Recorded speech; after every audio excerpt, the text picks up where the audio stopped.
Hello, everyone. Welcome back to the Uncle Bandit stream. Hope everyone's doing well and staying safe out there. I'm doing pretty well. I had some nice chili today, and that turned out really tasty. We're under the mind here that chili's usually better the day after you make it. I don't know if anybody else thinks it. It's pretty dang good. Speaking of the day after, today we are continuing our playthrough of Phoenix Wright, Ace Attorney. I hope everyone's looking forward to that. Without further ado, let us hop back into the video verse. So when we last left off, we had a bit of a recess during the second day of the trial. Or the first day of the trial, but it's the second day, whatever. Anyway, we are now going to resume the trial thing.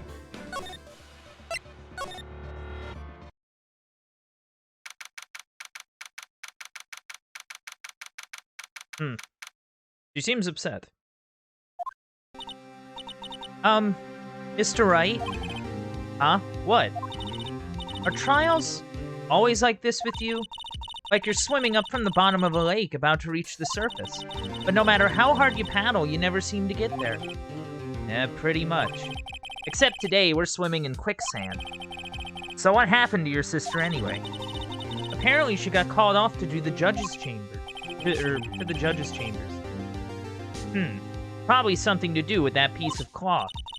So, where do we turn this is where we turn this trial around, right? Our only weapon, a tiny, insignificant piece of cloth. I'm the one who's starting to feel tiny and insignificant, to tell you the truth. This is seeming a little beyond my pay grade. Hola, partner. I love this guy. They say you show a red cloth to a bull, it'll fire its temper up. Fire up its temper, whatever it was. That's what they told me when I was a youngin', at least. Officer Marshall. Thought I'd come take a look and see how the trial's going. Looks like I'm late. They got the home ranch locked down tighter than a fort in enemy territory. That's hard to slip out, huh? What is going on over there, anyway? All the police I've seen these last 2 days have been really on edge. Don't you got enough on your plate without worrying about other people, compadre? You could be worrying about the chief prosecutor's taste in mufflers, for example. Officer Marshall? The whole muffler thing didn't have anything to do with scarves. She wasn't even wearing a scarf. You don't say.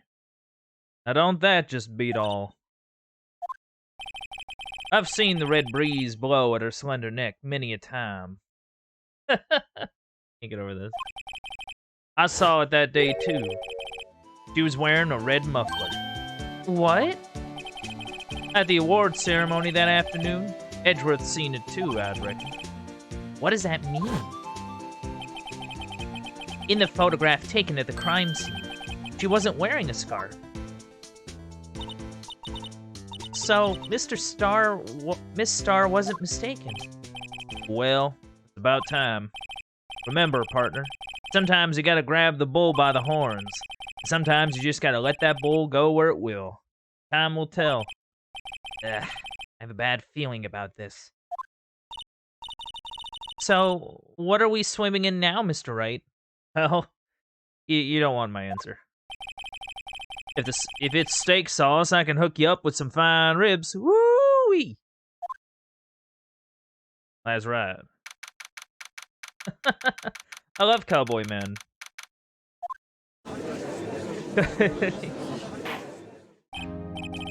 I'd like to resume? What's up? The judge keeps looking over at the prosecution. Oh, he's angry. Is something wrong, Mr. Edgeworth? Your face is blue, your lips are purple, you're sweating bullets. That furrowed brow, those grinding teeth, those watery eyes. What's more, your eyes are unfocused. You're doubled over. Your back is bent. It can't be! This can't happen! What's going on? I wonder what happened to Mr. Edgeworth. Yeah, I don't know. Well then, I believe it is time we continued on with this trial. During our recess, I had requested that the prosecution conduct an investigation. This is unacceptable!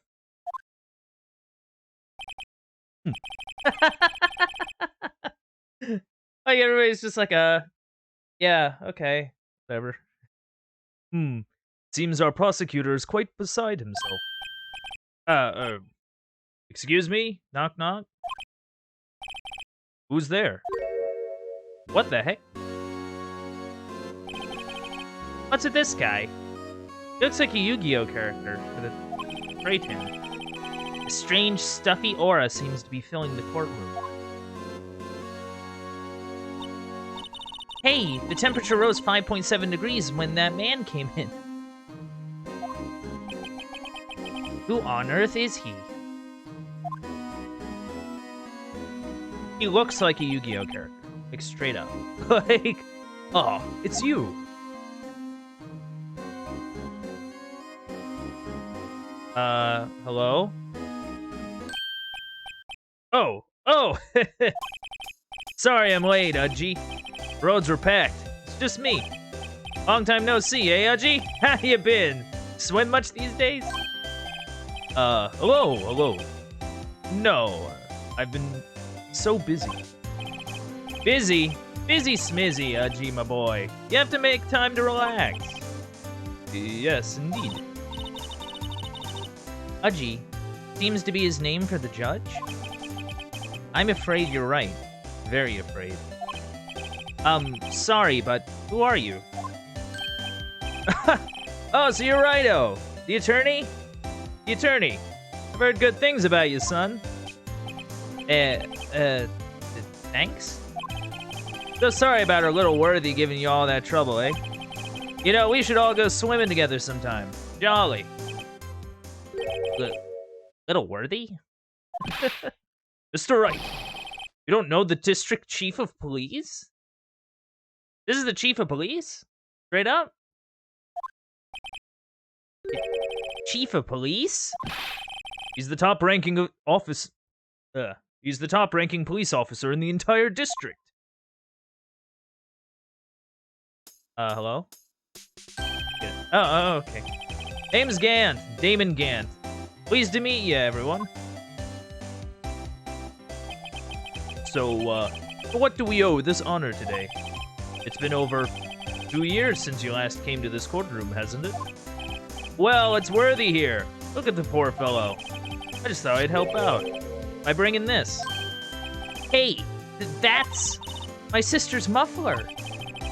So Miss Star wasn't just seeing things. When the crime occurred, Miss Sky really was wearing that muffler. But to think that it was stuffed into that exhaust pipe. On Little Worthy's car, no less. Oh, okay. Like, he pauses quite long. It's really quite embarrassing, even for us. What's this? It's what you'd call a switchblade knife. Quite perplexing, this. Chief, what kind of outfit are you running? Mr. Edgeworth. How could they miss such a vital piece of evidence? If your investigators are this lax, how do you expect us to do our job? And now, wait a minute, Worthy. I've no desire to hear your excuses. I'm telling you to wait. Or didn't you hear me? Oh. Have a look at this document, where it says person in charge of investigation. There's no mistaking that signature, is there? Miles Edgeworth? That's not fair. On the day of the crime, I had... You had your head in the clouds because you got that award. I know how you feel. You're the person in charge. I'll expect a written apology. What? Are you serious? Don't be too upset. We'll find a way to clean up this mess that you made. Wow. This is the first time I've seen Mr. Edgeworth at a loss for words. This kind of major blunder is unlike you, Mr. Edgeworth. Gah. The court accepts this new evidence. But I'd like to ask the defense a favor first. Yes? Just to be sure, I'd like to take a look at the blade of this knife. The blade, Your Honor? Well, I don't see why not. Would you open it for me, I wonder? Yes, well, I think all you have to do is push that switch and... If I cut my finger, Mr. Wright, I won't be able to pound my gavel anymore. Yeah, but if I cut my finger, I won't be able to point it at people anymore. Come on, just hurry up and open it.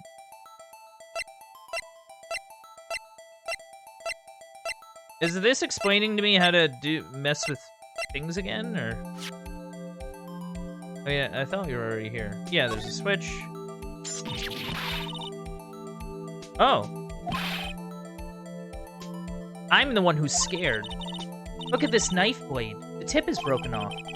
And this dark red stain. Blood? Huh. This does not excuse the actions of the police department. I would like to hear an explanation from the chief of police himself. I'm terribly sorry, but could I ask you to testify for us about the split between the prosecutors and the police and this knife? Sure thing. Not a problem, not even a little one, really. I swear, he looks like a Yu-Gi-Oh character. Like, maybe with like a dash of Guilty Gear. Weird. This knife is special, but I can't say how here. Unless there's evidence to prove a connection between this knife and Goodman. That was a bad day for the department. We weren't in any shape to do an investigation. A detective was killed at the police department. See, what a mess. This time of the time of the crime, 5:15. Scary coincidence, eh? Not officially linked to this here case, so I can't talk much about it. Well, that was... There was a murder at the police department? A detective? That's hush-hush information, Udgy. We haven't exactly announced it yet. Wait a second. You said 5:15. That's the exact time that Detective Goodman was killed at the prosecutor's office. Well, that's not good. Do we have two murders? Order! Anyway, we at the department were all flustered, as you might well assume. We're in the middle of a top secret investigation. Don't tell anyone, okay? I think we understand the police department's situation. Well, Mr. Wright? Two detectives killed at the same time in two different places?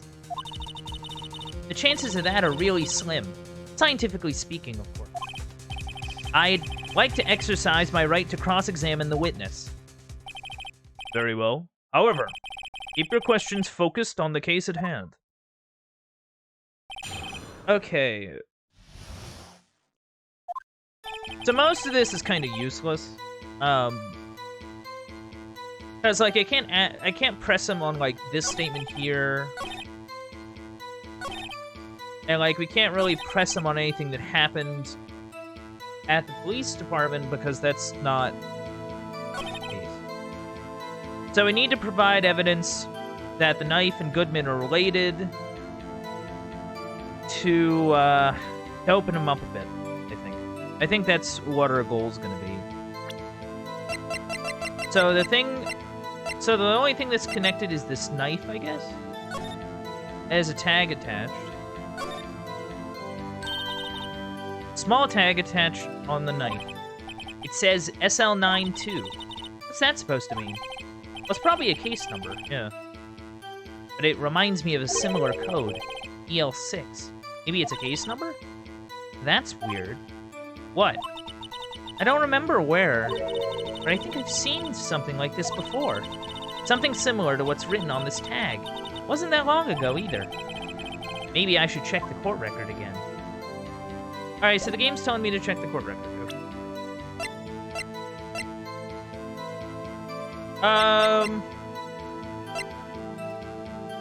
So this was found... Wait.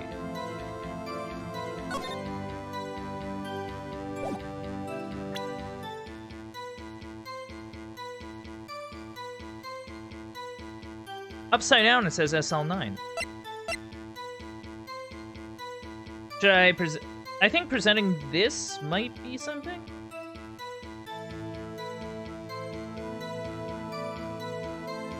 Objection! Wait a second. Ah, at last! An honest-to-goodness objection. This knife. This has to have something... Ugh. Can I read today? Can I English? I don't know. This knife. This has to have something to do with Detective Goodman. What do you mean? Ha ha! An honest-to-goodness, what do you mean from Udgy? This is great. Look at the tag on this knife. It reads Sl9 too. And this is important. Why? Over here, we also have a memo that was on the body of the victim. What's this? 6 minus 7s 12/2? Your Honor, it's upside down. Upside. The printed name on the memo makes it look like it's right side up. But turn it around and what do you get? Whoa! Aha! Whoever wrote this note was holding the paper upside down. Sl9. That's the same thing that is written on the knife's tag. Unorthodox. Order! Order! Well, Chief? Ah, well. I guess the cat's out of the bag. You win, righto. I win? What game is this guy playing? The knife was evidence in a case. It was stolen from the department's evidence room. What?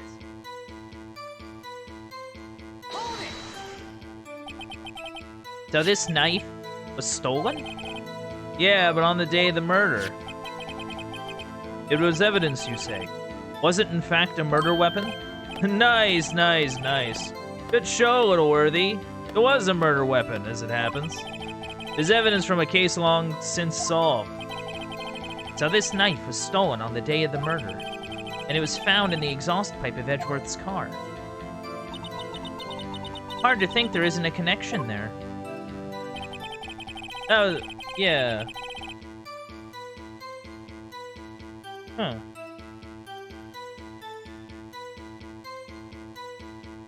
Oh. Interesting.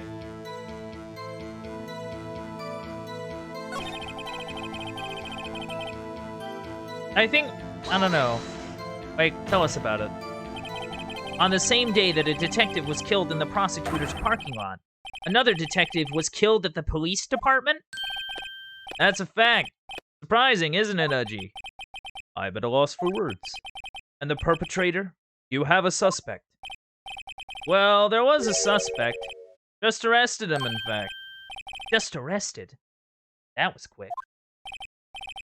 But there's still a lot of unanswered questions.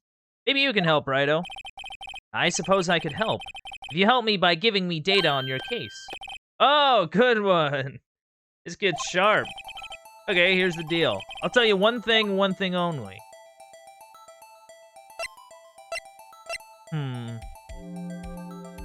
That's,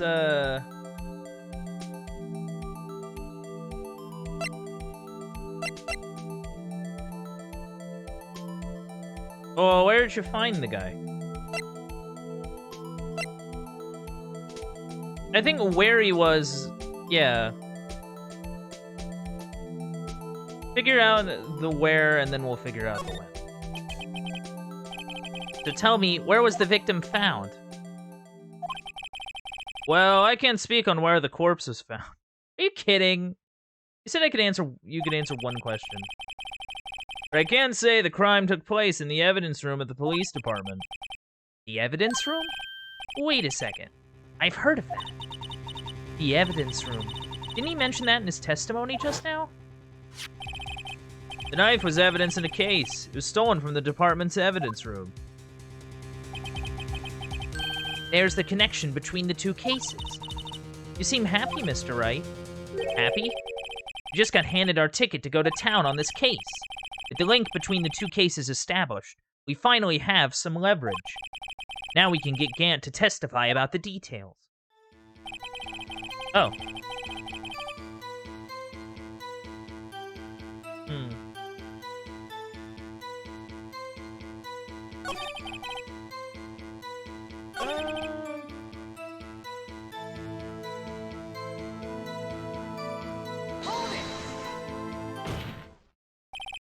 Chief, the defense's position is simply this. The connection between these two cases has already been proven. Huh? You don't say. Well, out with it, Wright-o. What's your connection? Yes, out with it, Mr. Wright. The connection is a place mentioned in the testimony we just heard. The knife found in the lot was stolen from the police department's evidence room. Not to mention the victim had on him the case number on the knife's evidence tag. I still can't get Edgeworth's voice down. And we also know that the detective murdered at the police department was killed in that very same evidence room. Indeed. There do seem to be too many connections for it to be a coincidence. Hello? You two make a good pair. It took my men 2 days to find out what you deduced right here. Chief, I request that you release your information on the victim at the... police department. See, that's the tricky part. Hasn't been announced yet. All. Can we get the information? Unofficially?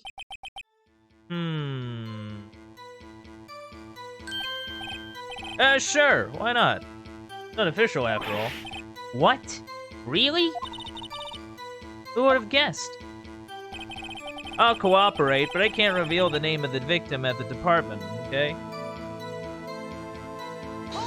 Why not? If you're going to tell us a little, why not tell us everything? Well, case information is sticky stuff. You have to do everything properly. Oh well, guess I might as well try to get what I can out of him.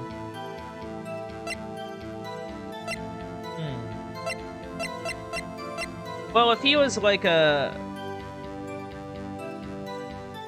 Hold on. Victim's ID number.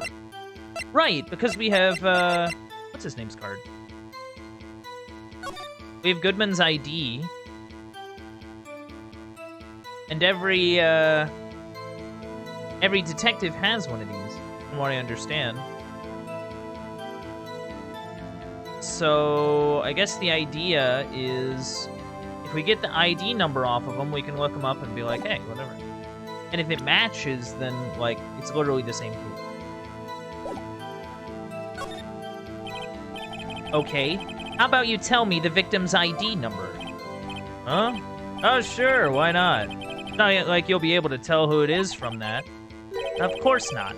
You won't tell me their name after all. We keep a tight lid on ID numbers, so don't go getting your hopes up. The number is...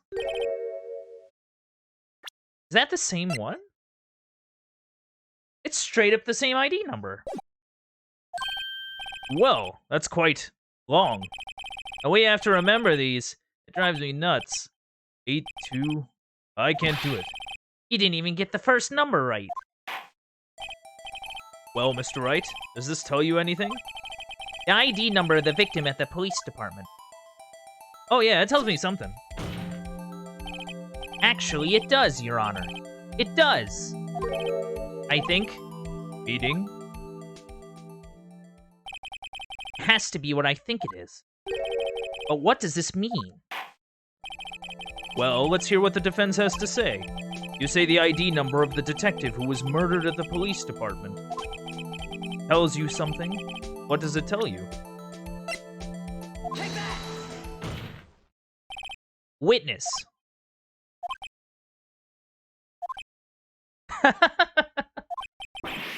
What is it, Mr. Wright? You're grinning like a schoolgirl on prom night. That's an analogy. No, it's just... I got confused.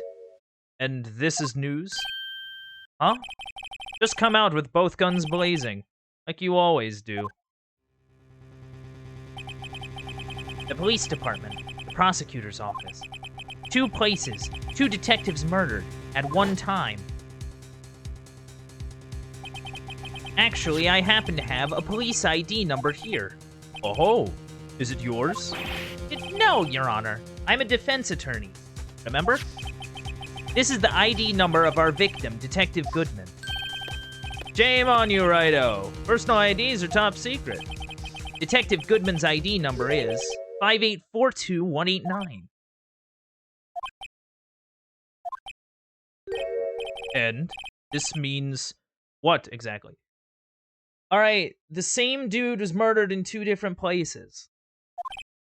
Huh? Wait, that ID number we heard from the chief earlier.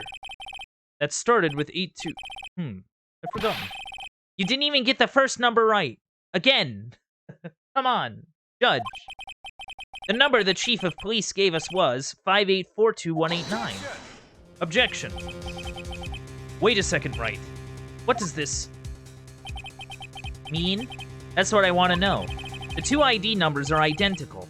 In other words, the detective killed in the police department's evidence room was Bruce Goodman. What does our witness think about that? Oh! Sharp as attack, Righto. Sharp as attack. But wait! Detective Goodman is our victim. He was killed at 5:15 in the underground parking lot. Yet, a Detective Bruce Goodman was also killed at the police department, in the evidence room at the exact same time. That's impossible. That's impossible. So what we're saying is the same person was killed at the same time, and in a completely different location? Ugh. Order! Order! Order! Chief, what does this mean? No. What I want to know is, why didn't I hear about this? Yes, it's top secret, fine, but I'm the prosecutor in charge of the case. Now, just wait a second, Worthy. No need to get all flustered. Your Honor, the police department has made a grave error in this case. Wait. I said wait. Or didn't you hear me? The oversight, the grave error, Mr. Edgeworth. They're yours. What? How dare... We informed you yesterday. I believe it was our Officer Meekins who brought you the news. Officer Meekins? Yeah, that kind of spindly dude. Yeah. That funny dude. Wait, aha!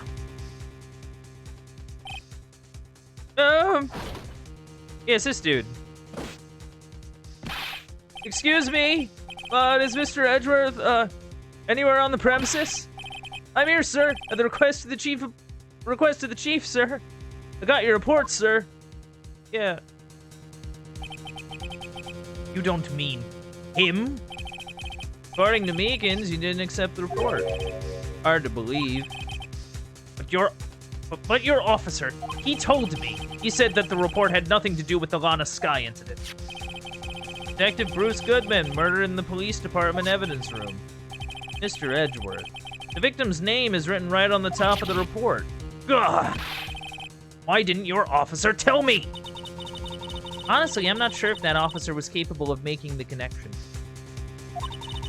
He did seem challenged. Emma, that's rude. You don't say that about people.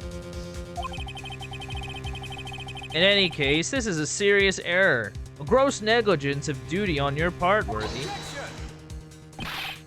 But sir, you could have submitted that report this morning to the court as evidence. Then Something's up. Clearly. No such luck this time, Worthy. Or should I say, unworthy. Wow. This dude. Something's up. What? Now, what was the second rule of evidence law? Well, Mr. Wright? Huh?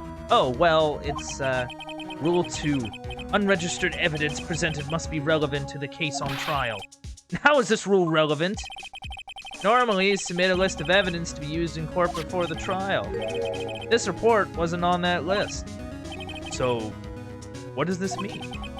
I can submit this evidence until a connection was proven in court. Ugh. The connection was just proven by Wright over there. Good job, Wright, my boy. Huh? I was just doing my job. No. No! Ugh. Yeah, this seems like something's weird about this. It seems we've come to the end of this trial. I know you're going through a tough time, Worthy. What with all those rumors? You're even in the defendant's chair just this past December. I apologize for this terrible lack of due diligence on my part. Mr. Edgeworth, please, just give me one day. I'll get to the bottom of what happened. If it's the last thing I do. You better get results this time. Really. You have my profound apologies, sir. Poor Mr. Edgeworth. I don't think there's ever been an error this serious in the history of this court. I will grant one further day as the prosecution has requested. Will that be sufficient, Mr. Edgeworth? Yes, Your Honor. Thank you. Whatever your punishment for this is, for your sake, I hope it's not decisive. Very well. Court is adjourned. Something about that seemed weird. Is that just me? Like it definitely feels like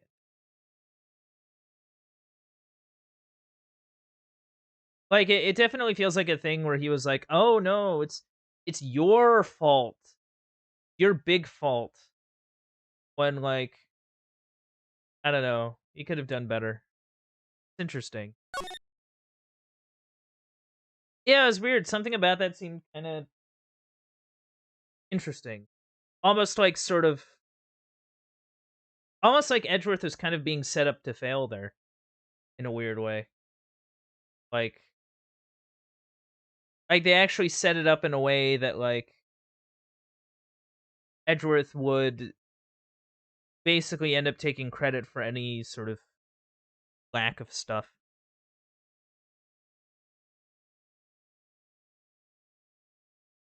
That compounded with what we know from last time, where only the heads of police are basically meeting for this case, and are basically keeping anybody who would be sort of sympathetic towards Edgeworth out. I wonder if this is some sort of setup to kind of get rid of people they don't like very much.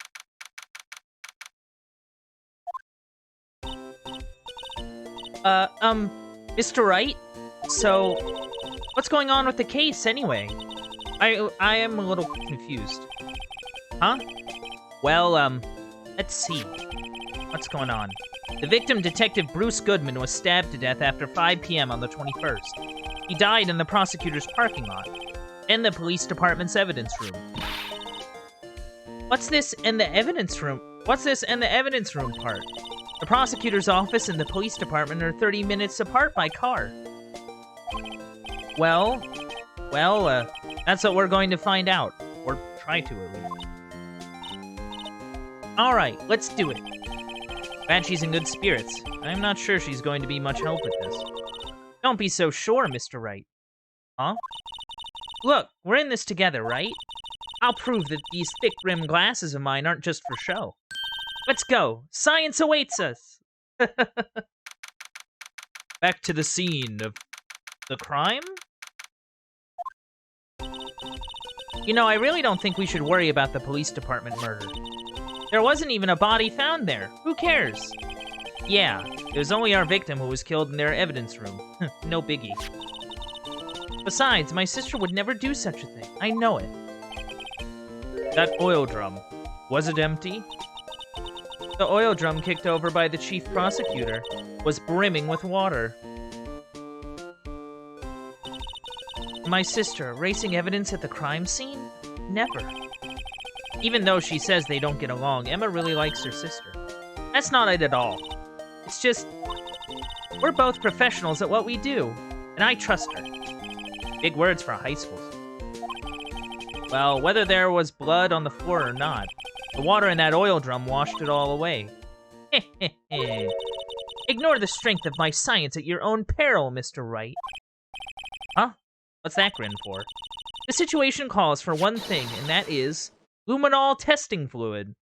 Oh. Luminol? Blood is sticky stuff, you know. You can't just wash it away with a little water. Even if you can't see it, it's still there. But wouldn't the police have already done those tests? Never trust anyone's eyes but your own, Mr. Wright. Just give it a try. Me? Why do I have to do it? I'm a minor. I can't even drink yet. We're testing bloodstains with this stuff, not drinking it. Here, look. I'll lend you these glasses. Huh? You had an extra pair of those things? Oh my god. It's Virtual Boy Vision. Oh man, I love the Virtual Boy Phoenix Wright game. Oh, that's cool.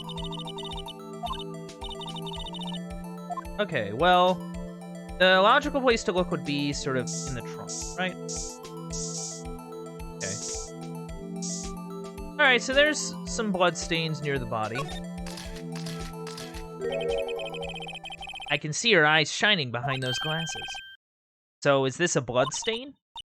It's so... Ugh. Emma, you're shaking. It's just... This is my first time seeing real blood.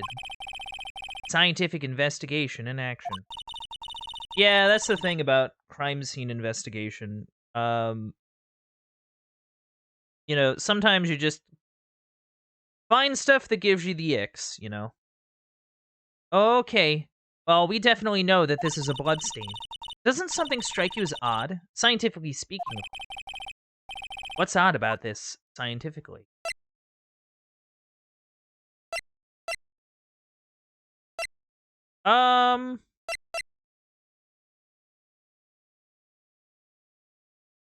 I mean, I think its location makes sense.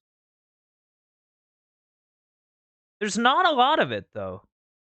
That's the thing that kind of stands out to me. There's not a lot of blood here. Like the dude was stabbed. You know, I would think there would be more.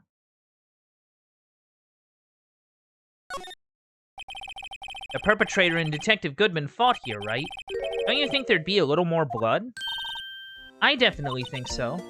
I mean, look at all the blood on the sole of the victim's shoe. That's also true. If there was enough to just step on it, yeah. It is pretty strange. If they fought here, there'd have to have been more blood than this. Hey, Mr. Wright. I'm gonna mark the floor plans where we find a bloodstain, okay? See? I'm pretty handy to have around, right? Yeah, and this stuff's pretty handy, too. I saved up my allowance to buy that. Aw. Oh. Okay. We can't be sure that the police will reveal all their evidence in court. Sometimes they fail to mention evidence that doesn't fit with their view of the case. And let's drag that hidden evidence out into the light of day. Yeah! It feels like we're really investigating a crime now, doesn't it? Guess I should give this spray on anything suspicious. Huh. Oh, it's her again. I wonder how that fluid of yours would react to a nice deli box. Miss Starr! You only trust your own eyes, hmm? Not bad, you two. This day-old deli box is on the house. Sorry, it's just that kind of lead-in doesn't really get my mouth watering. Yeah, what are you doing here?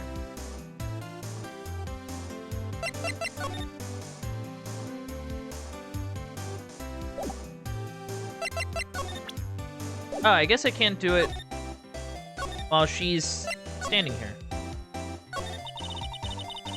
You certainly put me in a tight spot today. My apologies, Miss Starr, but... No, it's okay. It was my fault. Oh, we know. I witnessed everything from that security room right there. But I was afraid that wouldn't sound convincing enough, you see. I was wrong to think that. I'm sorry. Sorry? You lied on the witness stand. That's unforgivable. Oh. Little girl, don't forget what's important here. Even if the place I witnessed the events from was different, I still saw what I saw. I saw Chief Prosecutor Sky stab a man in cold blood, and that testimony still stands. I swear it on my honor as a detective. She stabbed Goodman. I know this photograph has something important to tell us. What? So, you were a detective, weren't you, Miss Starr? Yes. It was a long time ago. Well, 2 years ago. No matter how hardened the criminal, when they faced me, they'd coughed it up. Coughed it up? They confessed. They babbled like babies. You know, I may seem like a demon sometimes, but I can be an angel too. I wouldn't doubt it. Every day I dragged the dirt out of the mouths of suspect after suspect, and before long they called me the cough-up queen. And... oh, and here I thought someone had gotten food poisoning from your lunches. And you were let go? Or fired? I felt that I had found my dream job when I became an investigator. And if these prim and proper prosecutors hadn't let me go, I'd still be one today. Oh.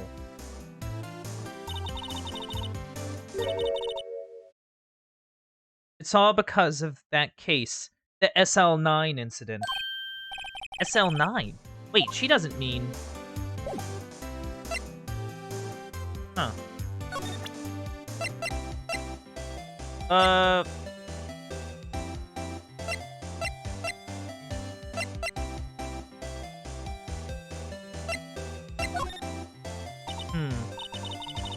What do you think about this? The Sl9 incident. It's written on that knife. And on that note, Goodman. Goodman was the head detective on that case, you know. Really? That knife was evidence from that case. The murder weapon. It was due for transferal the very day that Goodman was killed. As I suspected, the Sl9 isn't over. Not yet. Do you think you could tell us more about the Sl9 incident? Yeah, tell us about it. Or not. Okay.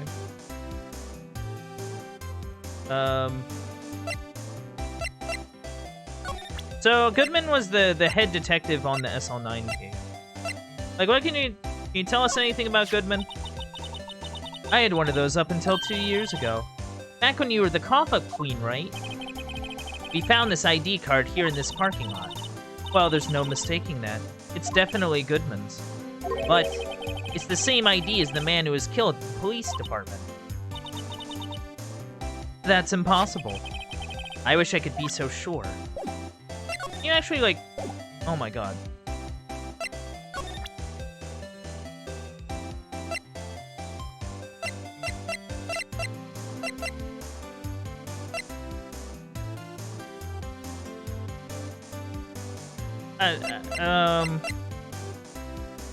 Tell us about the crime photo, I guess. If you think about it, I could have taken that picture from the guard room. But even I get flustered sometimes. So you went straight to the scene of the crime? I rushed towards the chain-link fence in an effort to stop the murder. That's when I took this photo, yes.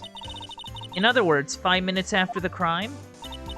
Those 5 minutes are the whole problem. The hole in my testimony, as it were. The 5 minutes weren't the problem, Miss Starr. You lying was the problem. Listen, little girl. I had my testimony disregarded before, and I wasn't going to have it disregarded again. Just like that time. That time? What? Alright, can we actually... thank you! Tell us about this dumb incident. That incident really opened up my eyes to the truth. We're nothing to them. Disposable. Disposable? To who? 2 years ago, it was the biggest case I'd ever handled. Oh! I see cowboy, I see... Angel. I see Goodman, and I see another dude. The police and the prosecutors were desperate for decisive evidence. So they didn't solve it? On the contrary, it was solved quite cleanly. The criminal was caught and executed. Yeah, executed? Death penalty? Jeez. Yes, the criminal got what was coming to him. It doesn't get any cleaner than that. The only problem was, they never did find decisive evidence. Not a shred. What? But the criminal was executed, right? On the basis of evidence of a sort. Made up evidence. What? You mean they executed someone with fabricated evidence? The best part came several months after the trial. Every detective involved with the case was dealt with. Some were demoted to patrolmen. Others found themselves out of a job. And you were one of those? Myself and one other person you know well. Wait, could it be... Yeah, Cowboy Boy. Exactly. Detective Jake Marshall. Oops, I mean, Police Department Security Detail Officer Jake Marshall. As professional detectives, we investigated that case from every angle. Jake was particularly determined. And then, it was over. He was demoted. However, he hadn't forgotten. And neither have I. You haven't forgotten Sl9? There was another side to that case. A hidden side. That's what we're after now. And no one up in their fancy offices can stop us. Wait. Those lunches you sell. There's only one reason I come to sell lunches in this accursed office. I come here to meet old friends. Boyfriends that can help me investigate. Miss Star's old boyfriends. How many does she have, anyway? Just when all the detectives on Sl9 have disappeared, we find new evidence. There has to be a connection. So, rookie. What? Seems like you're serious about investigating this case. Yes. Yeah. Then you should take this. A Salisbury steak lunch?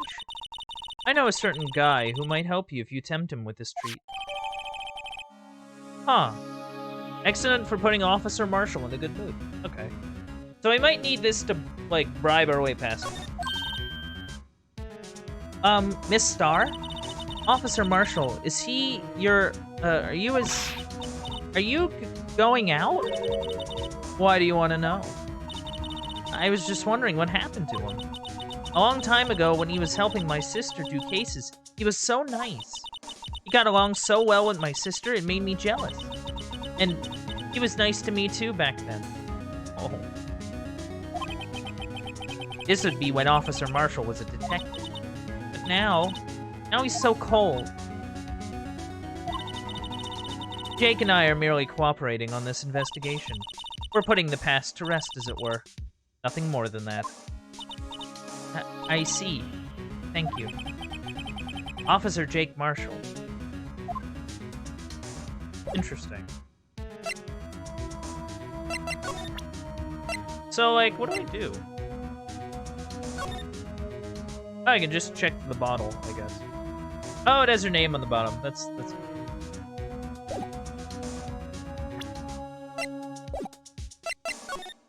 See, the problem is that I want to check around here a bit more. But I can't.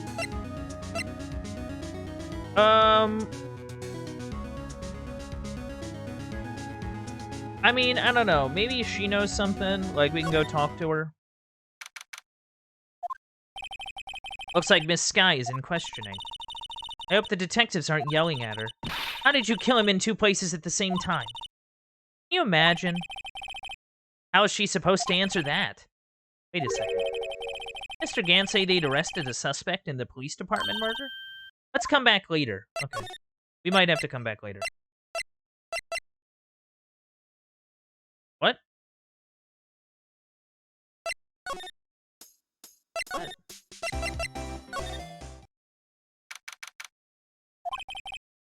It's even busier here today than it was yesterday. The detectives are running around so fast they're blurring. I suppose it makes sense. A detective did get killed here after all. So, the evidence room, the scene of the crime. According to the pamphlet we got at the front desk. Here it is. She's like a kid in an amusement park. Ooh, a real crime scene. Let's go take a look. Okay, whatever. Guard station. Oh my god. So, let's see. We got cactus. We got a cowboy hat. We have a lasso near the entrance. And, like, a lot of bottles of booze. What's with the decor in this place? It's very eccentric. According to the pamphlet, this is the guard station for the evidence room. So beyond that door is the evidence room. The scene of the crime? It sure seems that way. Oh. Oh! What's wrong? It's those cacti. They're so prickly, so imposing. It's hard to think straight. She's been distracted by a cactus. Yes, cacti can be very distracting.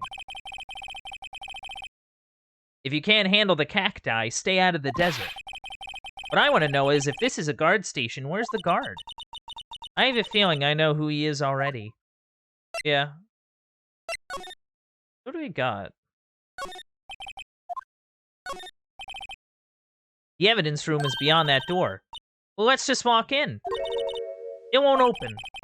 You thought it'd be open? I think we need someone's permission to go in there first. Wait, don't I have...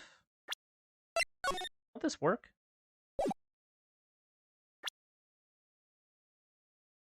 Oh, it won't let me just use it. Heck. Looks like there's a video feed from the evidence room here. There's a light blinking below the monitor. It says recording. I bet we could use this computer to check on who went in and out of there. That is true. True. That is a lot of alcohol, my good. Texas. I guess we gotta find... someone. This place is charged with frantic energy, as always. Please! Huh? Wasn't that... Oh, it's Gumshoe. One steak lunch, please. Oh, it's you. Detective Gumshoe. Now, no time for chit-chat, pal. I'm a busy man. What I really need is a steak lunch from Lunchland. Oh, you mean one of these? Actually, it's not for sale. Oh, poor Gumshoe. I think I just heard the sound of his heart breaking. Now's no time for despair. We've just caught a criminal. Now we just need evidence. The criminal? You mean... You heard about the stabbing in the police department evidence room, right, pal? On the same day that a detective was killed in the prosecutor's parking lot, another detective was killed at the police department? And the perpetrator? Do you have a suspect? Well, there was a suspect. Just arrested him, in fact. Yeah. It's the biggest scandal to hit the station in ages. Everything's topsy-turvy. A Detective Gumshoe, who was it? Listen, pal. All I know is I need me a steak lunch pronto. Staying around here talking isn't gonna fill my belly. Wait, don't leave. If you want to know more, head down to the detention center, pal. Questioning should be over, so I figured he's down there having a good cry. Later. He ran off to the evidence room. Well, this investigation is off to a running start.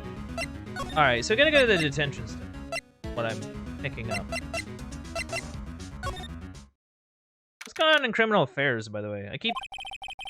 Wow, everyone looks deadly serious here.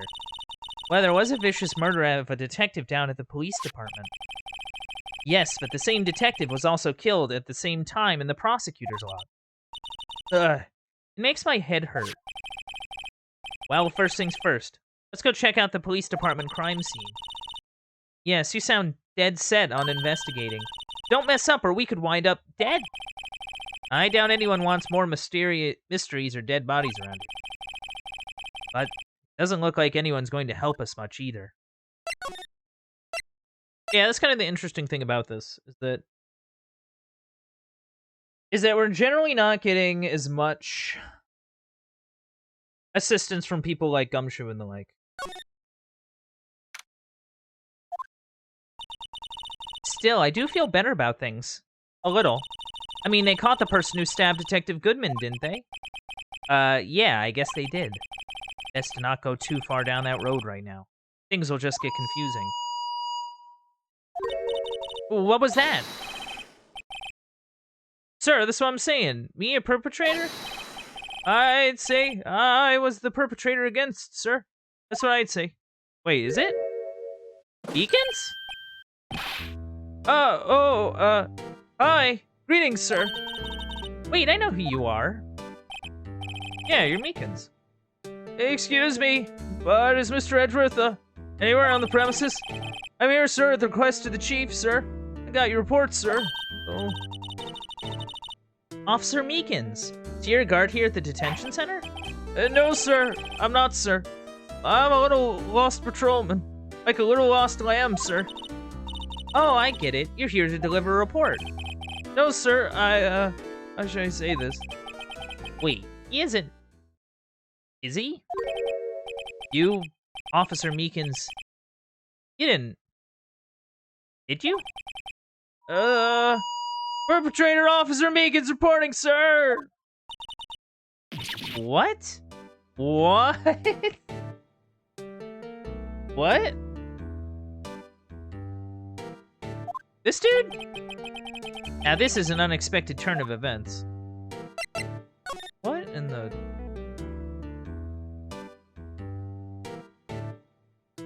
Okay, Officer Meekins, what happened? Sir, I'm a patrolman with General Affairs, sir. Sir! Ow! I can hear you fine, Officer Meekins. I had some business that day, sir.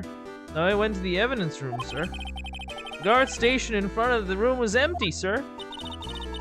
So normally there's a guard at the evidence room? That's right, sir. Because evidence is kept in the evidence room, sir. Now, the security officer is none other than Officer Marshall. Marshall?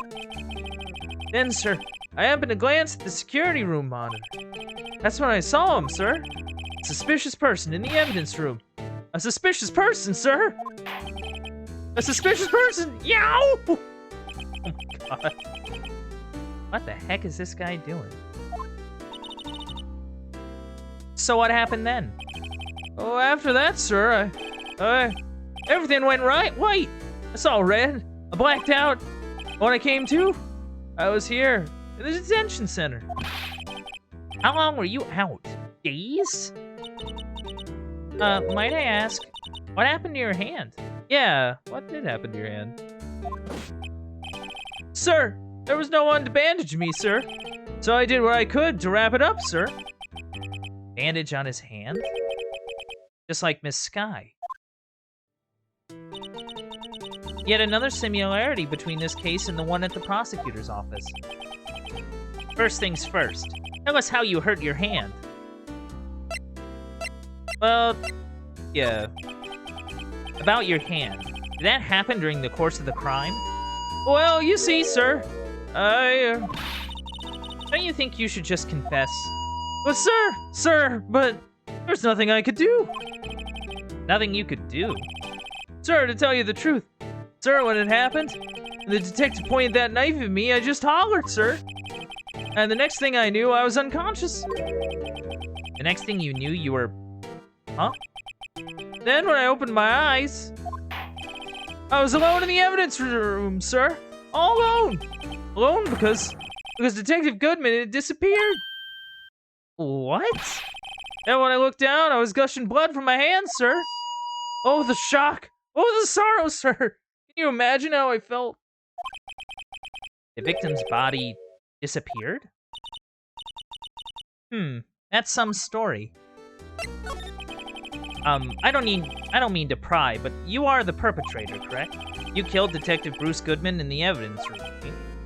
Sir, please don't look at me with those sad puppy dog eyes, sir. If you have to label me as perpetrator or victim, sir, then label me victim. I would, but you happen to be in detention. And alive and well at that. Yeah, you happen to be in detention and alive. Yes, well, that's true, sir. I suppose you could say that. Did you know the victim, Detective Goodman? Well, sir, if I had to label him as a stranger, or a total stranger, I'd say he leans heavily on the total stranger side. So, you didn't know him? Sir, I work in a tiny department, devoid of light or other creature comfort. I don't know any detectives. So if he was a total stranger, why did you stab him? Sir, I had no intention of killing him, sir. None. Nor do I have any recollection of killing him, sir. Yeah, at least someone around here is more confused than I am.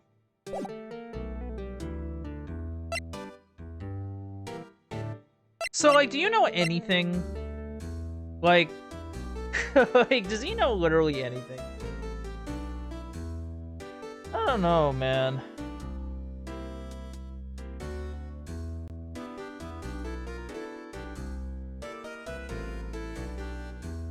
Like, straight up. I don't think he really knows anything. Well, I don't know. Are you sure you don't recognize Goodman? I mean, he was the guy that, like, was the detective that you would have spotted, maybe, in the evidence. Like, that'd be the thing. Can he visually ID the person was Goodman in the evidence room? I guess that'd be the thing to check. Hey, do you know this guy? You seen him? Do you think you could take a look at this? Hey! That's it, sir! That's it! That's it! Ugh. That's what? My head was a blank till this very moment. But, sir, I now remember. I remember, sir. You mean you remember what happened? Correct! That card was the cause of it all! This ID card? Exactly, sir! That's exactly it! Nothing could be more exact, sir! Nothing! Nothing. I'd better pry into this one a little deeper. Okay, tell us about it. Can you tell me what it is you do remember? Well, sir, you might say I'm a lost little patrolman. Lost a lamb, if you will. Oh. I didn't know Mr. Detective Goodman was in the evidence room. And that's why you thought he looked suspicious. Sir, I entered the evidence room, asked the man to show me his ID card. That sounds pretty much by the book so far. That's right, sir! That's what I've been trying to tell you! So you asked Detective Goodman to show his ID card. What did he do? That's the thing! Suddenly he pointed a knife at me! What? Sir, I assure you I was as flustered as you are right now. So I whooped and leapt at him. Detective Goodman pointed a knife at him? Do unto others before they do unto you, was my own father's words, sir. What happened then? Well, sir, everything went white. When I awoke, I was here. Right. So why'd they arrest you? Yeah, it seems weird. I mean, there's nothing particularly definitive going on here. What do you mean, Emma? Well, let's look at what we know. Now, Officer Meekins didn't know Detective Goodman, and the victim, who he met at the scene of the crime, didn't show his ID card. In other words, we have no way of knowing if the victim was really the victim. That is true. That is true. And if this body just disappeared from the evidence room, we don't even know if anyone actually died. That's it, sir! That's what I wanted to say! That is, I did say something along those lines. Huh? You still ended up here? They told me that it had to be him, sir. On that day at that time. Detective Goodman was definitely in the evidence room. That's what they said. But you don't remember the events clearly? No, but the videotape is quite clear. Huh? Videotape? From the security camera. The crime, my crime, the crime I swore to stamp out. It's there, it's me, it's on tape.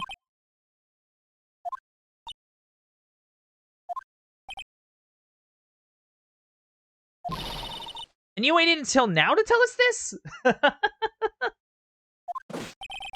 I'm sorry. Really sorry, sir. I'll hand over my badge. I don't deserve it. No thanks, I have my own. I guess we better go check out the crime scene. Jeez Louise, this guy. Hey, Mr. Wright. Look who's standing at the Chief of Detectives desk. It's Police Chief Gant. And you're sure this is all, huh? You know what it means if there's anything missing. Sir, I'm sure it's most likely totally perfect. We checked all of his drawers. Lockers, garbage cans, bags, coat pockets, hats. Under his seat cushion, behind his computer monitor, inside his personal coffee machine. I see. Well, if anything does turn up, you call me right away, deal? Yes, sir. We'll scour the place again, sir. Chief of Detectives looks a little flustered. Right on, my boy. How you been? Swim much? Oh, Chief Gant. Reporting for duty, sir. Why are you saluting him, Mr. Wright?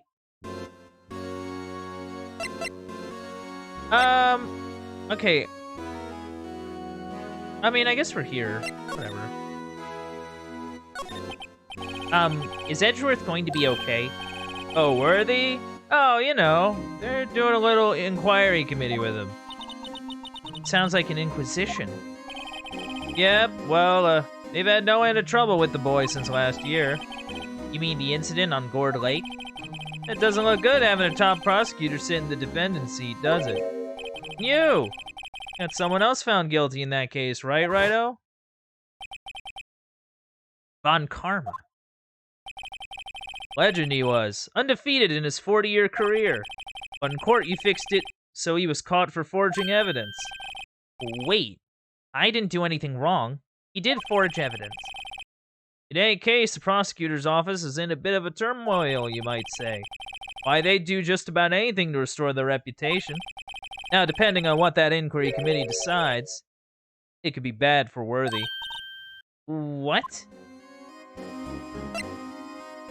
You know, that's the interesting thing about this case, I think, is that it kind of covers the fallout of, like one of your top prosecutors being a defendant in a murder trial, and then it turns out the real murderer is another prosecutor that is, like, a well-esteemed, like, guy. You know? Like an undefeated, legendary prosecutor man. So this case kind of covers a bit of the fallout from that. I find that really interesting.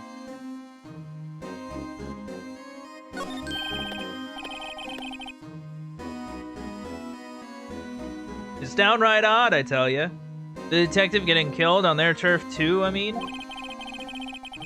There being the prosecutors, I assume? Scientifically speaking, it's impossible. Yeah, but that's what the evidence is saying. Goodman was stabbed in 2 locations at the same time. That's what it says. What evidence is this? No, Righto. I can't give all our secrets just like that. Give away all our secrets just like that. And this in particular, well, it's a little sensitive, and I can't talk about it. I wasn't expecting much anyway. You know, one thing I hate most of all is hiding stuff. Secrets. Can't stand them. But you know, it's a full-time job just keeping the Chief of Detectives trap shut. Ah, he was the one you were picking on earlier? Huh? Oh, you saw that? Whoops. I wonder what it was that he wanted the Chief of Detectives to do. Let's see if we can kind of discreetly ask him.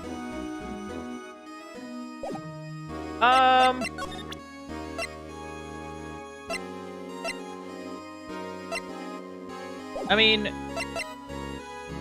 I kind of want to check out the like... I actually do want to check out the scene of the crime first, before, like... What the heck?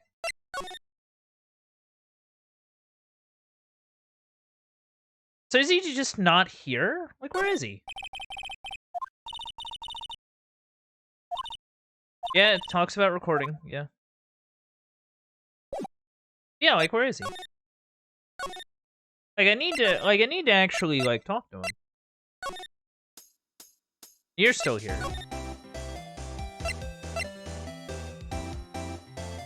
I can go to the High Prosecutor's office, but I don't think Edgeworth's gonna be there.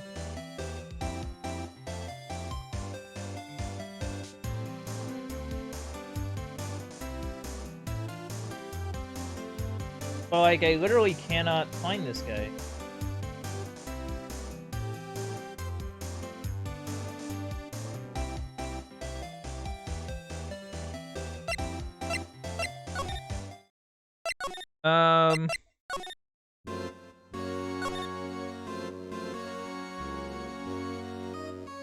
Yeah, there's a guy that sits back here. Oh, sorry, I had to see that. What exactly did the chief of police want you to do? Well, see over there? That's Goodman's desk. He wanted me to check it for anything that might be a clue. They took away every last piece of garbage in the trash can. So nothing belonging to Detective Goodman is still here? Of course not. Well, except for this. What? You kept something? Sure, why not? It's not important. We didn't even finish writing it. The lost item report, but it's only half complete. A lost item? Did Detective Goodman lose something? The date on it is February 21st. Better make a note of that just in case. Huh. I should really get back to investigating the police department crime scene. I can't go to the dang stupid...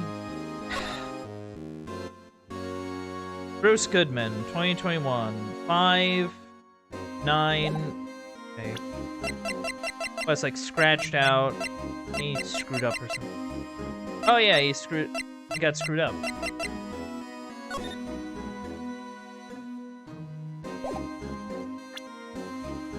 Hey, do you know anything about this? I was wondering, could you take a look at this? Sorry, Righto. I'm through with that stuff. Through, I say. I'll find the guy who can't seem to sit still out there. The busy one. The guy who can't sit still. Does he mean Detective Gumshoe?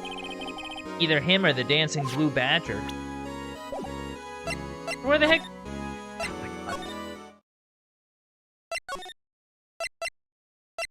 Is he just... Am I going nuts? Like, where is everyone?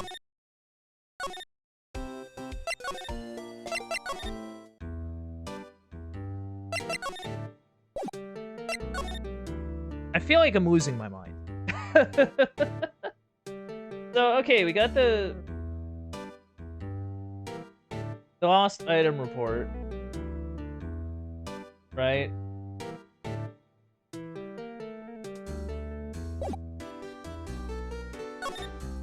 So maybe we gotta talk to Gant more? Oh.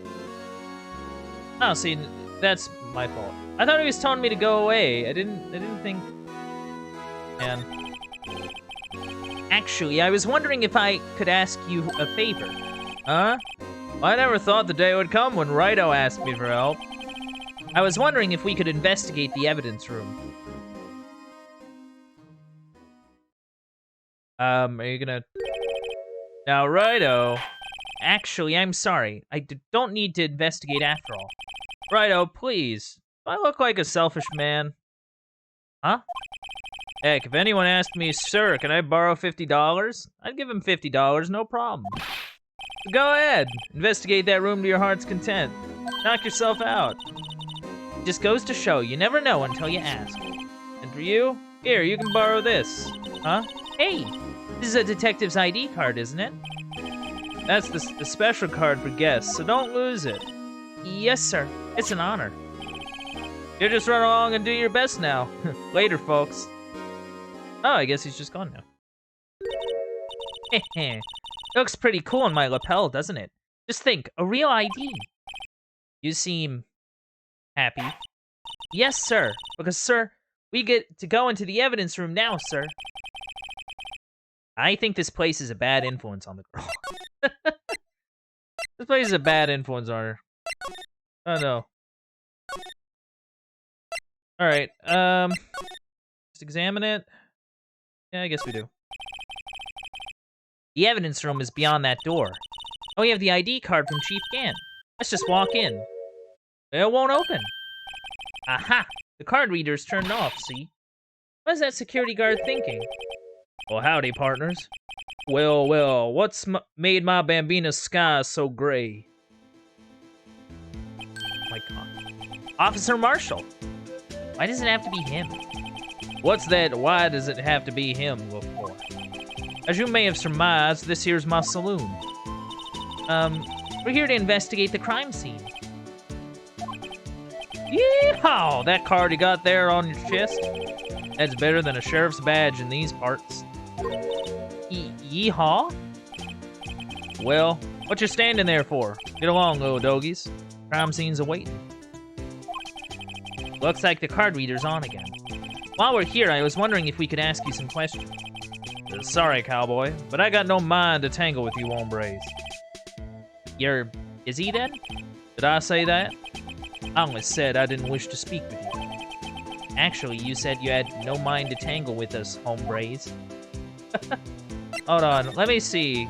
Can I butter him up with some steak? That smell. Reminds me of Texas. So, Officer Marshall, you're from Texas? No, I just saw a special on television the other day. Is this from my baby? Yeah, Miss Starr. What's this? What's wrong? The filet steak lunch. I see. I don't see. I wonder what it means. All right, Bambina. You win. Ask anything.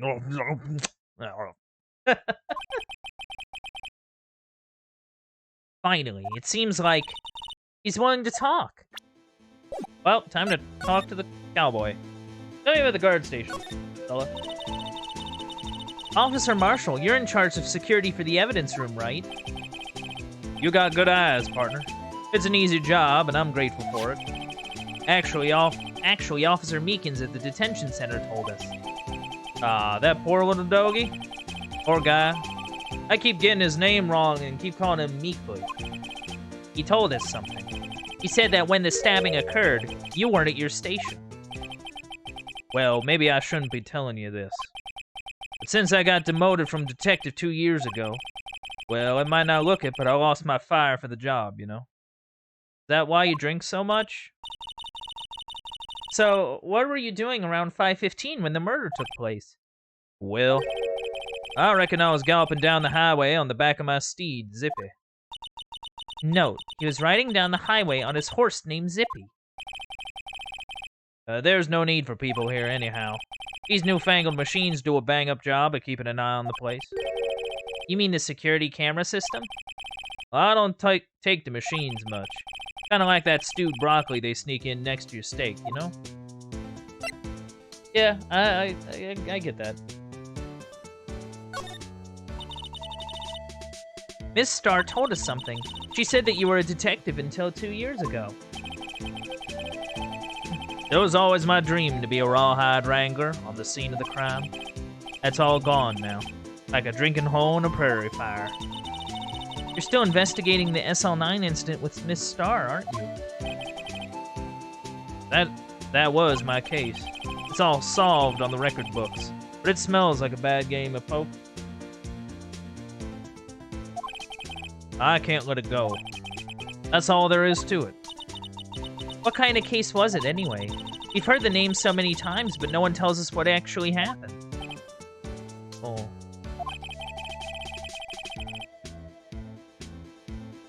There are some things you're better off not knowing, Bambina. Not even steak can... Anyway, that case is officially dead as of 2 days ago. 2 days ago? The day of our case? That's right. The evidence transferals. Edgeworth was talking about the transferals, too. I know what maybe 2 of the machines in here do. Only 2 of them? There must be a dozen. Like I said, Bambina, me and machines, well, I like them about as much as I like stewed cauliflower with the steaks. Easiest ones to understand are these here security cameras. Those are the ones that Officer Meekins meant. If nothing happens, the tapes are automatically erased every few hours. And Officer Meekins and Detective Goodman, are they on one of those tapes? I reckon they might be. You're the security guard and you reckon? One more thing. When you go into the evidence room, you need an ID card. Thus the card reader by the door. The card reader leaves a record of every ID card that passes through.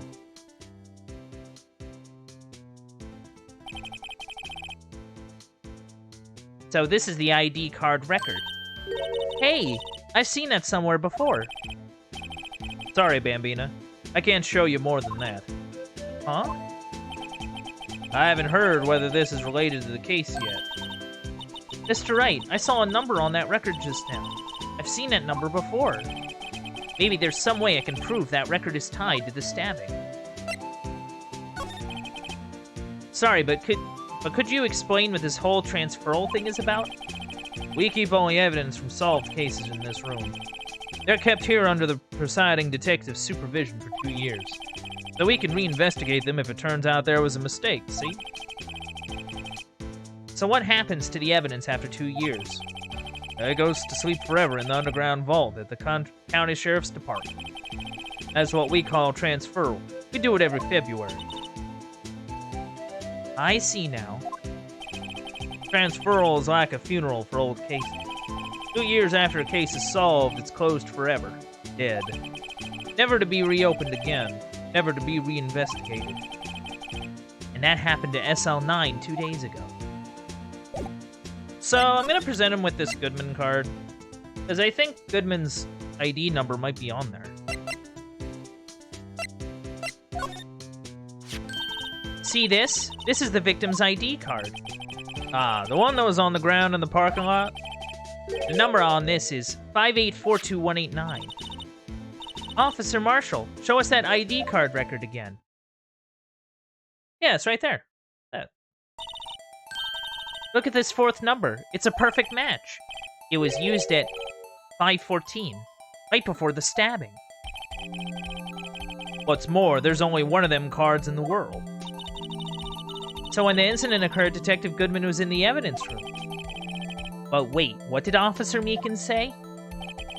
Sir, I entered the evidence room and asked the man to display his ID card. Now you asked Detective Goodman to show his ID card. What did he do? Well, that's the thing. Suddenly he pointed a knife at me.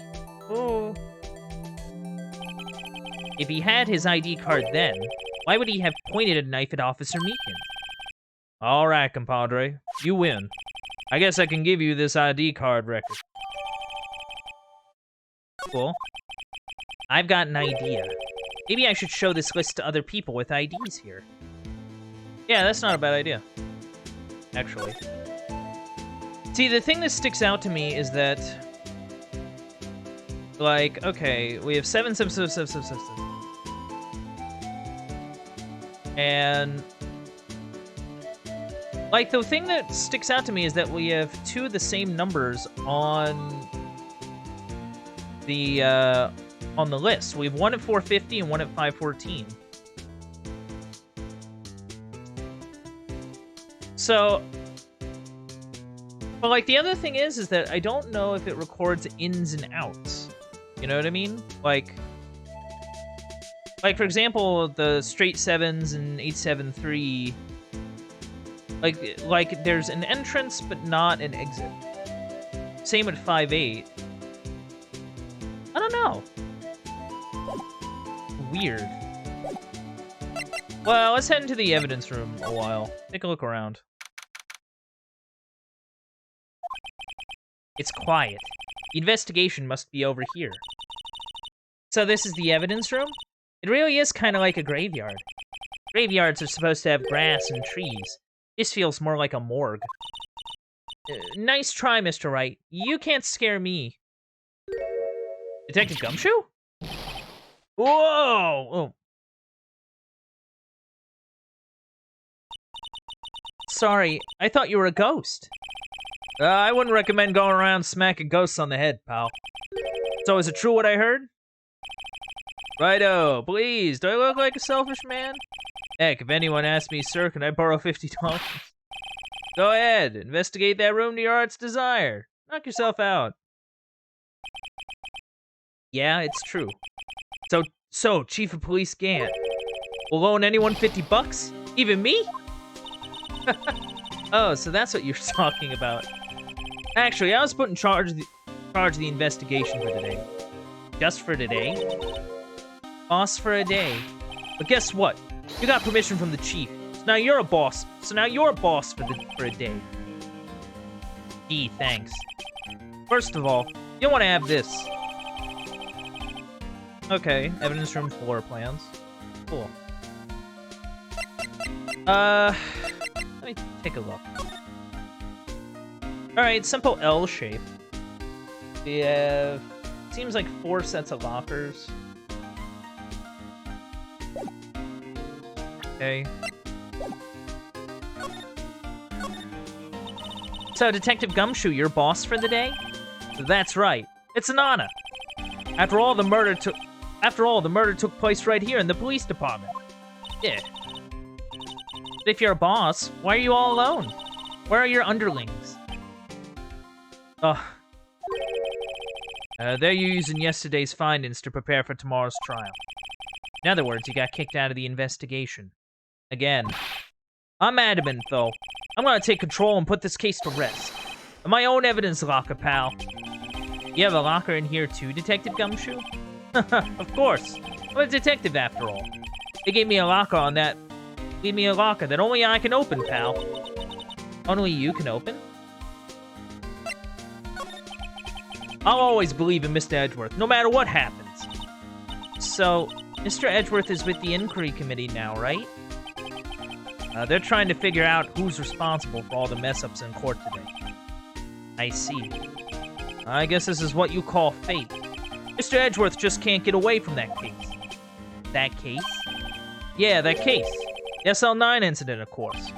That was the beginning of the end for Mr. Edgeworth. Maybe we can get him to tell us more about the case. This place is more high-tech than you might think. Every locker's fixed so that only one detective can open it. Using their ID card? Well, that's the thing, pal. ID cards can be lost. Why, I'm on my 3rd card since entering the force already. That sounds like a lot. Yeah, but even I can't lose my own right hand. Right hands? Oh, you mean your fingerprint? Well, I mean, you can lose your right hand, but, I mean, like, that doesn't happen, like, usually, I would think. Exactly, pal. The lock for each locker is coded with a fingerprint. So the only locker we can open is our own. Funny, they look like normal lockers. These are the latest models. There's a trick to the handles, see? The handles? On the other side of the handles is a sensor. And if the wrong person touches it, zap, you get a shock. If that's what happened, my hand would be black and smoking every day. In any case, the locks aren't that obvious. There are even some people on the force that don't know how the fingerprint locks. Huh. Okay, so only the person that it belongs to can open it. Interesting. Okay. I'm gonna present you with Detective Goodman's note, and that switchblade knife. I bet Edgeworth was the most surprised to anyone. Because of the Sl9 connection? That was Mr. Edgeworth's first big case, you know. 2 years ago. That was the first time the world knew Edgeworth was a man to be feared. But why would evidence from that case turn up now? I guess it's not over, pal. Maybe there are some loose ends left on that case. Well, what do you mean by that? Now that was a bloody violent case. Violent. It was a murder? What is it ever, like, not murder? Oh, it was a serial killing. A serial killing. Maybe I don't want to get involved in this after all. But the killer made a mistake, and Mr. Edgeworth built his case around that to nab him. And this was 2 years ago? That put Mr. Edgeworth right in the spotlight. It started the rumor mill. Rumors about forged evidence? It was supposed to be all cleared up with the transferal the other day. It was the last job he ever did. Detective Goodman, that is. Huh? What do you mean? Detective Goodman was the detective in charge of the Sl9 incident. So, that switchblade knife. The victim took the knife out of the evidence locker himself? That's what it seems. Oh, there's a fishing pole. Wait, is that some sort of bulky equipment is gathering dust here? What a sorry-looking fishing pole that is. Ah, that's my personal pole. I never did get around to using it. Wait, I've seen that somewhere before. Right, pal. That's the metal detector. The one that led to the solving of that case out on Gourd Lake, remember? Oh, right. Wow, that feels like it was ages ago. And I don't think I've seen this one before. Oh, that's a bug sweeper. I'm sure it'll come in handy in solving some case sooner or later.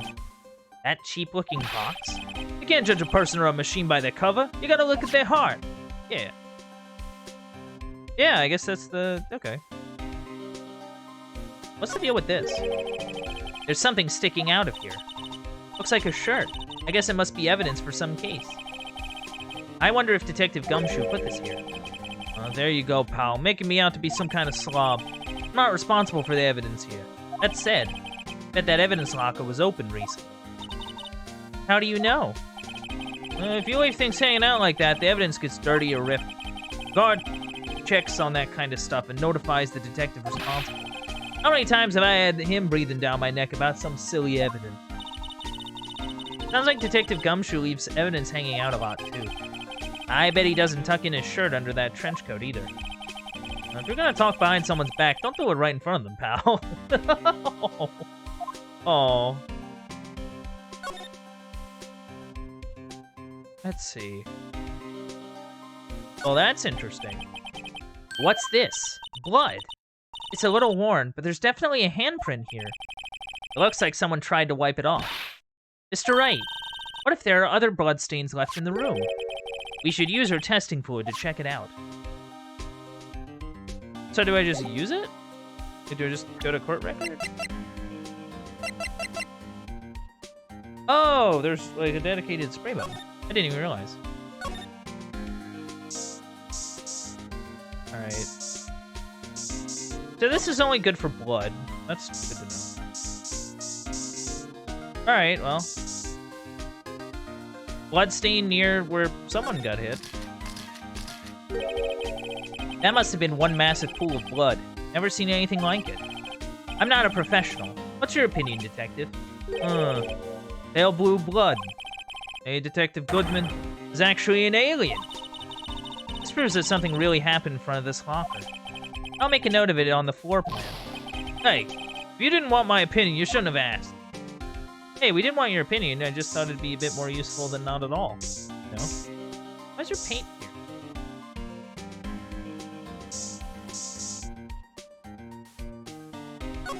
Alright, what do we got? I knew it! This is someone's right handprint. What? What's the matter, Detective? This locker. It's mine. It's yours? Please. You have to help me. When they come to take me away, promise you'll testify that I wouldn't harm a fly. You'll do that for me, won't you, pals? This is an important clue. I'll jot it down on the floor plans. I'm counting on you guys. Believe me, you can't trust the police. What? But you're a detective.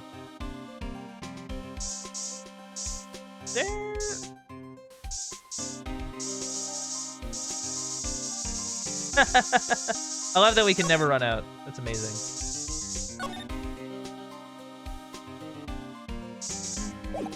Alright. What's with the paint? The paint's weird. What is a saw and paint doing here? Since the dawn of time, true art has always been a war against oppression. True art? I noticed that there's blue... Oh, it's paint for the big dumb thing out in the... what's it called? Out in the front of the police station. Perhaps we're witnessing the birthplace of the Blue Badger? Well, you might say this is my studio. Here? In the evidence room? What kind of ship you running here? What's this rag? Oh, it's a glove. That also has SL9 on it. Someone left a glove here, but only one. Detective Gumshoe, maybe? There you go, pal. Making me out to be some kind of absent-minded detective. That's evidence from the case here. You mean SL9? It does have a tag on it. An extremely thin rubber glove. Let's see. Wow, someone must have broken something big to make all these pieces. Detective Gumshoe, perhaps? There you go, pal. Making me out to be some kind of hooligan. That's apparently from the case. The case? Sl9 Incident, pal. See the sticker on one of the pieces? There? No, I do not. Another piece of SL9 evidence. Might as well take a closer look. I wonder what shape these pieces were in before whatever it was broke. You want to try to put it back together? Huh, good luck, pal. There's no job for amateurs. I spent a good 3 hours on that before I had to give up. That's why I always carry around a tube of glue. Well, this piece looks like the bottom. Let's try putting the rest in place. Oh, okay, cool.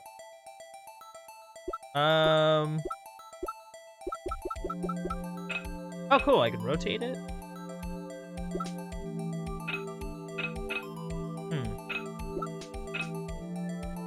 Looks like some kind of vase.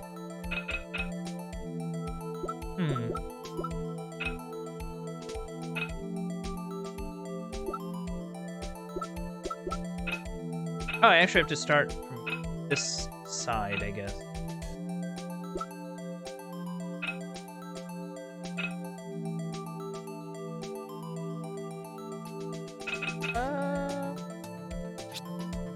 No? Okay.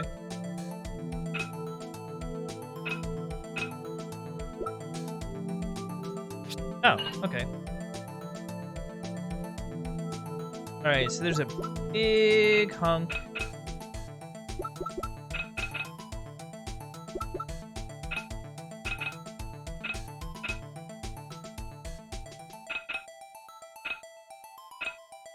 Yeah, I don't think it's this one.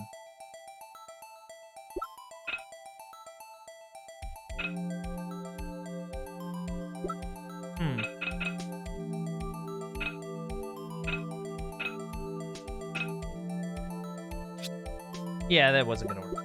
Okay.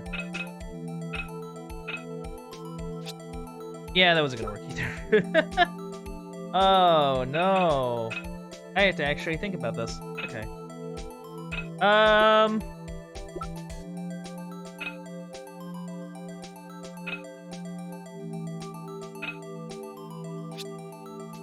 I feel like I might just be focusing on the wrong piece, maybe?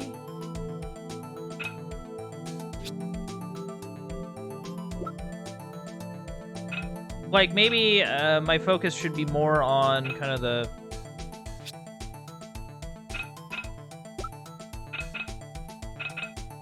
God.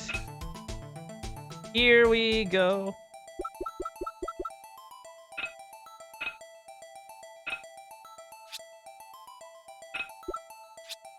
Am I missing something? Like, actually? Like, am I going nuts?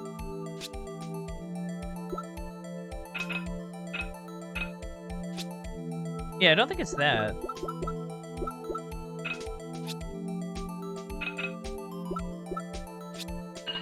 Oh, there we go, there we go, there we go.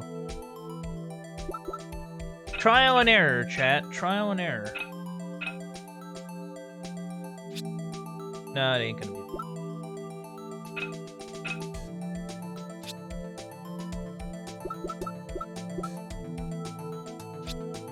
There we go. Yeah.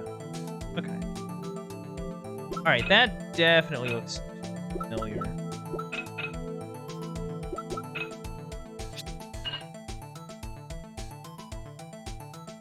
No.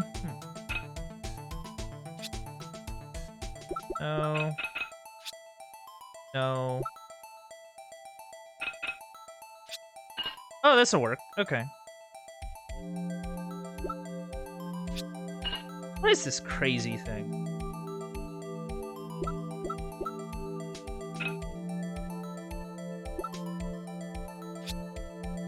Yeah, it ain't gonna be that.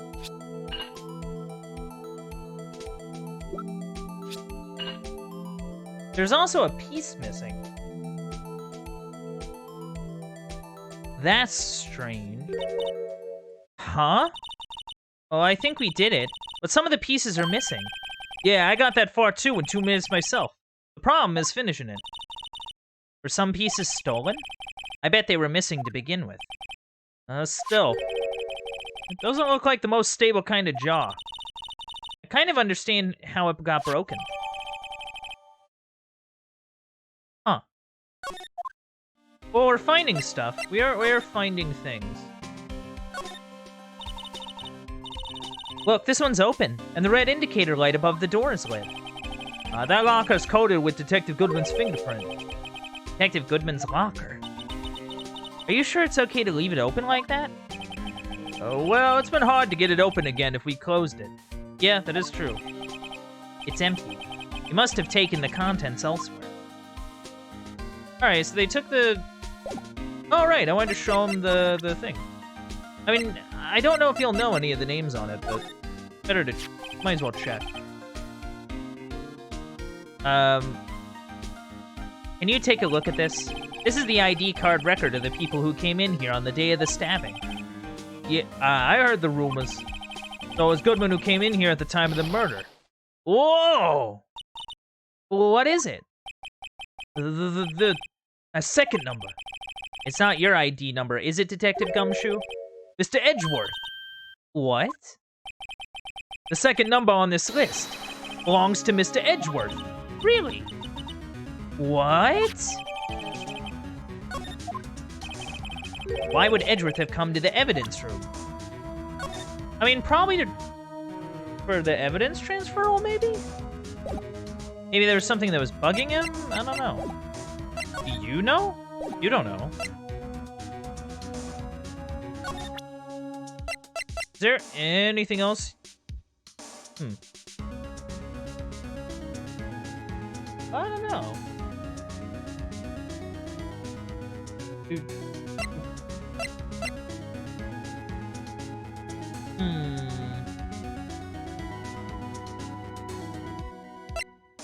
Like, I don't know if I can really present anything to him.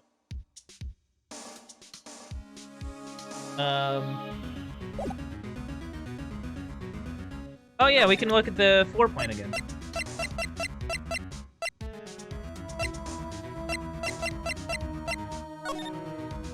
So, someone got stabbed, and then someone left a handprint.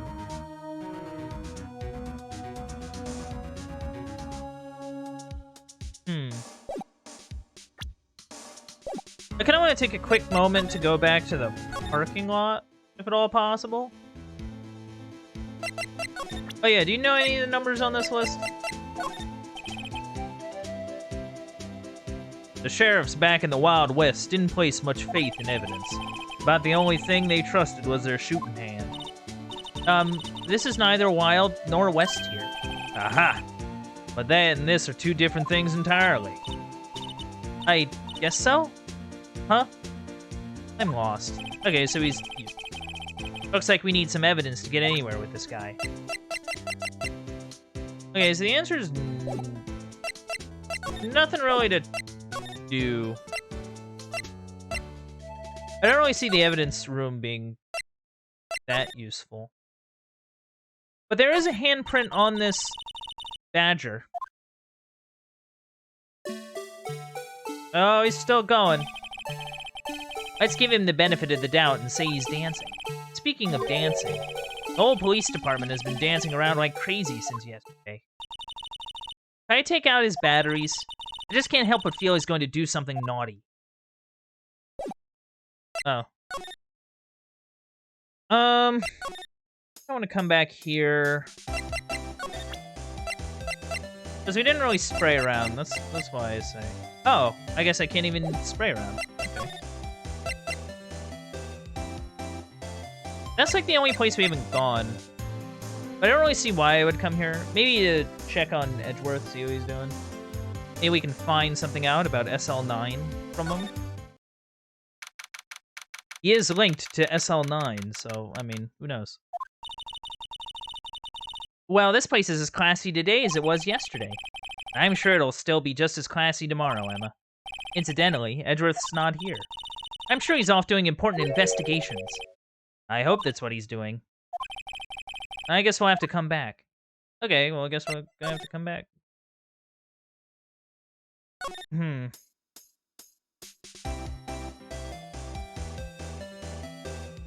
I don't know. Do you know any of these numbers? Well, why would she know? She hasn't been on the force for forever. Oh, she knows something. You, yes? You said you wanted some hot tea, right? No, but thanks. She didn't even look at it. You must have to brew the leaves a long time to get rich flavor like this. We pre-infuse the leaves with steam before brewing. I knew it, so that's the secret to their aroma. Exquisite. The only thing I'm smelling here is wasted time. Okay, well. Yeah, I kind of figured she would.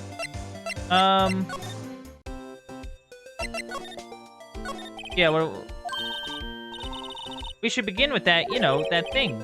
The mystery of the victim, I guess. How could one man, Detective Goodman, be killed in 2 places simultaneously? Oh, well, you see, you should go to the police department. The evidence room, was it? I'm not being very useful here, am I? No, you're being very helpful. So did we miss something in the... Did we miss something? Well, Meekins is still here.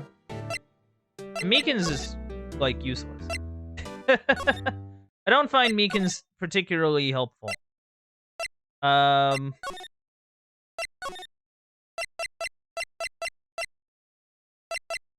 Yeah, the underground lot isn't helpful. You're not being helpful.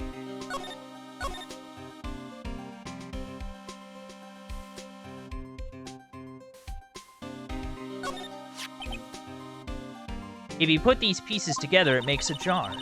There are 2 things that bother me. 1, why are some of the pieces missing? 2, doesn't it seem a little unstable? I wonder if it broke. I'll make sure to remember that next time I make a jar. Like, where? I mean, there's a thing here. It's just... Man, I don't know. Wow, look at this big pile of junk in the corner. That looks like a car door. There's a pair of handcuffs attached to the frame. Maybe the guy they caught was some sort of escape artist and he got away. Hey, that's one of those human profiles for range testing. He's been shot square in the forehead. Better him than us. Yeah. Like, I don't know where... Like... what to particularly do.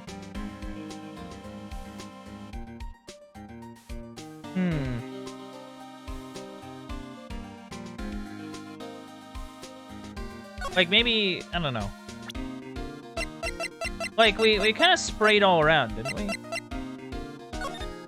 Like... This is the plan.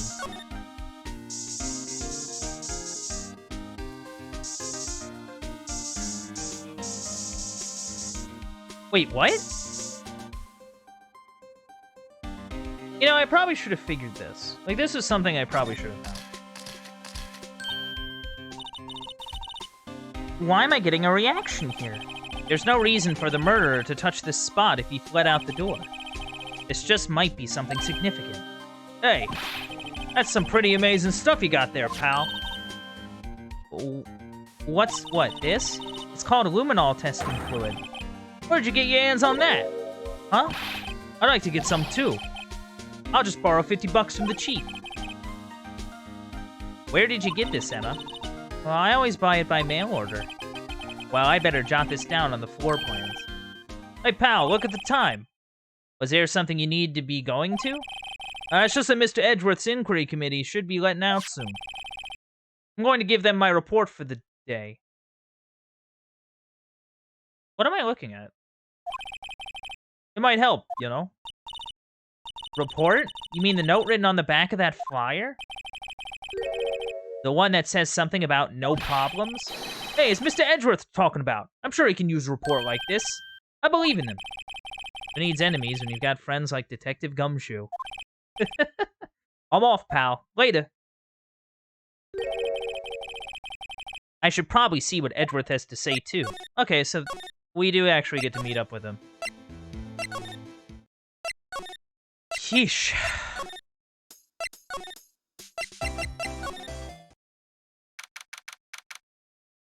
Alright. Oh, it's you! Ah, guests. Ah, guests. My apologies. Oh, it's you. Have we met somewhere? Huh? Mr. Edgeworth, I beg your leave. So long. I probably had a voice from him, but I just... What it was? Is Edgeworth here? There, standing by the window, a teacup in his hand. Right.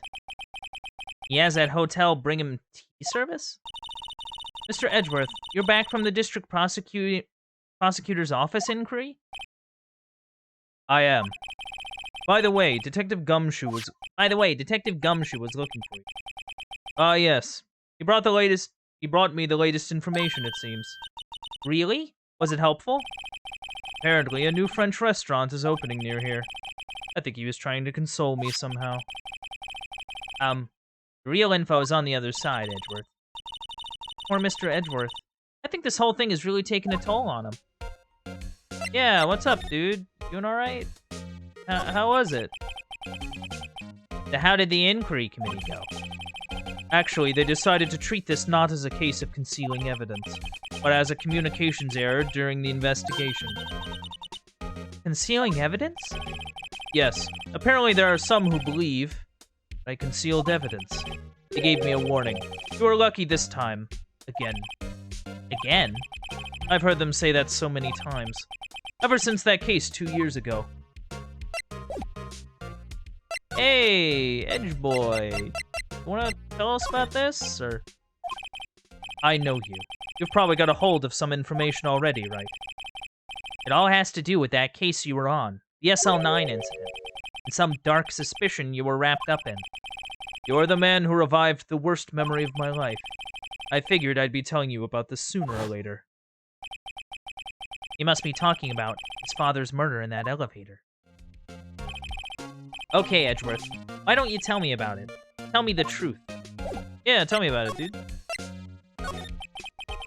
The Sl9 incident was a heinous serial killing case.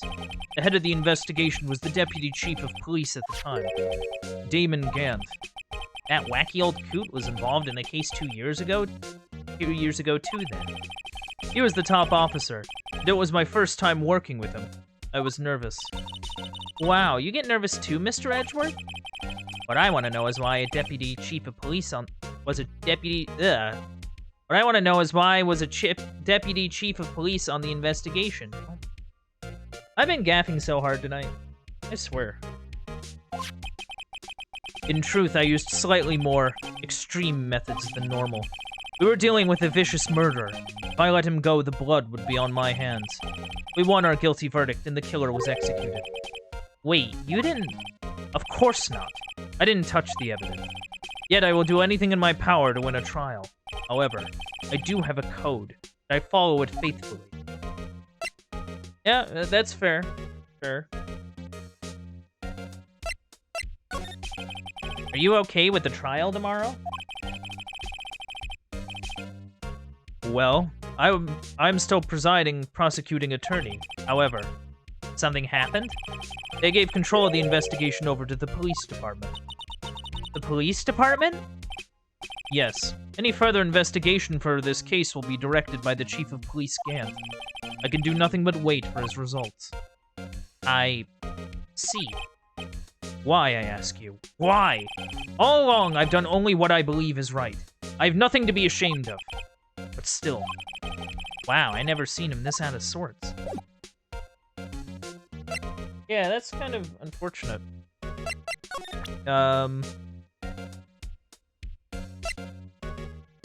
Hey, do you know anyone on this list, my dude? Oh, right. I'd better check this now. As I was saying, What's this? A record of ID card usage.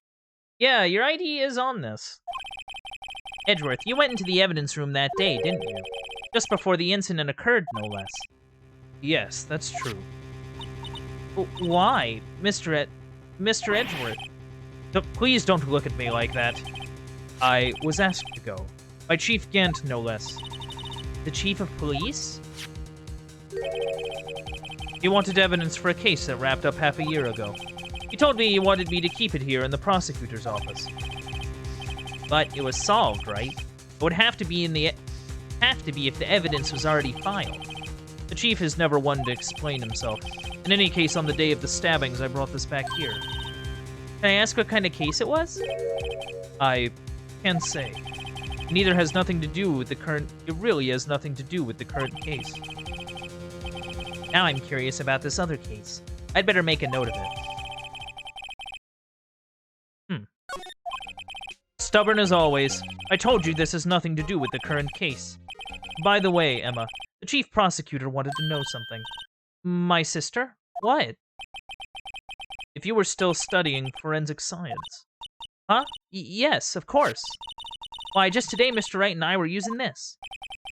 Luminol testing fluid, Well then, you might have use for this. Aluminum powder for taking fingerprints? It's been chemically treated for better adhesion. For me? Are you sure? You're the enemy, you know. I've no say in today's investigation. Do as you will. Edgeworth, No need to thank me. Here, take your powder and these fingerprint files for everyone involved. Thanks. How about giving these to Detective Gumshoe as well?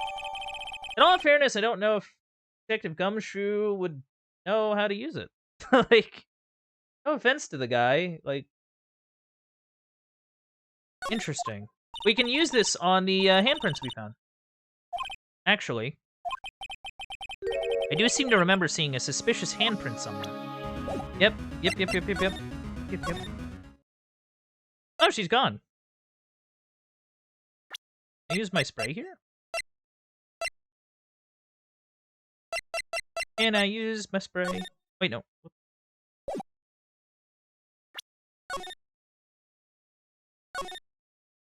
Alright, so there was blood over here. Nothing really in the trunk. I remember in the testimony, she used the phone? Oh, okay. Fascinating.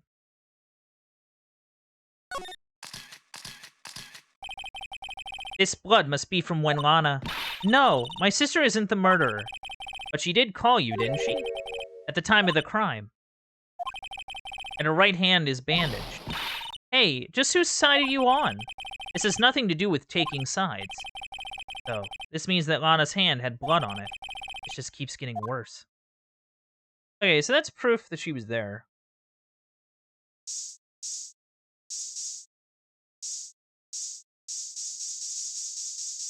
So, that's something, I guess. Yeah, we need to go to the evidence room. Oh, and he's gone too. Where'd he go? Our investigation turned up a suspicious handprint. Here, in this blood on the detective's evidence locker. Let's use the secret weapon we just borrowed. We also have a second hand to look at. Right, let's get started. First, choose a finger. A finger? Each finger leaves behind a slightly different imprint. So let's choose the finger that will have left behind the clearest print. I really can't tell the difference at a glance. Quit procrastinating and choose a finger. Is this one good? Okay, now it's time to check for prints. Let me show you how it's done. Emma's starting to get that sparkle in her eyes. First, we sprinkle the aluminum powder around. Huh? How do you do that? Oh, okay. Ah, it looks like that did the trick. The aluminum powder adheres completely to the print. Once the powder is well spread, just blow away the excess. Huh? How do I do that? I wonder in the DS game if this was like a use the microphone thing. Like you actually had to blow away using the microphone. That'd be funny. Imagine you're blowing out the candles on a birthday cake. See? Wow, that looks like fun. Might take some getting used to, though. It's fine. It won't go up your nose or anything. You just pour the powder on thick and blow away the extra. Those are the basics of fingerprinting, Mr. Wright. I guess I'd better give it a try. Doo-doo. Huh. Oh, there we are. Do. Look at that. You found it. You found one. But this looks nothing like a fingerprint. Now that you mention it, I guess it doesn't. What does it mean? I think it means we're out of luck. Out of luck? The person who left this handprint must have worn gloves. Don't tell me we've been wasting our time here. Hey, calm down. That's just the way it goes sometimes with scientific investigations. But it does seem a shame. While we're at it, why don't we look for other prints? Other prints? Looking at the locker door again closely, it seems like there are fingerprints outside the bloody handprint as well. Let's see if we can find a clear print. Fingerprints outside of the blood. Oh, is it this? I mean, if this might just be incidental, though. Oh, well. Definitely a print.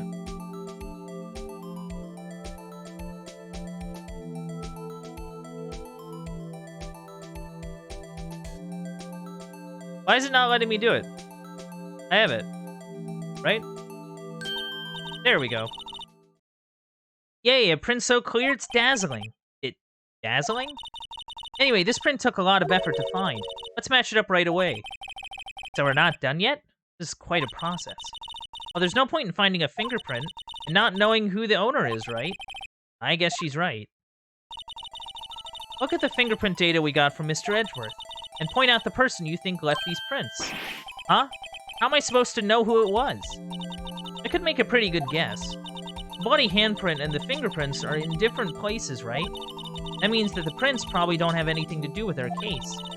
So whose fingerprints would most likely find on this evidence locker? Oh, we have the fingerprints of, like, everyone.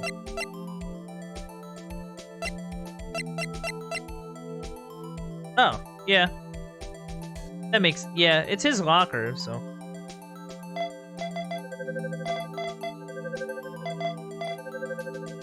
Ta-da! Whoa!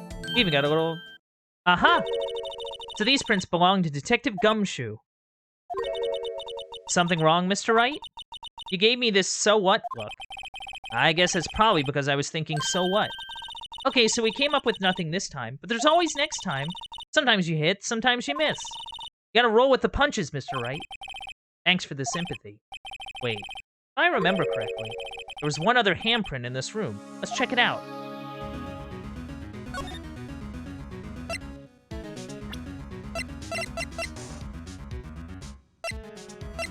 Do I have to...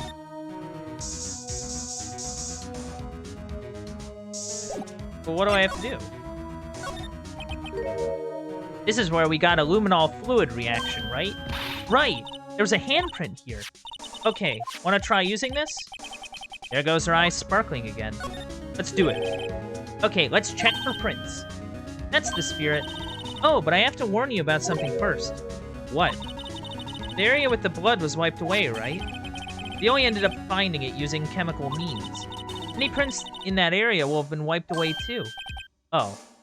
Right. So that means no prints. Would you say the probability of your hypothesis is high? Don't ask me. Anyway, we must try to find prints that weren't wiped away. Prints other than the ones left by the bloody hand.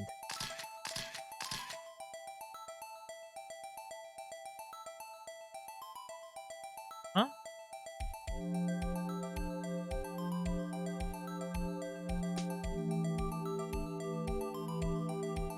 Prints left besides the bloody hand.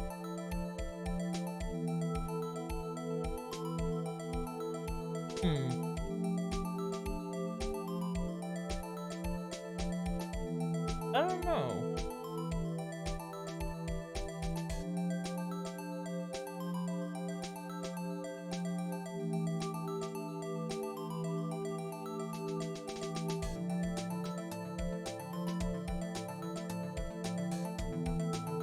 Is this a thing?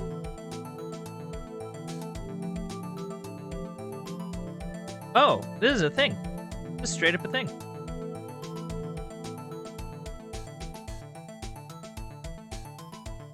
Oh my god. Ugh.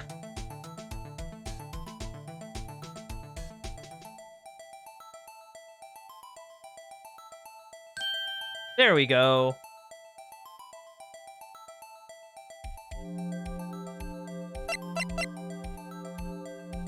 So it wasn't Goodman's. Jake? Sure as heck looks like Jake's.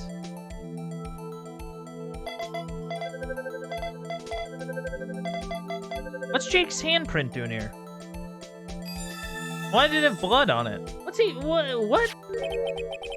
Hey, these fingerprints, they... Whose are they? Whose? Is it someone I know? It's Officer Marshall. Huh? Officer Jake Marshall? That's gotta be a coincidence. He's not involved in the crime. Emma. This is decidedly different from Detective Gumshoe's print. The luminol reaction. The blood and the fingerprints are in the same position. Oh. Oh! So we have Jake Marshall's fingerprints. On a wiped blood stain. But why would Officer Marshall... It looks like our investigation is finally turning up some results. I guess this is what you'd call decisive evidence. I don't believe it. To be continued, wow. Just gonna leave it right there. I wonder what sort of... I don't know what Jake's deal is, though. Like, why would he, like, put on gloves, stab a dude, and then... Like, how would he manage to get blood on his gloves, but also get blood on his hand? If it's even, like, the same guy, you know? Like, that's the thing I don't get.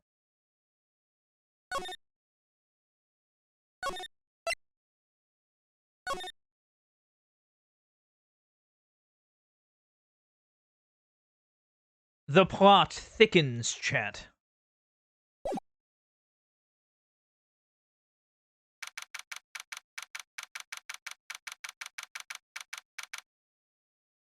Alright, who do we got? So what do you think, Mr. Wright? I think the prosecution is as confused as we are. After all, the victim was murdered in 2 different places at the same time. And a different suspect was arrested at each of the crime scenes. Lana! Good morning, Mr. Wright. I apologize for yesterday. I was indisposed. I hope they didn't hold you too long for questioning. We just finished, actually. I'm used to all-nighters, though. So, how'd it go? It's as Mr. Wright suspects. The police are clueless. I figured as much. So I struck a plea bargain. A plea bargain? What do you mean by that? Well, she's gonna plead guilty and then they're gonna give her a lighter sentence. We agreed that if I told them the truth behind this simultaneous murder, they wouldn't seek capital punishment. That's what I mean, Emma. But Lana, don't tell me you... Much to my regret, I'm as much in the dark about this as they are. Miss Sky. We found trace evidence of a certain person in the police department's evidence room. They belong to Officer Jake Marshall. What kind of trace evidence? Blood-stained fingerprints, to be exact. That's the trump card I have up my sleeve. You do understand what this means, don't you? In order to defend my sister, you're going to accuse Mr. Marshall? We have to play the cards we're dealt. Isn't that right, Miss Sky? Do what you have to do, Mr. Wright.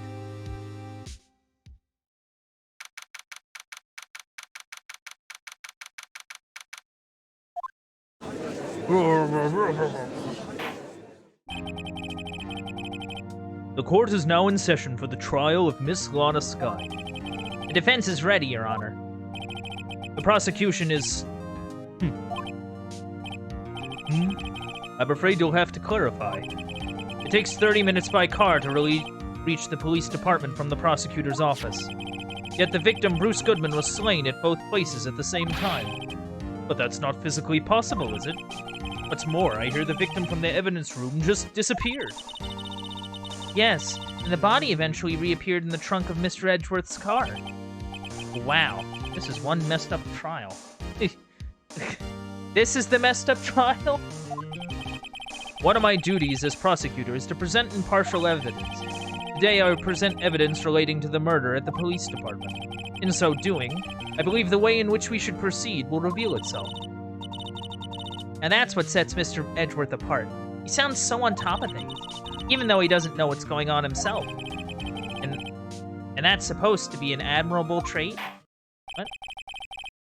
Very well. Let the trial resume. On the day of the crime, what exactly transpired at the police department? Mr. Edgeworth, you may call your first witness of the day to the stand. For its first witness, the prosecution calls the suspect of the murder that occurred at the police department. The suspect? You mean the so-called murderer? Boy. Things are getting wild from the get-go.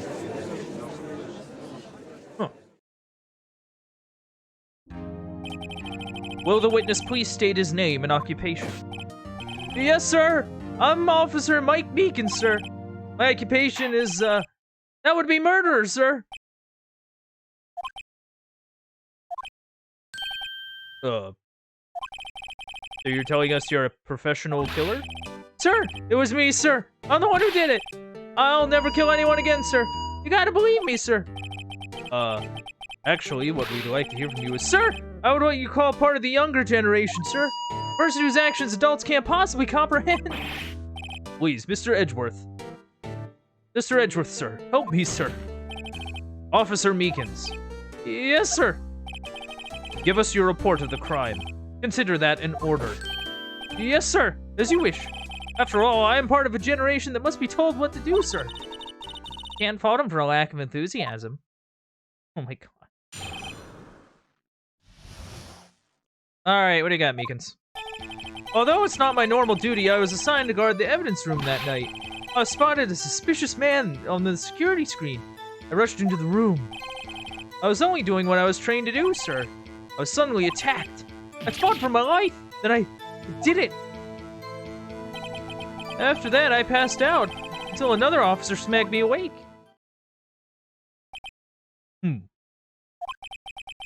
So the victim, Detective Goodman, attacked you? Do unto others before they do unto you. That's the Meekins family motto, sir.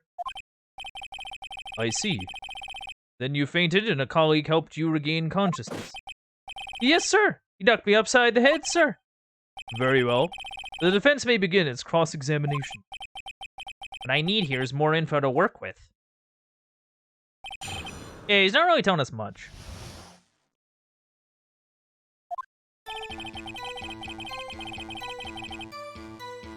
Yeah, who assigned you to do this? Like, who... It's not your normal thing. Who told you to do it? Mr. Meekins, you work in the General Affairs Department, do you not? Yes, sir. I'm in charge of hiring new recruits, sir. Yikes. There's a scary thought. Evidence transferal was taking place on the day of the crime, which meant many officers were given special tasks not ordinarily performed. I was in charge of guarding the Blue Badger, sir. The Blue Badger?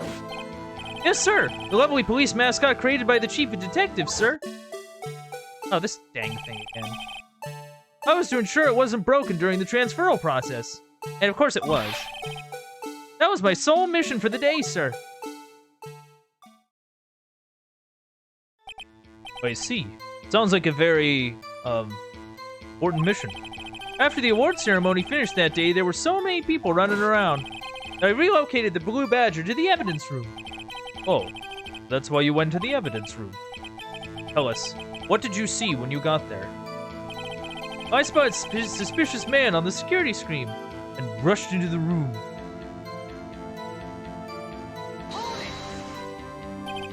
In order to enter the evidence room, you need an ID card, am I correct? Precisely, sir.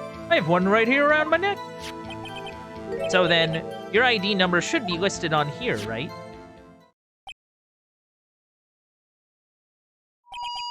There it is! I found it! This is the one right here. Would you please read us the number? Yes, sir. It's 4989596. That's my number, sir. I see. Huh? But the number 4989596 is shown as being used twice. Please explain, witness. It's no real mystery, sir. First time is when I relocated the Blue Badger to the evidence room. And the second time is when I went to go get him after everything settled down. I see. So it was during that second time when... Yes, sir! That was when I was spotted the man on the security screen. Alright, well that clears up the double number, at least. I was only doing what I was trained to do, sir. I was suddenly attacked. Hold on. I kind of want to look at this thing.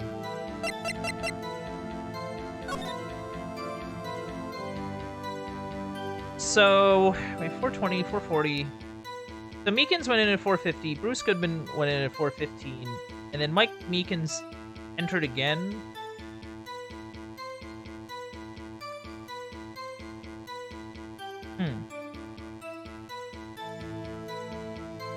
Miles Edgeworth has an alibi. Mike Meekins also has an alibi. Like, he went in for a reason. Like, there was a Blue Badger, there was evidence that the Blue Badger was there because of all that paint and garbage, and when everything settled down, he went back to get it out.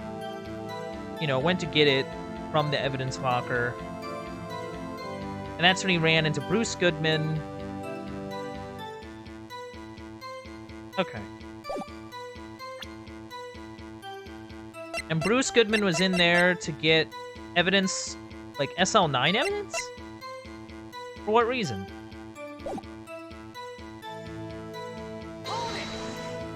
Yeah, what? So you were attacked. Can you please tell us exactly what happened to you? It was a knife, sir. A knife! Detective Goodman pulled a knife on you. What happened then? Well, with me charging in on him like that, he looks as surprised as I was. You aren't exactly the kind of person someone would want to run into. That's when I reacted, sir. It swung my arms like an octopus, struggling to detain him. That's how I got this gash on my hand. Maybe if you just kept your cool, your hand wouldn't be... When I saw the blood trickling down my arm, I panicked. I grabbed the man by his collar. I fought for my life. I did it. Did what? What'd you do? What exactly do you mean when you say you did it? I know I don't look the type, but I'm really into kung fu films, sir. The man let his guard down for just an instant, so I snatched his knife from him. You took his knife? I spun him around and performed a disarming maneuver. Made sure to close my eyes like a man. I see. Must have been desperate. The next thing I knew, his white coat was drenched in the sea of my blood, and then the next thing I knew... Yes? He punched me right in my face, sir. After that, I passed out until another officer smacked me awake. Alright, who woke you up? About what time did you regain consciousness? No offense, sir, but how am I supposed to know that? I was unconscious. Oh, right. According to the report from the officer that woke up the witness, it was about 5:30. He hit me right in the head, too. I woke up crying tears of pain. That's nice. I mean, it's nice that you recovered, that is. When I came around, though, I made sure to finish my mission, sir. Your mission? Yes, sir. Blue Badger, sir. I returned him to the entrance before things got out of hand. Well, we can all rest easy now. I believe we now have a fairly accurate picture of what happened. Yes, Your Honor. Only one thing remains unclear. Was the man this officer murdered really the victim? He's got a point. Yeah. Because, like, here's the thing, right? Like, it's clear that you can lose your ID card. Like, the ID cards can be lost or stolen. Just because Bruce Goodman's ID card is on the log does not exactly mean that Bruce Goodman was actually in there. The only way we'd be we'd actually need to tell is through the security cam footage. I don't know where that is. And Jake might not give it to us because he might be a suspect in this one. Yes, Officer Meekins? With regard to that, sir. Oh. Speaking of, take a look at this. It was sent to my jail cell. Chief Gant delivered it to me just this morning, sir. The chief delivered it? What is that? A videotape? Yes, sir. That's absolutely right, sir. A videotape, sir. It contains footage from the security camera in the evidence room. What? But I specifically asked if there was such a tape. I was told it had been mistakenly erased. That's quite a mistake. I just do what I'm told, sir. The only thing I'm really good at. Looks like communication with the police department is as good as ever. Well then, let's have a look. Show us the video of you murdering the victim. Oh, please stop using that word murder, sir. It scares me. A video of a real murder. Just what are we getting ourselves into? Oh, it's like an actual, like, video.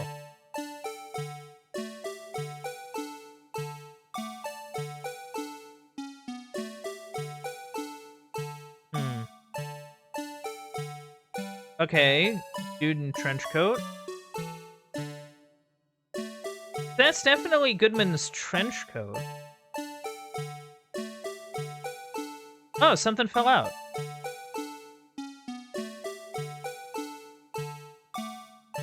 Oh, there's Meekins. This is like the worst security cam ever, but like, oh. Interesting.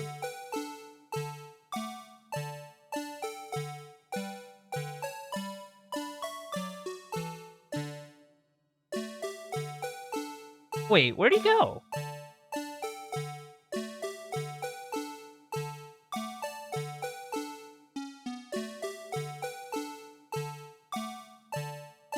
Huh.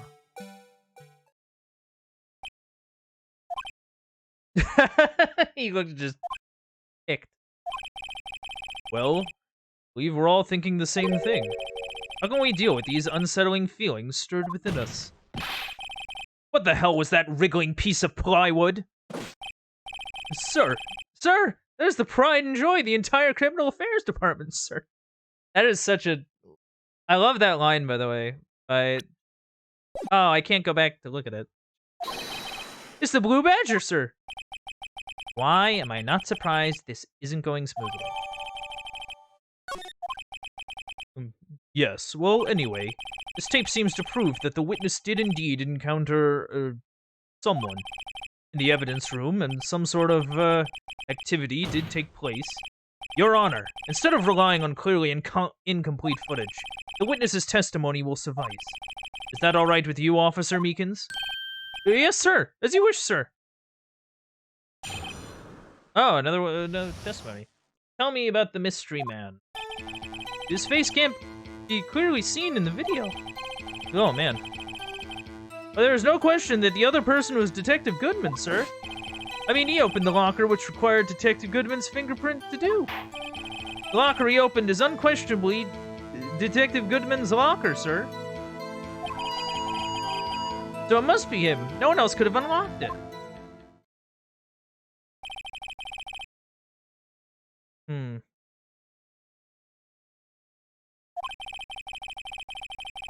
Each detective has been given a locker, equipped with a fingerprint-activated lock. These locks ensure that each locker can only be opened by the detective it belongs to. Intriguing. That would mean the victim at the crime scene would have had to have been Detective Goodman. Very well. The defense may begin its cross-examination. I don't know where this cross-examination will lead. Everything begins with contradictions. That's where I have to start. Alright. I kind of want a closer look at this tape that we just got.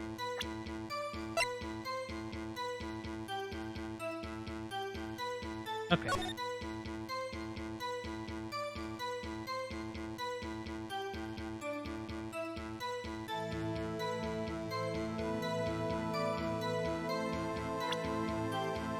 The fact that I can't, like... fast forward it at all is kind of a bother. Wait, hold on. See, that's what I saw before. I guess the light is on. So he walks in, right? So he walks in. Oh yeah, the thing was already opened when they opened it. And something fell out. So Meekins comes in.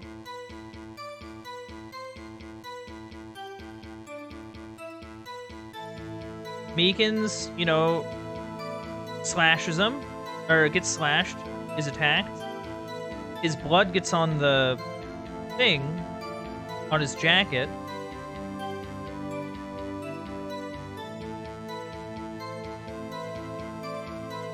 That's left open. Where the heck could he have gone?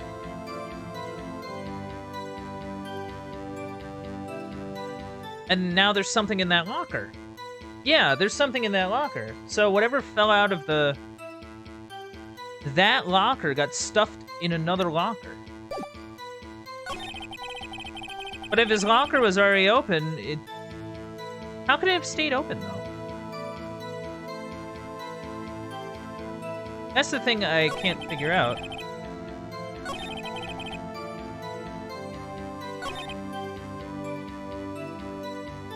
No one else could have unlocked it.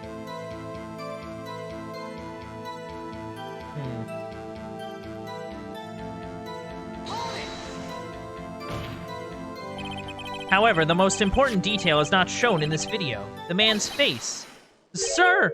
If I may say something, sir. Please do. After all, you're the one being examined.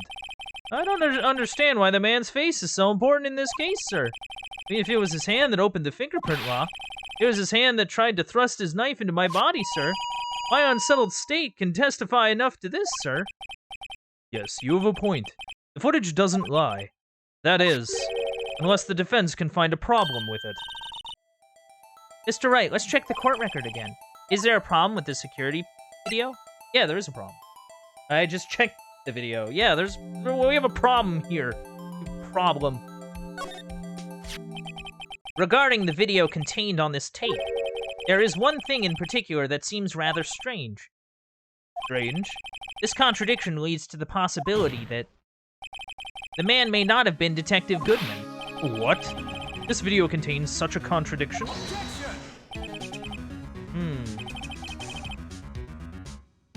Interesting. Your Honor, I have a proposal. Yes, Mr. Edgeworth? I propose that we have the defense point out to us this alleged contradiction in the video. He would want me to point it out. Very well. Proposal accepted. Let us further inspect this piece of evidence. I will now play the security tape.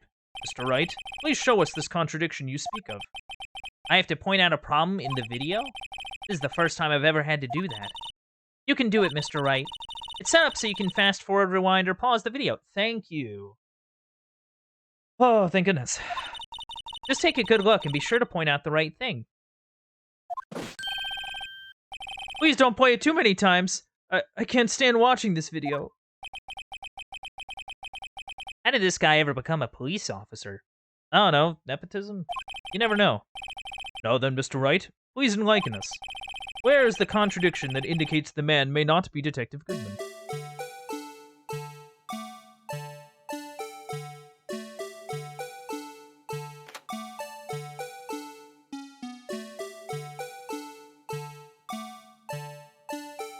I mean, I think it has something to do with this light.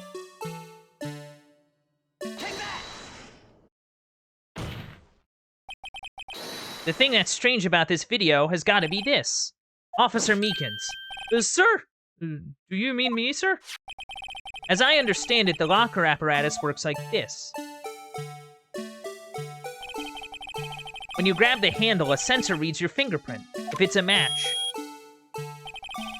the light turns on and the lock is released. According to my very limited experience, that's the way I understand it, sir. If so, then something is seriously wrong with this picture. Yeah, the thing's already open.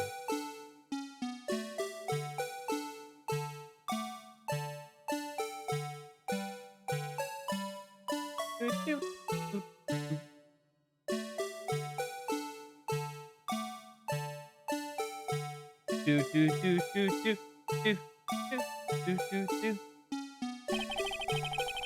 the victim reaches for the handle to open the locker, let's rewind to a little earlier. You for real, like, you could've just... Gonna make me sit through this video.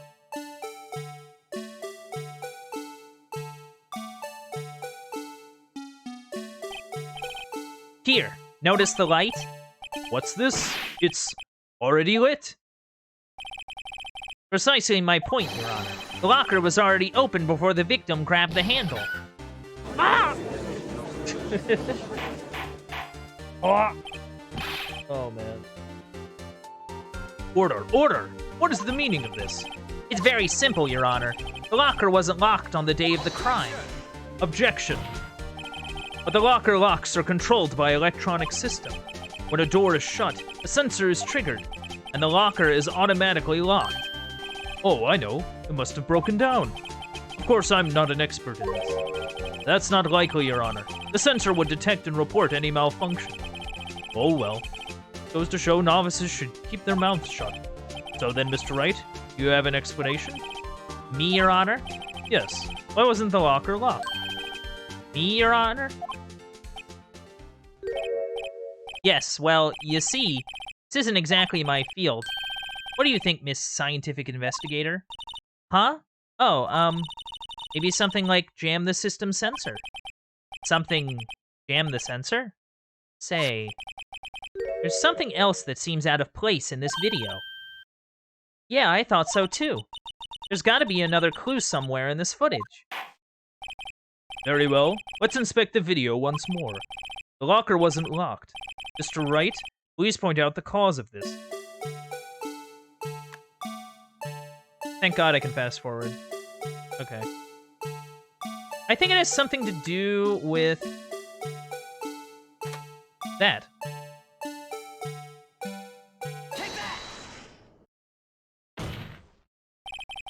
Please watch closely. This is the continuation of the part I showed you earlier. Now we get to sit and wait. At least it doesn't play the song every time. At least that's something.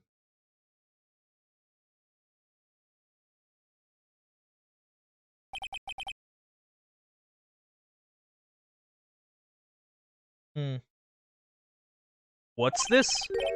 Something white fell out of the locker. But, sir, it's been my experience that things fall out when doors are opened. I often fall out and roll great distances when I open my... We can't be sure that item was completely inside the locker to begin with. What do you mean? The sensor triggers the lock when the door is shut. What if something was inserted, say, between the sensor and the door? Inserted? Oh, that's an idea. That's an idea.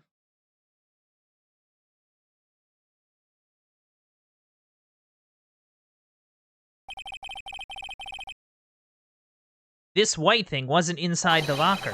It was stuck between the door and the sensor. Oh, I understand now, sir. It's just like my tie. 2 out of 3 times it gets stuck in the door when I get out of my patrol vehicle, sir. Instead of the door closing, my tie chokes me. But the object would have to be extremely thin to fit in the door. Not only that, but it would also have to block electrical currents. It would need to be an insulator. Yes, an insulator. But at the crime scene. There just might have been something that fits the description. But sir, by insulator, you don't mean... I think I finally got this figured out. Very well. Will the defense please present the relevant evidence? What was this insulator that was stuck in the locker door? There would have been something we found. Oh, rubber glove. Rubber's an insulator. Like, that's why you wear rubber gloves when working with electrical whatever, yeah. I found this near the locker. A thin rubber glove. But we can't be sure that was in the victim's locker. It has a tag that says Sl9 Incident. The video seems to depict the victim opening the locker. But that isn't the case. The lit lamp attests to this. On the day of the crime, even I could have opened that locker. Is this not so, Officer Meekins? Sir, it appears so, sir. Order, order, order! So we are to believe then that the victim, whom this witness stabbed in the evidence room, was not Detective Goodman? Don't be misled, Your Honor. What do you mean, Mr. Edgeworth? The defense has merely demonstrated that possibility and nothing more. The victim in the video was indeed Bruce Goodman. The prosecution will offer one more testimony to prove this. What? Officer Meekins, please testify about this. Oh, sir, me, sir? I'm not sure what you're referring to, sir. Oh, you mean that, sir? Of course, sir.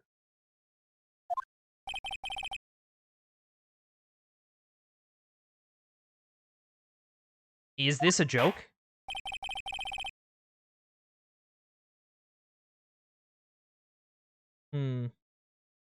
Very well. Begin your testimony.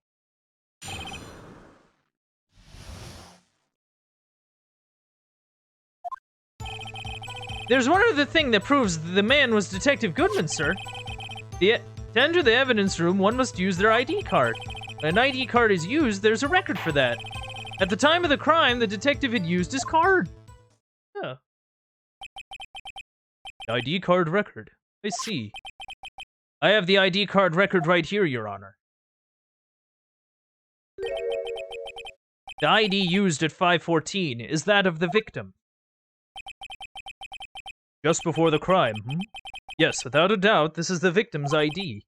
However, one thing does strike me as unusual. Several hundred cases should have been due for transferal. Why were there so few people using this room? This particular evidence room is only used for storing certain special cases. Special cases? Extremely violent cases involving police staff. Just hearing that makes my hair stand on end. Me too, although it doesn't make much of a difference. There were only a few cases up for transferal there, and most were cleared up by noon. Right, I see. Now let's move on to the cross-examination.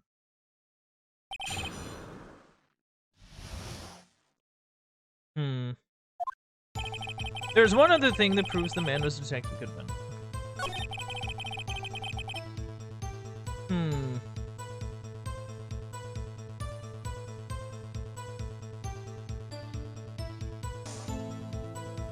But see, here's my thing, right? Like, we found his ID, though.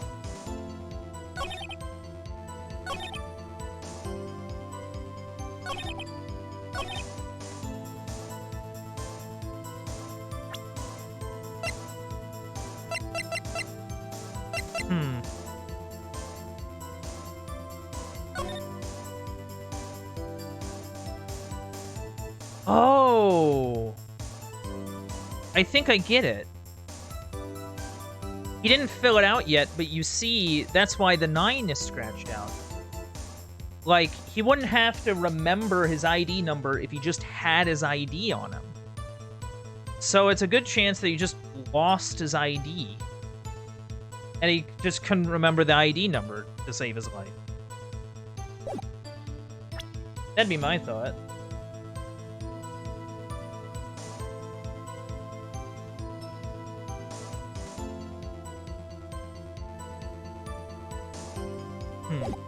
But what to use it on?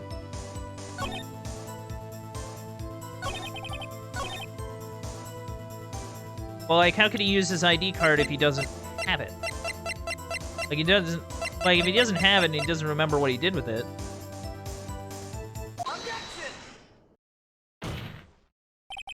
Wait one moment, Officer Meekins. I'm not good at waiting, sir. I have the victim's ID card right here.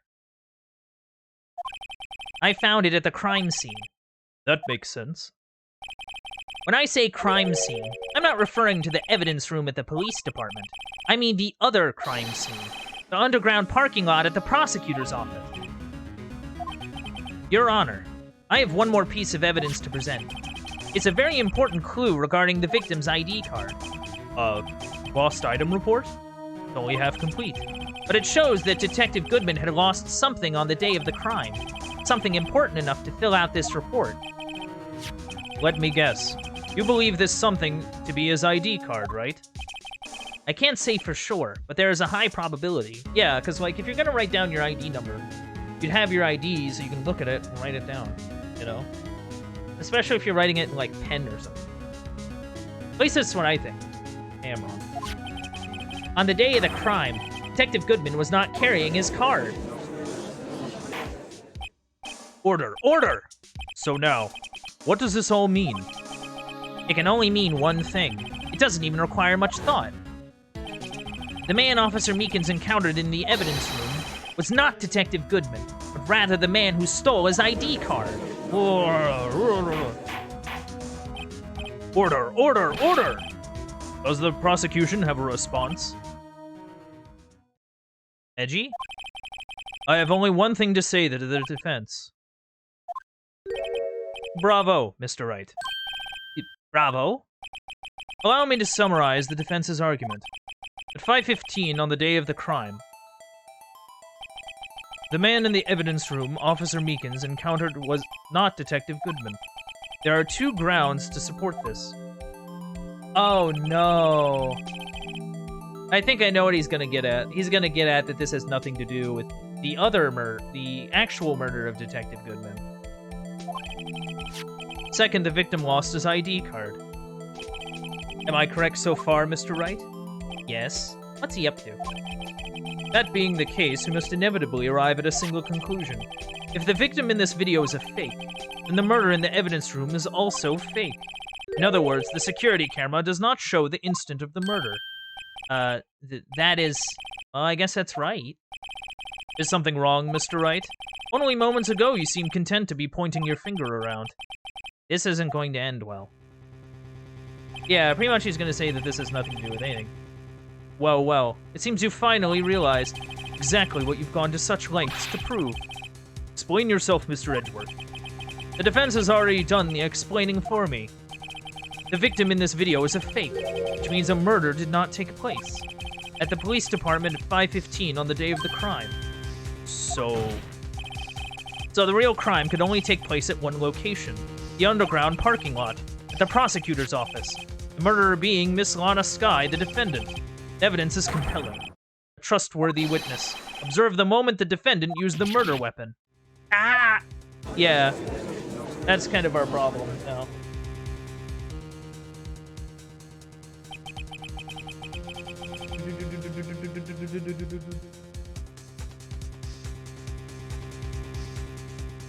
I knew that testimony was way too shabby. It was all a trap from the beginning. The activity in the evidence room still leaves many questions unanswered. Who exactly was the victim Officer Meekins encountered? And where did this person disappear to? However, this trial's purpose is to examine only the murder of Detective Goodman. Just so, Your Honor. Mr. Wright, you have to do something, or else Lana... Oh, well. What do I do? How am I supposed to get myself out of this mess? I mean, do I...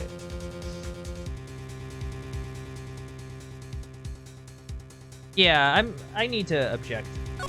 I need to, like, fight. One moment, Your Honor. What now, Mr. Wright?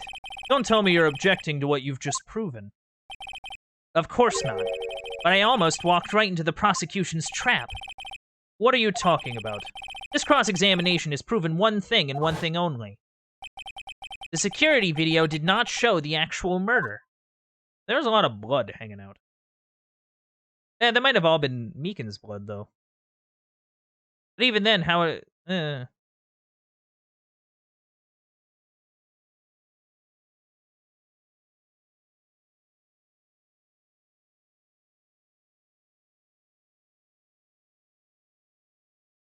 Oh. However, it cannot be said that it is unrelated to the murder in the parking lot. Specifically, large amounts of blood traces were found in the evidence room. The defense demands further examination into the truth of the matter. Mr. Edgeworth? Yes, Your Honor? If this court were to examine this further, other witnesses will be necessary. Is the prosecution prepared? I'm sorry, Your Honor. The prosecution considered the incident at the police department to be unrelated. We've not prepared any other witnesses for this incident. This just might be my chance. Time to call a certain Texas Ranger to the stand. Mr. Wright, do you mean... Your Honor, the defense would like to request a specific witness. Oh? Whom do you have in mind? Someone we have reason to believe knows the truth. The truth behind the activities that took place in the evidence room. The prosecution requests to hear this person's name before deciding whether or not to comply. Very well then, Mr. Wright. This person whom you would have testify, what is his or her name? Good old Walker Texas Ranger over here. Officer, Jake Marshall. Why him? Can't let Edgeworth know everything just yet. He's in charge of the evidence room. I feel we should hear what he has to say. The prosecution agrees to the defense's request. Since he was responsible for guarding the room, we should hear his testimony. Fortunately, he works in the police department. You shouldn't need longer than 20 minutes to prepare. Very well. The court will take a 30-minute recess while the witness is subpoenaed. Will the prosecution please prepare the witness during this time? We will, Your Honor. Court is now in recess. Time for recess. However, that shows.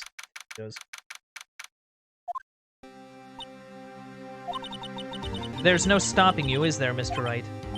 Huh? What do you mean? You called for Jake Marshall. It seems you figured everything out. I haven't figured anything out. Lana, you're the one who knows everything. Emma, you always know everything. Why don't you just tell us? Mr. Wright is trying his hardest to protect you. I don't recall ever asking for his protection. How can you be so cold? Don't you trust us? Don't you trust me? Hope I'm not interrupting anything, pals. Dang it, Gumshoe.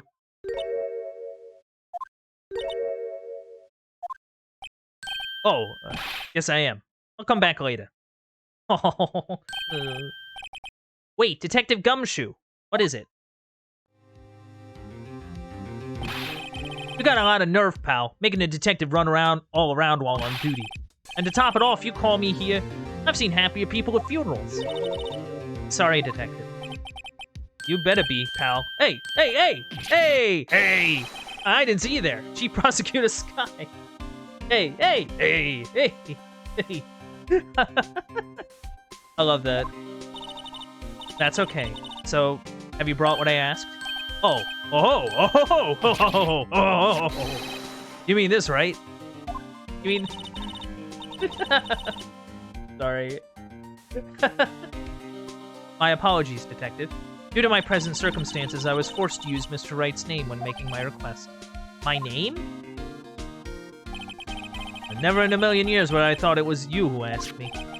Did I bother you to bring me the Sl9 Incident files? I need them by noon. Talk about crazy. The Sl9 Incident? But Lana, that's... I thought Mr. Wright might need them, so I had them brought here. Here, you might do well to read them. I can't believe you, Chief Prosecutor, were a witness in that case. Miss Sky was a witness? Files for the Joe Dark killing. Ah yes, Joe Dark. Take it from me, you don't want anything to do with serial murders. Oh, what? Now that I brought you your stuff, you're just gonna ignore me? Emma? But why? Why is your name here? What? My name is in there? I don't know. Unless... No, it couldn't be. Lana, this has Sl9 Incident. Is that... That's the classification number the police filed it under. 2 years ago, the rest of the world knew it as... the Joe Dark killings. The Joe Dark? No, Lana. That's over with. No! Emma, wait. She ran away. You know what? I just remembered. I gotta be somewhere. Sorry, pal, but I'm out of here. Oh. Jake Marshall, Angel Starr, Damon Gant, Miles Edgeworth. Not to mention Lana and Emma. Everyone involved in this case is connected to those killings 2 years ago. This can't be just a coincidence. Knowing you, you might be able to figure it out. Time to get back to the trial, Mr. Wright. Best of luck. I'd better take a good look at this file.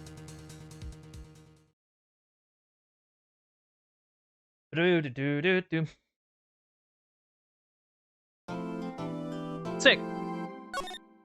I am gonna be, like, right back. I just a quick break. Nothing too crazy. But I will be right back after these messages.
And welcome back.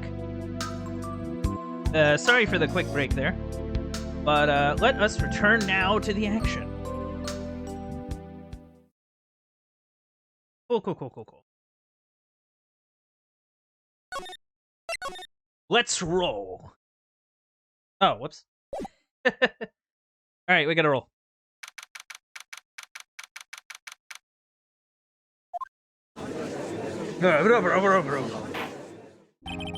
The court will now reconvene for the trial of Miss Lana Skye. Emma didn't come back. Oh yeah, I didn't check the thing that I got. Perpetrator, Joe Dark. Serial murder, sentenced to death. Victims: Edward Jones, Edith Kirby, Jeb Bates, Neil Marshall, Rachel Moss, Jason Skye. Head prosecutor, Edgeworth. Witnesses, the two Skye sisters. Investigation task force, led by Damon and Lana. Investigator, Bruce Goodman. Okay.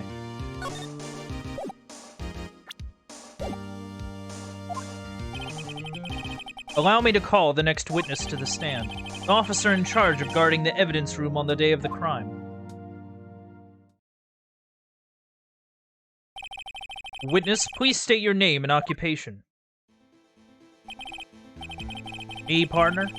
Oh, I'm just a man, same as you, wandering the trails of civilization. Occasionally helping the elderly cross intersections when needed. Yes, we get it. Oh, I know. You're a patrolman. As for my name, if you listen hard enough, you can hear the howling wind calling it out. To be exact, it's Jake Marshall, Your Honor. Howling wind? I never heard Edgeworth described that way before. Now, Mr. Marshall, let me ask you something. You were in charge of guarding the evidence room on the day of the crime took place. Is this correct? According to the papers, partner. What do you mean? The desperado's soul is as boundless as the desert sands. No paper can sum it up. Maybe it's best we get on with this quickly. Please share with us your testimony of the day of the crime. In plain old English.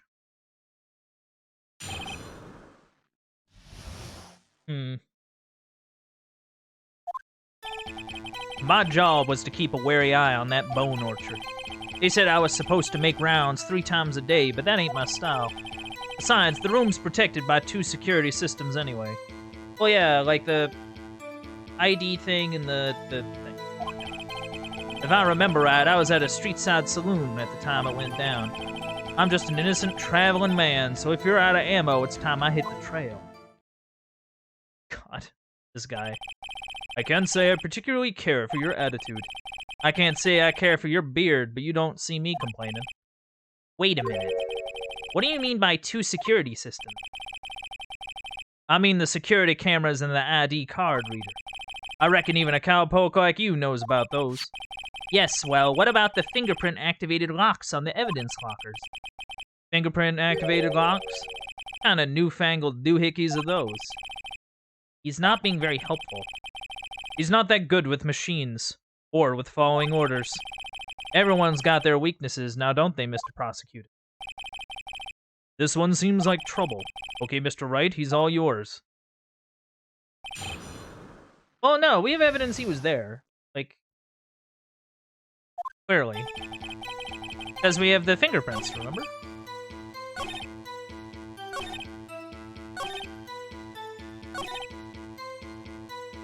Well, that doesn't make sense because we have your fingerprints.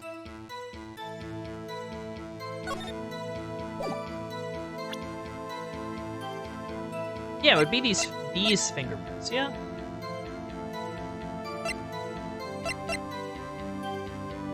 Oh yeah, Marshall's fingerprints, yeah. I didn't read the name of the thing.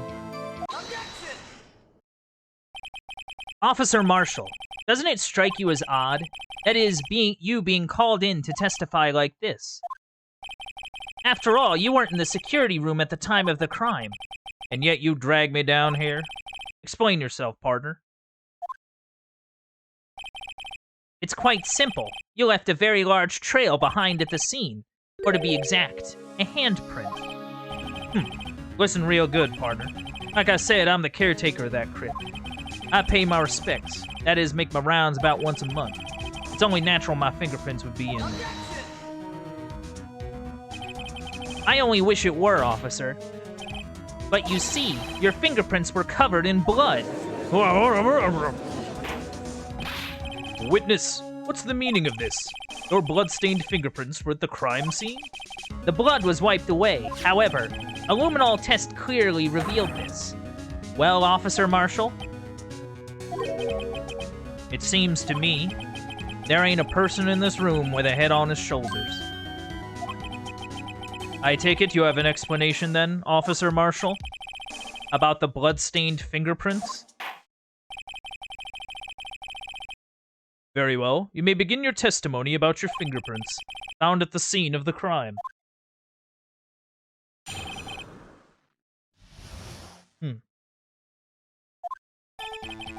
Like I said, it's only natural for my fingerprints to be in that evidence room. One of them just happened to be at the same place as the blood-stained handprint. The murderer touched the locker where my fingerprint was by chance. The bloodstain and the fingerprint are completely unrelated. But didn't you know the murderer was wearing gloves? See, I had nothing to do with it. How would you know he was wearing gloves? Although there's room for doubt. Laugh wouldn't be fun without any doubt, partner. The defense may now cross-examine the witness. This guy's hiding something. I can feel it.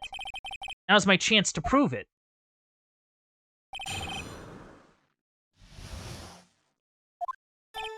Like I said, it's only...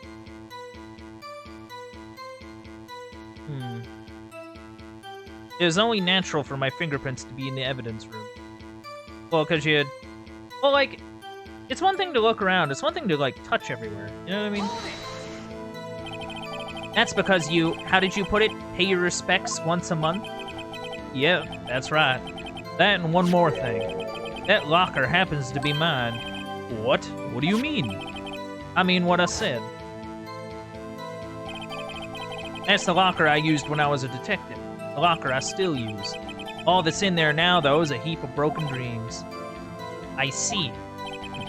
It'd be strange if my prints weren't all over that locker. Apparently, his fingerprint data was never removed from that locker's program. He must have been using the fingerprint lock all this time without ever knowing it.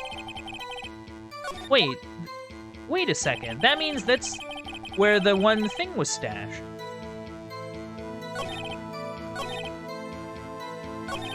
How would you, but like, again, how would you know this? How do you know that? I may be a loner, but I still do my job. I keep up on the reports. There was a blood stain at the scene, thought to be left by the murderer. That's right. It was found on Detective Gumshoe's locker. However, no fingerprints were detected on that handprint. Oh yeah, I think we tried that too. So that would mean murderer wearing gloves happened to place their hand on top of our Officer Marshall's fingerprints. That's the only logical conclusion. Are you starting to get the picture, partner? The picture? The seal of blood. In the desert, it's just food for the buzzards. There's only one reality, and that's this. The security tape. So long as my trail isn't in there, you can't say otherwise.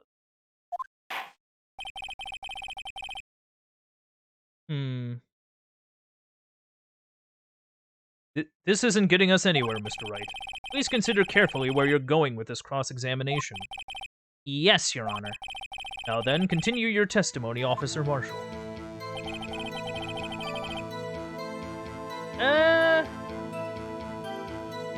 See, the thing is that if you, work, the camera's like a bad security camera, I'm gonna be real. What do you mean by that? You want to tie me to this crime, isn't that right, partner? If so, that video is the only direct evidence you have. But that video is next to useless. It's full of blind spots. Blind spots? Places you can't see. The camera's panning back and forth. The floor isn't shown. Yep, that is true. If someone was familiar with the camera's position, they could leave the room without being caught on tape. Yeah, you could just crawl along the ground or something. We don't have time for your speculations, Mr. Wright. Well, Mr. Wright, you can show us evidence in this video that indicates Officer Marshall was present. Please do so now. Would it be like the rag? Yeah, I think it would be the rag. Because if the rag is stuffed in Jake's slime, right? As well as the handprint being there. Tread carefully, Mr. Wright, or you might wind up being the one making the mistake. Now then, let's have another look at the video. Show us this incriminating evidence. Okay. Fast forward a bit. Keep going. The glove falls out. Mr. Meekins rolls up. Attacks. Big attack. Big brawl. We look back. Nothing, nothing, nothing, nothing. And boom, boom. Take that! And that is his locker. It's like the same locker, yeah. Bringing our attention back to the security camera is a mistake I'm afraid you'll soon not forget, Officer Marshall. The days are short in Texas, and so are our tempers. Would you sum up what you have to say in 8 words or less? Very well. You can clearly be seen in this video. Exactly 8 words. Not bad, partner. The key lies in a certain locker shown in the video. That locker with the white cloth sticking out. That was the witnesses, I believe. Oh, wait, whoops. That wasn't even Phoenix's line. Oops. I wasn't reading. Now then, let's rewind the video a bit. Yeah, it's like now you see it, now you don't. It's there, and then it isn't. How odd. How strange.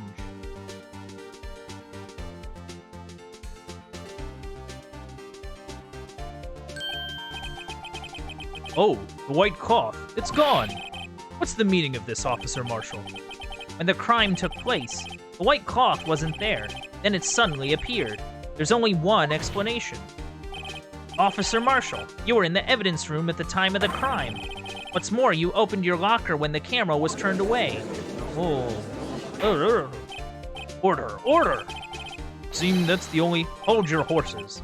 Sorry, partner, but you got the wrong man. So what if my locker was open?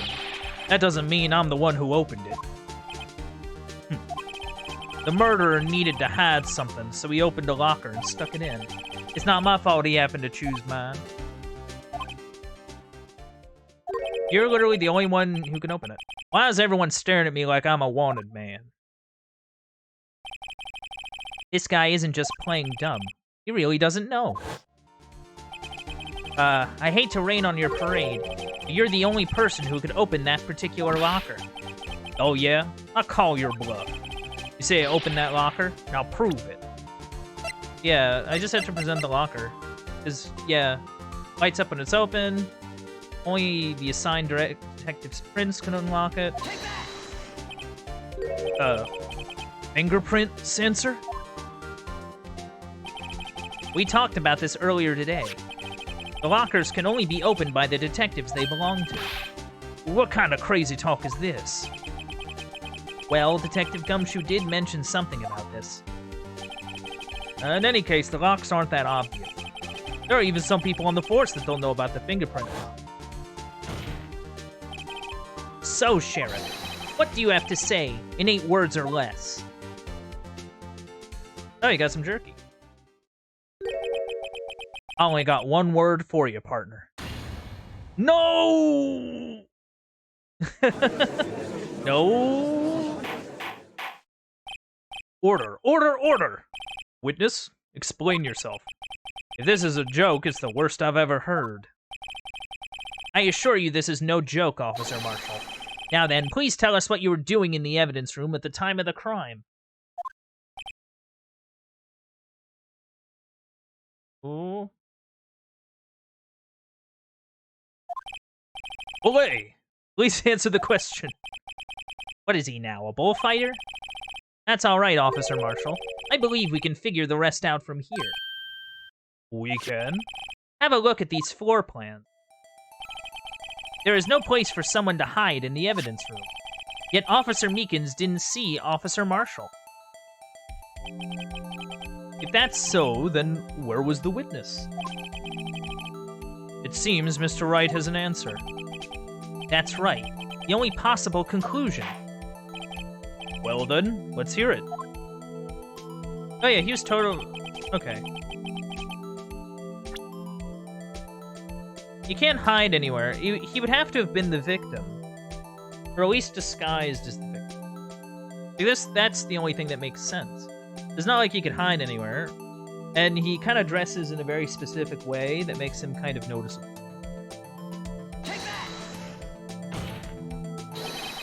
Officer Marshall was standing right here. There? But that's where the victim, Detective Goodman, was. Correct. Unless the man wasn't Detective Goodman. I believe the victim in the video is Officer Marshall. It was you dressed up like Detective Goodman. But that's preposterous. Officer Meekins witnessed the detective at the crime scene. Once he saw the man's face, he'd know for sure. May I point out, though, that Officer Meekins did not know Detective Goodman. He also testified about the man's reaction when confronted. When I entered the evidence room, I asked him to show his card, sir. Yes? And how did Detective Goodman respond? He suddenly pulled a knife on me. Something about the officer's story puzzled me. If the man had had his ID card, why didn't he just show it? Yes, he would have needed it to enter the evidence room, so he must have been carrying it. The answer is simple. He couldn't show it. As you can see, Detective Goodman's picture is on his ID card. Oh, I get it. If he showed that, his cover would have been blown. Officer Meekins would have realized the man wasn't Detective Goodman. Do you have anything to say to this, Officer Marshall? You got quite an imagination, partner. We got a term for that. It's called circumstantial evidence. Circumstantial evidence? He's still denying it. You're gonna have to do better than that to break a detective. Unless you have hard evidence proving I dressed up as the victim. I can say I particularly care for your uncooperative disposition. I can't say I care for your beard, but you don't see me complaining. Well, Mr. Wright, do you have any evidence proving beyond a shadow of a doubt that Officer Marshall dressed up as the victim? Well, who am I kidding? I don't have anything like that. I can see the fear in your eyes, partner. Seems you're the one who couldn't take the desert heat. Ack, this can't be happening. It's so obvious he's the one. What can I do?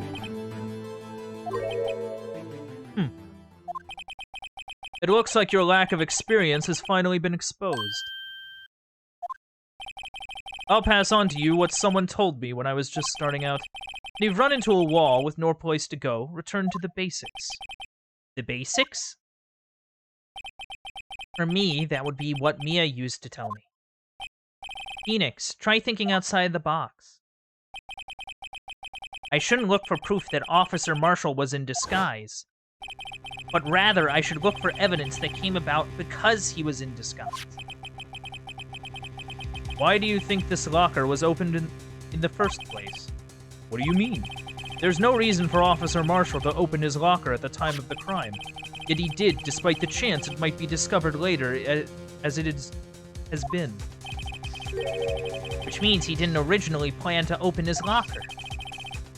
According to the defense's argument, Officer Jake Marshall dressed up as Detective Goodman at the time of the crime, and after the crime was committed. He opened his own locker for some unknown reason. The fact that a white cloth is sticking out of the locker seems to indicate that he opened it in order to put the cloth inside. So, just what exactly is this piece of cloth? Perhaps the video is the key to all our unanswered questions. I don't have any evidence, so this video is my only shot.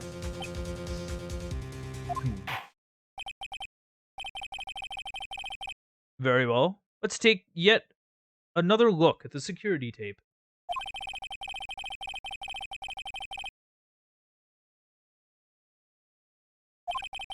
Please show us why the witness had to open his locker.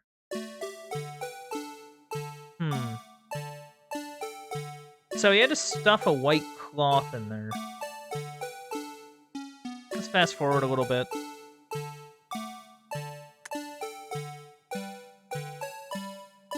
Okay.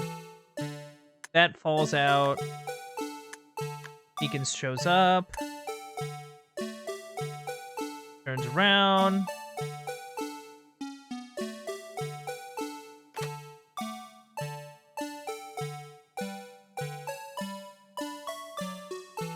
Huh. So he turns around and he goes. He's like, oh man. He lunges at him. And then he sneaks. He gets on the ground, sneaks over. So it'd have to be when, what's it called? So it must have been at some point when he attacked. That would be the answer.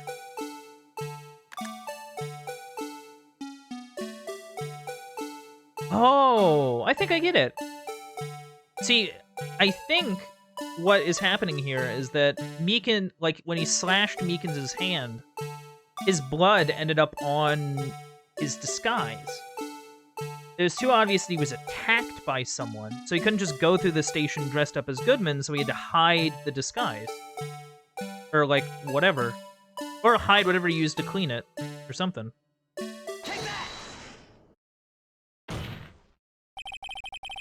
For some reason, you disguised yourself as Detective Goodman and entered the evidence room, though I don't know to what end, yet. Yet? However, something unexpected happened. Officer Meekins barged in on you. When asked to show your ID card, you pulled a knife on him. However, Officer Meekins panicked. and the white coat you were wearing was soiled with blood. A bloody white coat? You couldn't just walk out like that. You hid the coat in your locker. Not bad, partner.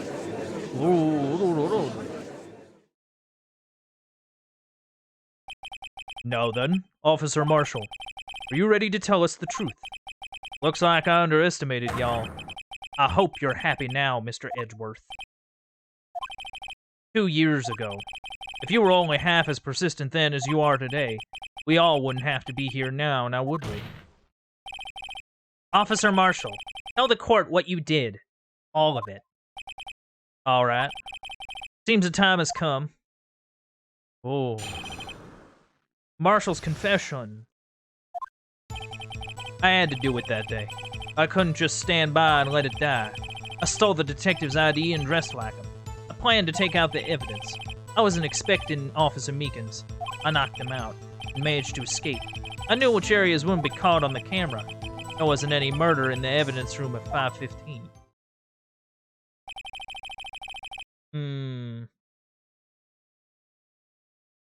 So the supposed victim was really you. But there's only one thing I still don't understand. Traces of a large quantity of blood were found on the floor of the evidence room. No one was murdered, and how could that be? Probably because of Meekins' hand. He was passed out for who knows, so he's probably bleeding all over the place. Officer Meekins managed to cut his own hand. My guess is he's the donor. It was way too much blood for such a small donation. Yeah, that too. Alright, Marshall. I had to do it that day. What are you talking about? Let what down? When you say it, you mean... Do you even have to ask, partner? The Sl9 incident. 2 years have passed since that case was closed. It was going to completely end with the transferal that day. Not if I have anything to do with it. That incident's not over. But what did you hope to accomplish by sneaking into the evidence room? When a case is closed, only that case's lead detective can look through the evidence. I wanted to have a look at it myself one more time. No matter what the cost. I don't care what anyone says, partner. That case is mine. But Officer Marshall wasn't in charge of that investigation. Why does he care so much about it? That day was my last chance. That's why I told the detective. For what end?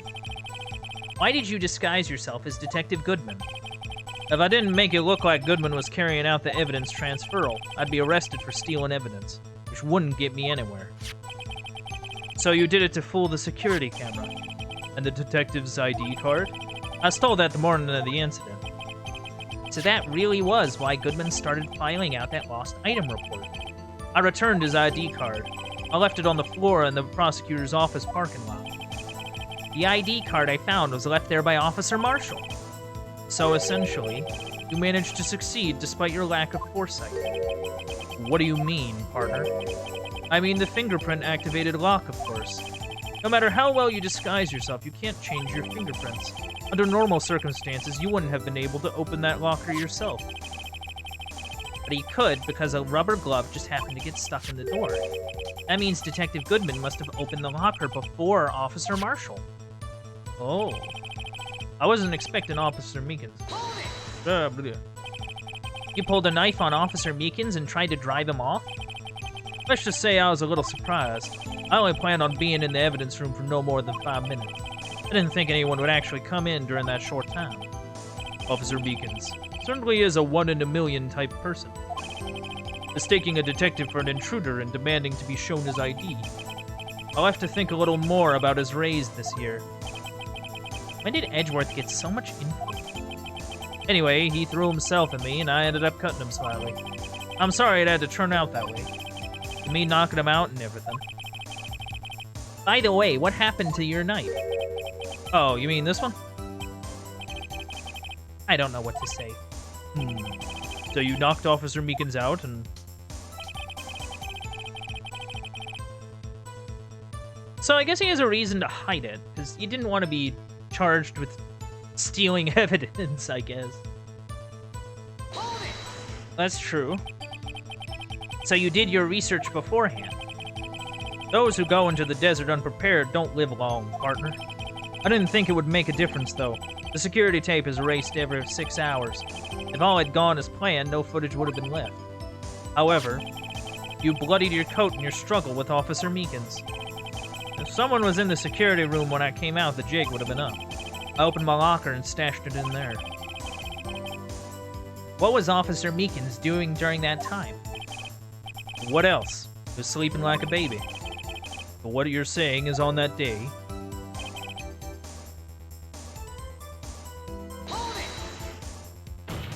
Whoosh.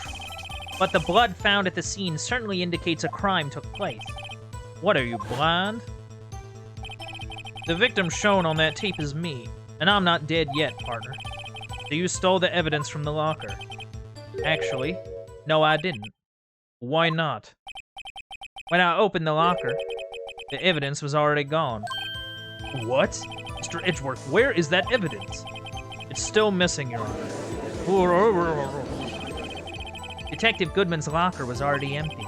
Someone else stole the evidence. Huh. But who would have taken it?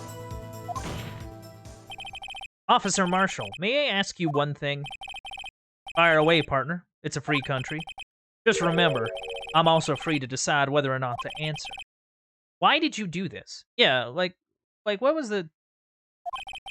Stealing a detective's ID, injuring a police officer. This is no small offense. Yeah, like... Moreover, you're an officer yourself. This will have serious consequences. You can't just be forgiven with a simple cut in salary. Not that salary cuts are ever a valid solution. Like I said, this isn't your case. This one is mine. And I'll do anything it takes to get an answer I'm satisfied with. The witness has an unusual amount of zeal. Let's hear more.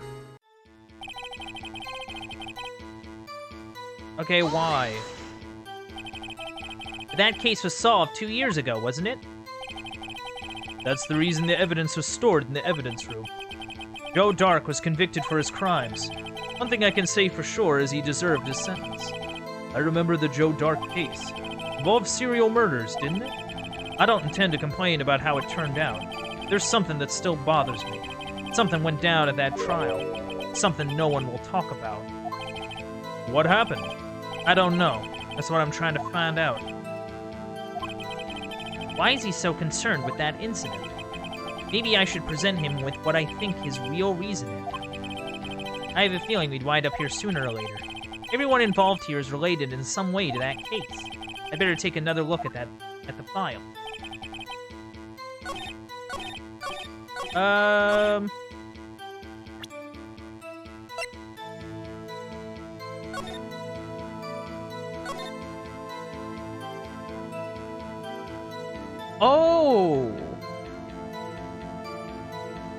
Oh, one of the victims is a marshal.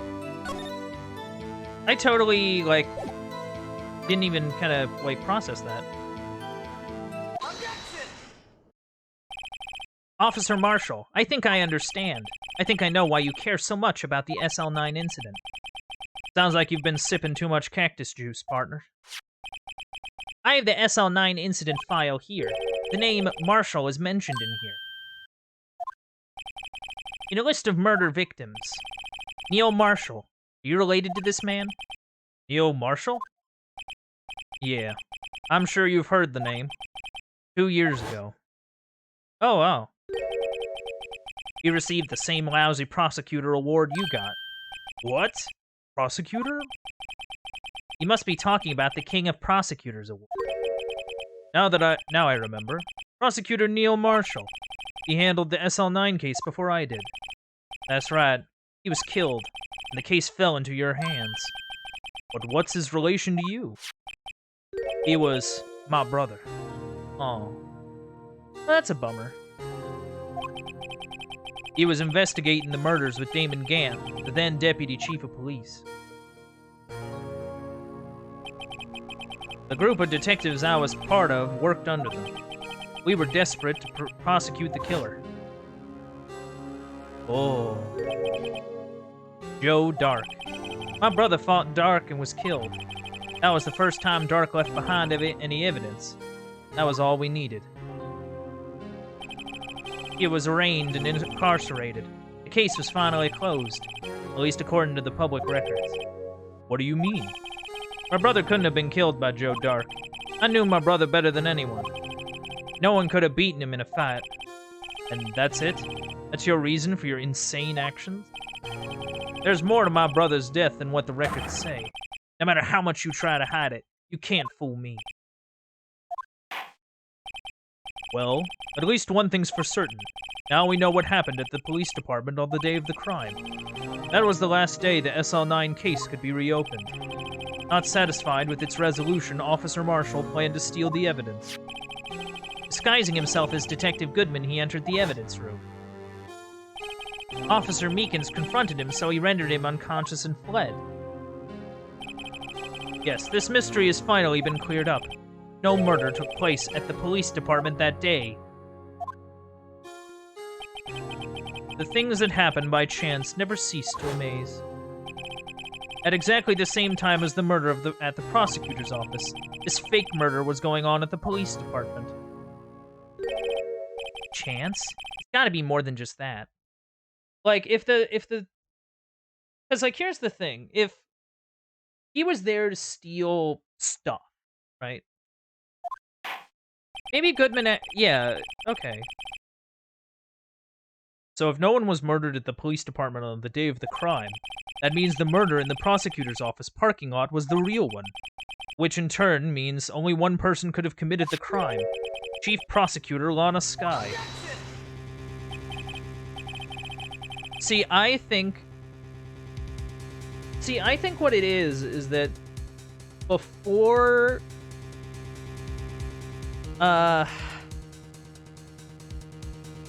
Marshall came in, Goodman came in, took the stuff out, and then went to the prosecutors to, like, present it, and then somebody killed him and stuffed him or something. And then Lana just kind of came in? I don't know. Because the switchblade in the tailpipe is kind of the thing that connects. Which is why we examine the incident at the police department today. But there's only one reason the defendant was not convicted yesterday. There yet remained the mystery of the simultaneous murder at the police department. It seems to me this boy's got the draw on your partner. All of the mysteries at the police department have been resolved, no doubt about it. Our sole murder took place at the prosecutor's office. The only suspect is Lana Skye. And the testimony of one Miss Angel Starr is completely incontestable. Uh-oh. If you have a response, make it a single word or less. Arg!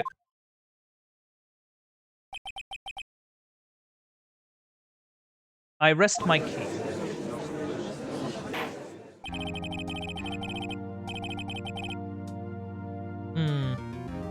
It seems this trial has reached its conclusion. There's no room for doubt. Well done, Mr. Wright. Thanks to you, I didn't need to waste my time disproving the alleged murder at the police department. There's no doubt what I proved today is true. The apparent murder on the security camera's tape was fake. Didn't realize.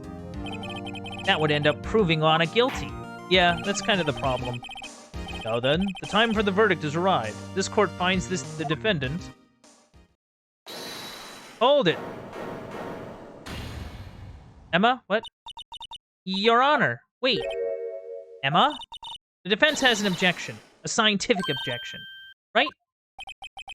What do you mean, right? Mr. Wright? You this girl's guardian? Your Honor? Oh, in a sense. Please, Your Honor. All I'm asking is for a minute of your time. Please hear me out. Mr. Edgeworth, please. I don't want to leave any loose ends. You want a minute? I'll give you 3. Huh. Interesting. I was kind of in shock. I mean, finding out the Sl9 incident referred to the Joe Dark killings. Now that she mentions it, the names of both Skye sisters were in that file. That's when I figured it out. I mean, what Officer Marshall was trying to do that day. So I knew his fingerprint had nothing to do with the crime. That left only one thing. The other handprint. You mean the traces of blood found on Detective Gumshoe's locker? But no fingerprints were found on it, right? No, but I figured if I examined it scientifically, I'd be sure to find a clue. So I ran over there and looked at it again. So did you find anything? Let me guess, she didn't find anything. No. Huh? Sorry, I guess I'm not much of a scientific investigator at all. Is that it? Is that all? Are you for real right now? You just waste your time. Please don't be mad, I'm just a high school student. And I'm just an attorney. But Mr. Wright, those traces of blood are the only clue we have. We can't find something wrong with them. Please, Mr. Wright, you're a professional. If anyone can save Lana, it's you. Me? Oh boy. Time's up. Now then, Mr. Wright, with regard to the incident of the police department, does any reasonable doubt remain? It appears the defense is troubled by the other blood mark. Look at the floor plans. A handprint was discovered around here. Is there a problem with this? Mr. Wright, I'm sorry, I can't be of more use. But still, if you can find anything wrong with that blood mark, Lana will be... Please answer my question, Mr. Wright. You don't have all day. Yes, Your Honor. If ever I've needed to concentrate, it's now.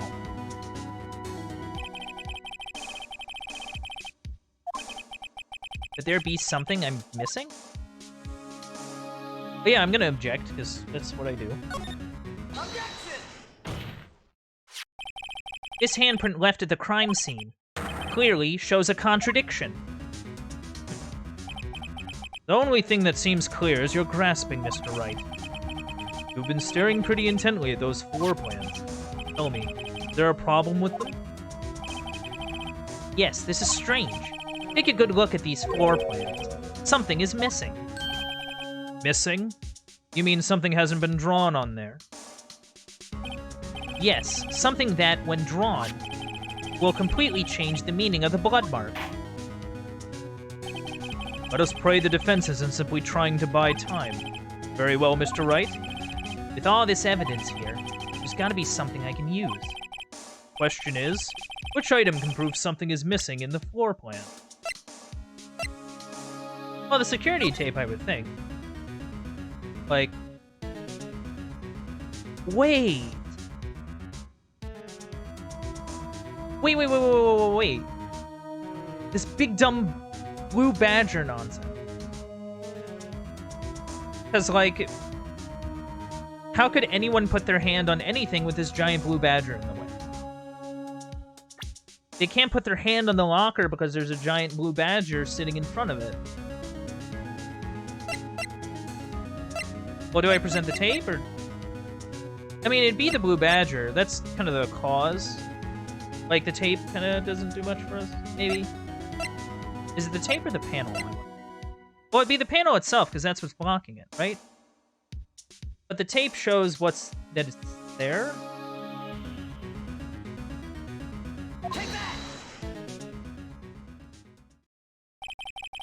What about that piece of plywood? The Blue Badger, mascot of the police force, defender of truth, guardian of proof. Explain yourself, Mr. Wright. Please look at the floor plans of the crime scene. The Blue Badger is not here. So?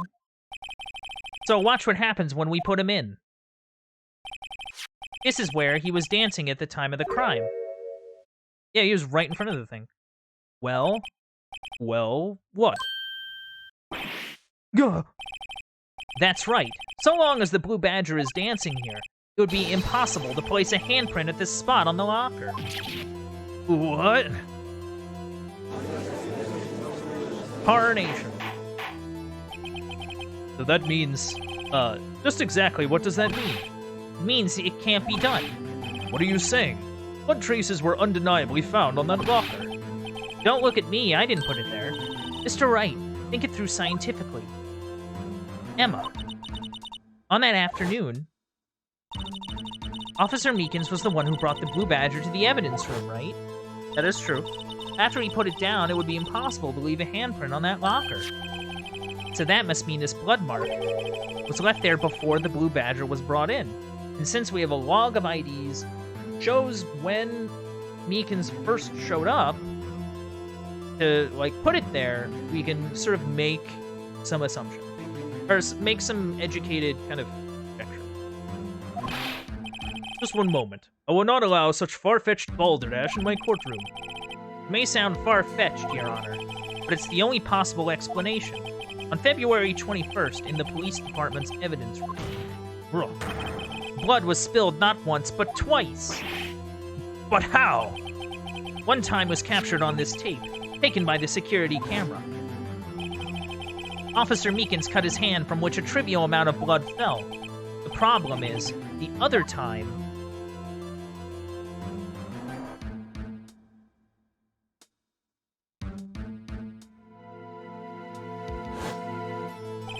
someone bled prior to the struggle shown on this tape. It had to have been Detective Goodman when he was really murdered. That's ridiculous. I refuse to accept your absurd claim. The murder portrayed in the security tape has been proven to be a fake. However, that does not explain the blood mark found on the locker. So then, assuming this murder you purport really happened, when did it take place? I demand you show evidence that proves when it occurred. When did the first incident occur? To summarize, the defense claims that prior to Officer Meekins being cut by Jake Marshall, who was posing as Detective Goodman, another incident took place in that evidence room. That's right. The blood mark on the locker proves this. Very well, then tell us. When did this first incident occur, as Mr. Edgeworth said? Proof must be presented. Proof that shows when the murder took place. There's only one piece of evidence that can show that. Yes, the ID card log. Because that shows when Meekins first brought in the Badger and when he took it out. So if we look at the accounts... But yeah, because then we'd have to look at the accounts before then. Before the first time Meekins went in. Because there's no accounts after, like, 5:15 by the looks of it. Unless there is, and just didn't show us. Whatever. If the crime took place inside the evidence room, then the killer would have had to enter it. And in order to do so, an ID card would have been required. An ID card? Oh, the ID card record. Ah, there you go. Officer Meekins brought the Blue Badger panel into the evidence room at, let's see here, 4:50 p.m. If the crime took place before that time, then it would be 4:40 p.m. 4:40 p.m. Oh! Miles Edgeworth! Just what have you done? I never would have figured you had the nerve, boy. Drop the act, witness. It doesn't take a lot of thought to figure out it couldn't have been me. Nope, I ain't getting it. I'm afraid I don't understand either. It's clear from the Luminol test that blood was there. However, when the second crime took place, both Officer Meekins and Officer Marshall failed to notice the blood. That means the blood from the first crime was wiped away by the real murderer. I would have had just 10 minutes to murder the victim, carry his body away, clean up the blood. Unfortunately, that's physically impossible. That would mean the crime must have taken place before Mr. Edgeworth entered the evidence room. Let's look at that chart again. There's only one other card number remaining. Straight sevens. 7 sevens. Talk about a lucky number. But wait, that doesn't make sense. How could Detective Goodman have entered the evidence room? Since there's no record of his card being used beforehand, he must have entered along with the real murderer.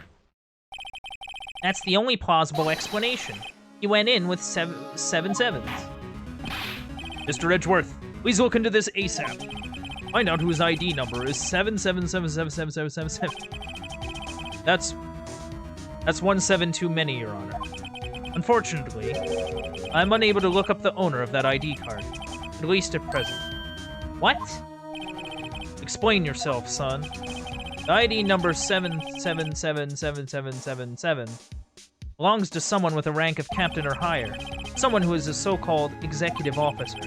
We don't have the authority to inquire into such a person's identity. But that's ridiculous. Just how... I'm not finished talking, Mr. Wright. There's one situation in which we can be granted such authority. If an official charge filed against an executive is accepted. An official charge? You're all alack, aren't you? With your cover-ups and your forgeries. That's how the prosecutor's office operates. I take pride in my work, Officer Marshall. I would appreciate it if you would keep your slander to yourself. Slander, is it? Okay. Let me ask you a question. Yes? No, not to you. To her, the defendant sitting over there. Your own little executive. Lana? Don't be stupid. She's been charged with murder. Of course, we've looked up her ID number, and it's not 7777777. Don't play me for a fool, partner. That's not what I want to ask. All I want to know is one thing. About that incident. The Sl9 Incident? Answer me this, Chief Prosecutor. That trial 2 years ago, did you really only use legitimate evidence? Oh. Oh, they're just gonna put her on the stand and be like, hey, do you need the witness to repeat his question, Chief Prosecutor? I heard him fine, Mr. Edgeworth.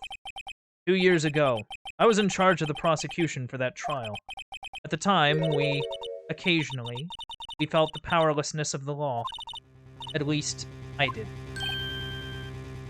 Oh dear. Is she admitting to... Lana, I became a prosecutor in order to suppress crime with the law. Before I realized it, we were the ones being suppressed by the law. Defendant, what are you saying? I'll ask you again, Chief Prosecutor. During that trial 2 years ago, did you really present all the evidence in court? Can you look at me, an investigator in that crime, in the eye and say that you did? Chief Prosecutor, you didn't. I don't have to, Officer Marshall. Why won't you answer him? Drastic crimes require drastic measures. That's just the way it is. We did what we had to, in order for him to get the verdict he deserved. But Lana, even if it involved forging evidence... You're not helping your case, lady. Oh, this isn't gonna go. See?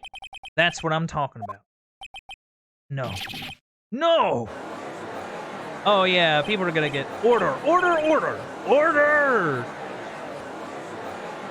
Lana's remarks caused such a stir. The chaos in the courtroom could not be quelled. The conclusion of the trial would have to wait until the following day. Oh, cool. Now this is a real scandal. This is like an actual scandal now. Because now, like, she just straight up went like, oh yeah, we forged evidence. Like, we've done some stuff, and that includes forging evidence. And, like, just straight up said it. Because here's the thing, rumors are rumors, right? You know, there's such a thing as rumors, but the thing is that rumors can't... Like, they don't hold any weight if there's nothing to back them up, right? But now that straight up the chief prosecutor admitted to, you know, doing that, now that puts the whole, like, prosecuting office into question in their sort of legitimacy, in their kind of everything. Which is kind of a problem.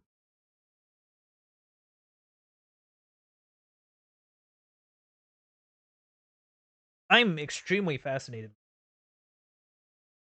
This is like a really interesting case, I think, because it kind of... We're not just solving a murder, we're also getting to the bottom of essentially, like, a like, squabble, by the sounds of it, between people of the police department and people of the prosecuting office. It's interesting. It's really interesting.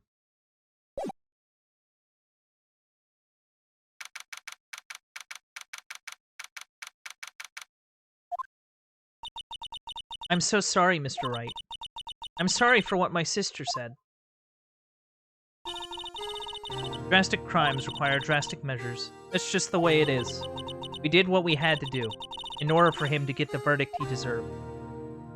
Oh. I didn't know. I never knew that the Sl9 incident was just another name for the Joe Dark killings. Sounds like everyone's heard about these killings but me. Lana wanted Dark convicted so badly. That's why she used me. That's why she used what happened to me. Oh no. What do you mean, what happened to you? It's all there in the file. Joe Dark's last victim was Prosecutor Neil Marshall. When he murdered Officer Marshall's brother, he left behind an incriminating piece of evidence. But what did you have to do with those killings, Emma? Oh, Neil Marshall was trying to protect... Oh, man. That's real cowboy stuff. On the night Prosecutor Neil Marshall was murdered, Joe Dark tried to kill me. What? He tried to kill you? Officer Marshall's brother, Neil, was only trying to save me. So that means you... Yes. I was a witness in the Joe Dark trial. I didn't see that one coming. Do you want to talk about it? It happened 2 years ago. It was right about this time of year, too. There was a terrible thunderstorm that day. Unusual for the season. I was alone in my sister's office. We were planning to eat dinner together once she finished her work. Then suddenly, this terrifying man came bursting into the office. Joe Dark. It seems he was running from someone. He pulled out a knife and screamed at me. I didn't know what was going on. Just then Prosecutor Marshall showed up. Jake Marshall's brother. Joe Dark tried to take me hostage. But before he could, Mr. Marshall tackled him. Then, what happened? I'll never forget it. Lightning struck and the lights went out. Suddenly, a bolt of lightning flashed outside the window, lighting up the office for an instant. What I saw then burned a permanent picture in my mind. I can still see it now. Permanent picture? I don't remember the moment when Dark stabbed Mr. Marshall. So you weren't able to testify about that? No, I was only asked about when I was attacked. That must be why why she made up the crime. Made it up? You mean provided bogus evidence? The prosecutor's office wanted that guilty verdict so badly. Lana forged the evidence and Mr. Edgeworth used it. Edgeworth? Yes, but I'm sure he didn't know anything about it. He couldn't have known he was being given false evidence. Even so, that's when it all started. The rumors about Mr. Edgeworth, I mean, it's all my fault. If I could have just testified properly, none of this would have happened. But, like, you're a kid. Like, I don't mean to be rude, but, like, you're a kid who lived through a traumatic experience. You know, you get at least some leeway in that regard. So it's true, even though he may not have known it. Edgeworth really was involved in falsifying evidence. After that case ended, Lana was never the same. She became cold, like she is today. She must not have been able to face up to what she did. Especially not to Emma. What did you see in the instant that crime occurred? Oh. Are you gonna be okay to talk about this? Dark knocked down Mr. Marshall and raised his... knife. Neil Marshall was stabbed right in front of this poor girl. Darn. I don't remember what happened after that. Apparently I passed out. Oh. When I came to, Lana was cradling me in her arms. Or Emma. You've been through so much. Man.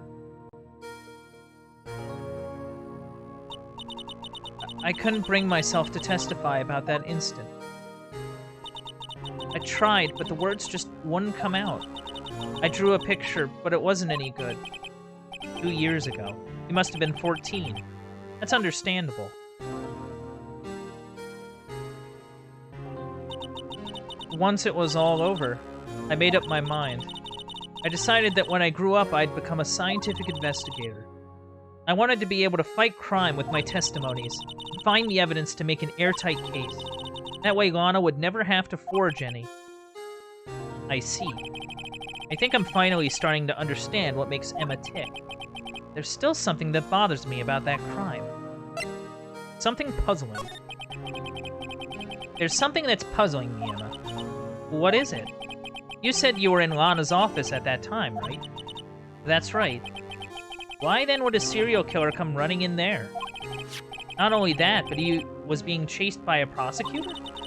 Oh, there's no mystery there. Joe Dark had been taken in for questioning that day. Taken in for questioning? You mean by the police? Of course. This happened at the police department. He tried to run away halfway through the interview and fled into my sister's office. But why did he run all the way over to your sister's office? Because the detective offices in the questioning room are right across from the elevator. Across from the elevator? Lana was the chief prosecutor, wasn't she? No, silly. Didn't I tell you? 2 years ago, Lana was a detective. She was the best in the entire force. What? That's news to me. After the Joe Dark case, she was transferred to the prosecutor's office and made chief prosecutor. Lana used to be a detective?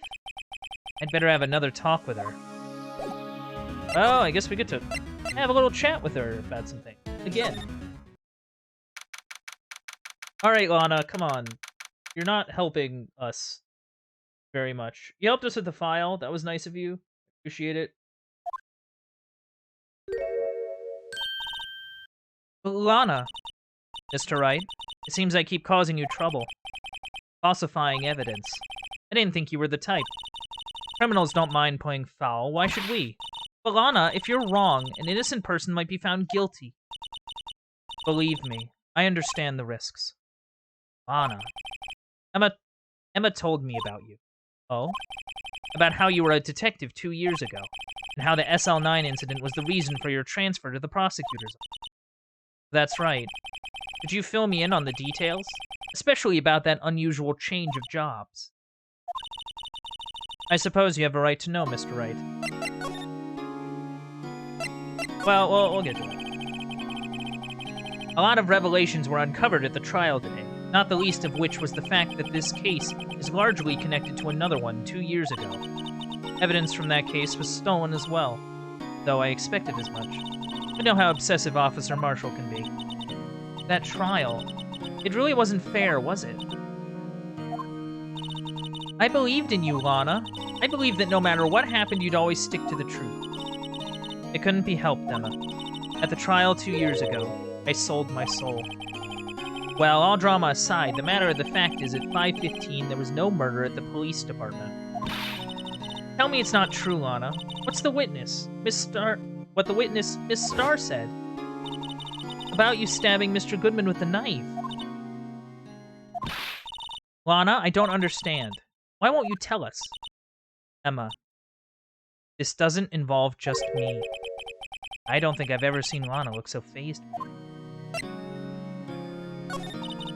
It's true. I was a member of the police force 2 years ago. She was amazing. They still talk about all the cases she and Chief Gant cracked together. Chief Gant? He was the deputy chief of police back then, but he still worked the crime scenes. Damon Gant. He was everything I aspired to be. They were the best team ever. They solved crimes before the reports could even be filed. Emma really idolizes her big sister. And now you're chief prosecutor. What happened? I always planned on becoming a prosecutor. The reason I became a detective was to gain experience investigating crime scenes, so you could use that experience in court, right? Yeah, I guess that makes sense. Gant's help in the Sl9 case was crucial to its resolution. After that, he became chief of police, and arranged my transfer to the prosecutor's office. Maybe I should ask more about this investigation of theirs 2 years ago. I wonder...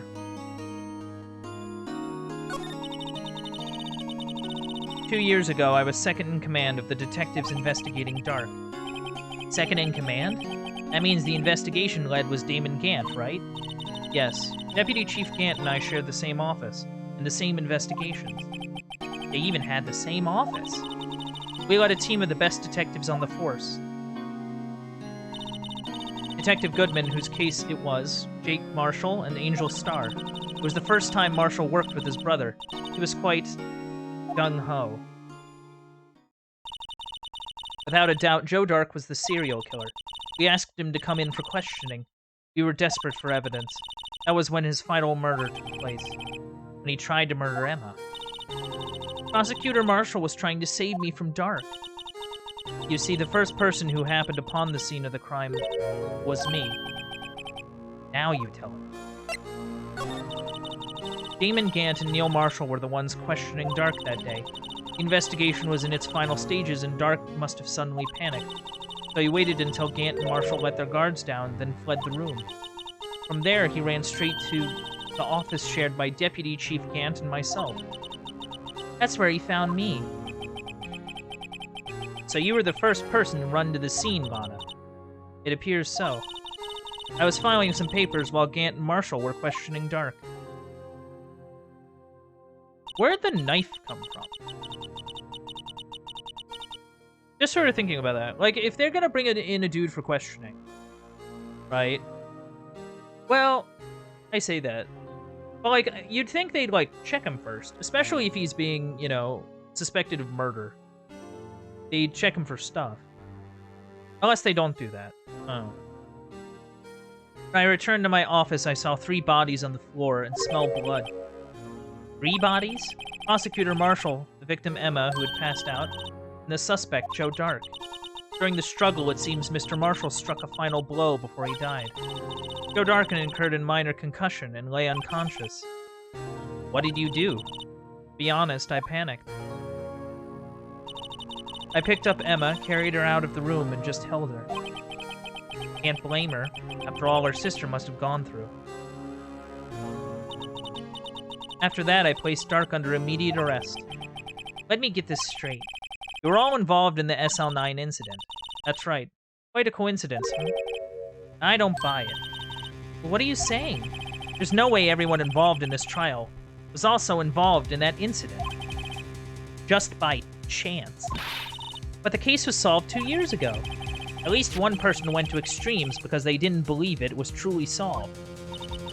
Officer Marshall. Yes, his actions came as a surprise to me as well.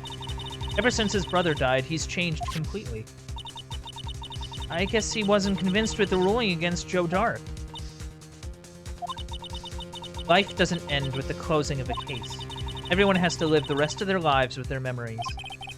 That case just might not be over yet. Emma was assaulted by Dark at the police department, right? Yes, in the office that Damon Gant and I shared. The office that Mr. Gant now occupies by himself. The Chief's office. Maybe we should have a look at the Chief's office. The site of the final Sl9 murder. Here we go! Go to Criminal Affairs, I guess, and then go here. I don't see Detective Gumshoe anywhere. Things seem kind of quiet around here today. You're right. Chief of Detectives seems the same, though. Why don't we go look for some other people to talk to? Right. We can come back here later. Yeah. I'm just kind of coming through. Oh, I guess... Okay. Oh, it's... Howdy, Bambina. Oh, Mr. Marshall. I never thought things turned out this way when I woke up this morning. Que sera, sera. You never know where life will lead you, eh, Bambina? I should have known my luck had run out when old Billy dried up this morning. Billy? It must be his pet cactus. Say, where are you headed? Just over the prosecutor's office for a little interrogation. It's a voluntary appearance. We all know I won't be coming back. Sorry, but you can't go into the evidence room today, partner. But Mr. Marshall, why did you do it? Why do prospectors head west? If ever there was a case I needed to know the truth about, it was that one. Before you turn yourself in, Mr. Marshall, do you mind telling us exactly what happened? Looks like I won't be getting a steak lunch today. Aw. Something was fishy about that trial from the beginning. It wasn't just me either. All the detectives thought so. What do you mean, fishy? Some of the facts reported were inconsistent with the evidence we found. For example, the murder weapon. The murder weapon? You mean that switchblade knife with the broken tip? That was Joe Dark's, all right. But in the initial autopsy report, a question was raised. A question? The blade of the knife was not a perfect match with the wound the victim sustained. What does that mean? It means there is a good chance that knife was not the murder weapon. However, in the report that was finally submitted, that possibility had been erased. That the facts had been concealed with forged evidence? That case left behind scars on all of us. The scars that the Sl9 incident left behind. I got the looks, but he got the brains. He was one of the best prosecutors around. I had just made detective when it went down. It was our first case together. How old was he, your brother? He was 27 at the time. He was awarded the highest honor that very day. The highest honor? You mean the King of Prosecutors. I knew it. What are you looking at me like that for? That's an honor for a prosecutor. Mr. Marshall must have really been close with his brother. The day the Sl9 incident took place, that wasn't the same day as... That's right. It was the day of the evidence transferal. Interesting. It was drizzling that morning, and by nightfall there was thunder. I can't believe 2 years had gone by already. I tried to steal the evidence so the case wouldn't die. Apparently, someone tried to stop you. Detective Goodman was murdered, and the evidence locker was empty. Huh. There was something going on behind the scenes in that case. We all knew that later. Every detective involved in that investigation, save one, was taken care of. Miss Starr was fired, and I was demoted and boxed away in a tiny room. What about Detective Goodman? They did something to him, too. The commissioners would get suspicious. No, they were careful enough not to be too obvious. They? Who are you talking about? But don't get upset, Bambino. I mean Damon Gant and Lana Skye. The investigation lead, Damon Gant, and his second-in-command, Lana Skye. There wasn't a person on the force who hadn't heard of that duo. That case is the biggest step in both of their careers. After the case ended, Lana transferred to the prosecutors, right? Oh, man. I can't... The problem is that I start reading before I read the name. I feel bad. Yeah. Damon Gant, the new chief of police, arranged for that to happen. She's never been the same since she left. Everyone who knew her said so. Chief Prosecutor Skye was totally different when she was a detective. Now that she mentions it, Emma said something like that too. Tell me, what happened to my sister? Sorry, Bambina, but her secret is too well guarded. I never found out. Lana's secret. It all started 2 years ago. So there you have it. That's my story. Did you enjoy it, partner? It was certainly enlightening. There's one thing for sure I found out in court today. That boy Edgeworth isn't my enemy. He was the one who used falsified evidence to get a guilty verdict. Someone else was the one who gave him that evidence and planned everything. That someone is Damon Gant. Don't believe me? Well, I don't blame you. I won't even be a patrolman after today. Too bad I won't be around to work with you when you become a real scientific investigator. Adios, Bambina. Oh. Oh, I'm gonna miss him. You know, it being Damon Gant, I don't think is outside of the realm of possibility. Because, like, here's my thinking, right? Maybe this is why Lana was so ready to be like, oh yeah, it was totally me, though. Because I think she's covering. So, like, okay, there's a concept in... Oh, well, something I gotta read. No one's here today. Not even Miss Starr. Everyone's probably busy looking into what exactly went down in the evidence room. That must be where the detectives are. But we proved in court today that on the day of the crime, No one was murdered in the evidence room at 5:15 p.m. Yeah, I thought we were finally making some headway in our case. But instead, it looks like we just ended up making Lana look even more guilty. Hang in there, Lana. Gotta find all the answers by tomorrow.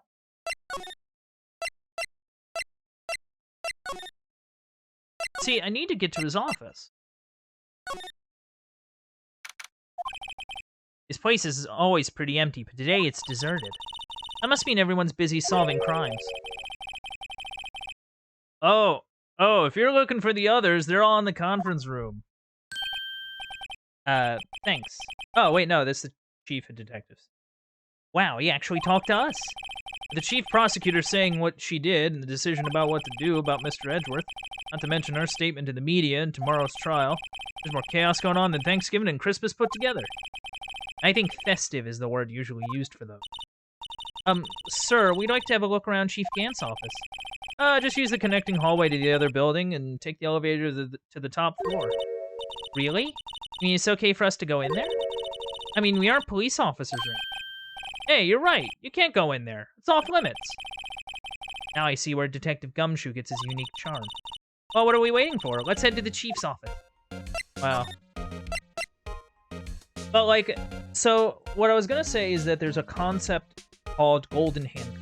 And the idea is that someone is committing a crime that involves an accomplice. But basically, instead of it being like a willing accomplice, it's someone that is enriched by perpetrator, usually in the form of monetary compensation or gifts.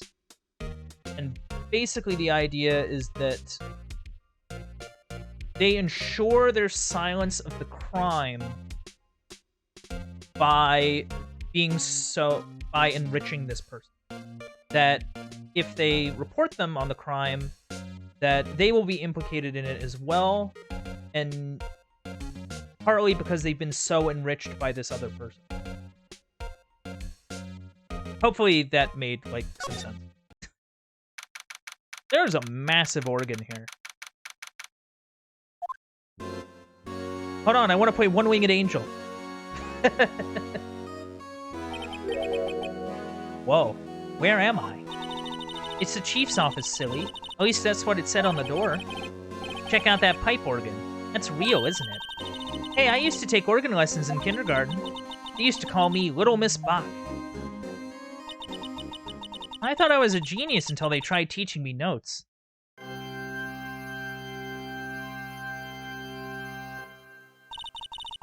I never could remember where C was. Huh? Oh, it's you two! Chief Gant. He put that paper he was reading in his desk. So, righto! How have you been swimming lately? No, I haven't. I've been kind of busy lately. I can appreciate that. I've had my hands full, too, with Mr. Marshall's misconduct. Lana's provocative statement. Provocative statement. Oh, you mean about the forged evidence? 2 years have passed since that incident. My, how time flies. See that big picture on the wall over there? That's a picture of Lana, Neil, and me. Now this is Mr. Marshall's brother, Prosecutor Neil Marshall. We took it to commemorate our work together. Something's not right with this picture. Yeah. I can't quite seem to put my finger on it, though. Can I, like, examine it? Are you just gonna stand there, or? Anyway, I'd like to reminisce all day, but there are matters that need my attention. I'm gonna lock up here, so let's go out together. Oh, but this office, it was a crime scene 2 years ago, wasn't it? That case has long since been over. There's no need to investigate it anymore. All the same, we'd still like to have a look around. Perhaps you didn't hear me. I said there's no need to investigate it anymore. Hurry up and get out. I have a meeting to attend. Looks like we aren't welcome. It seems that case isn't over with yet, after all. What do you mean? Chief Gant denied our request to search the crime scene. That means there must be a reason he doesn't want us looking around in there. You mean like a clue? Gotta be a way we can get inside the chief's office.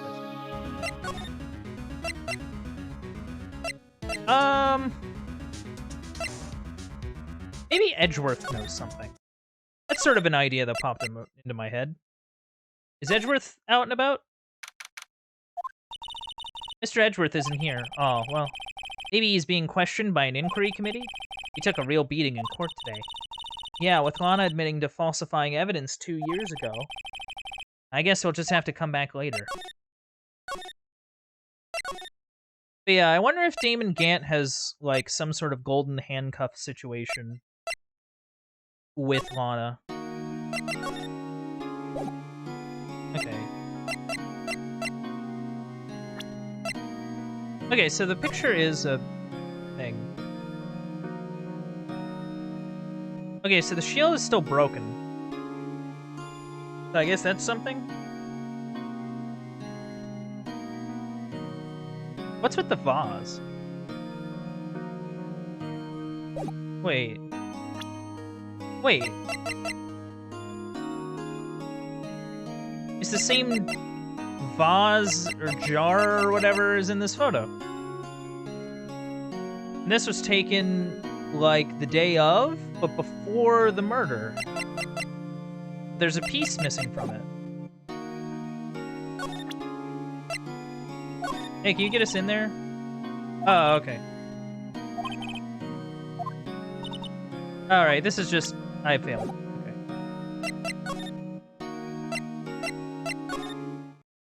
I mean, there's no one really here.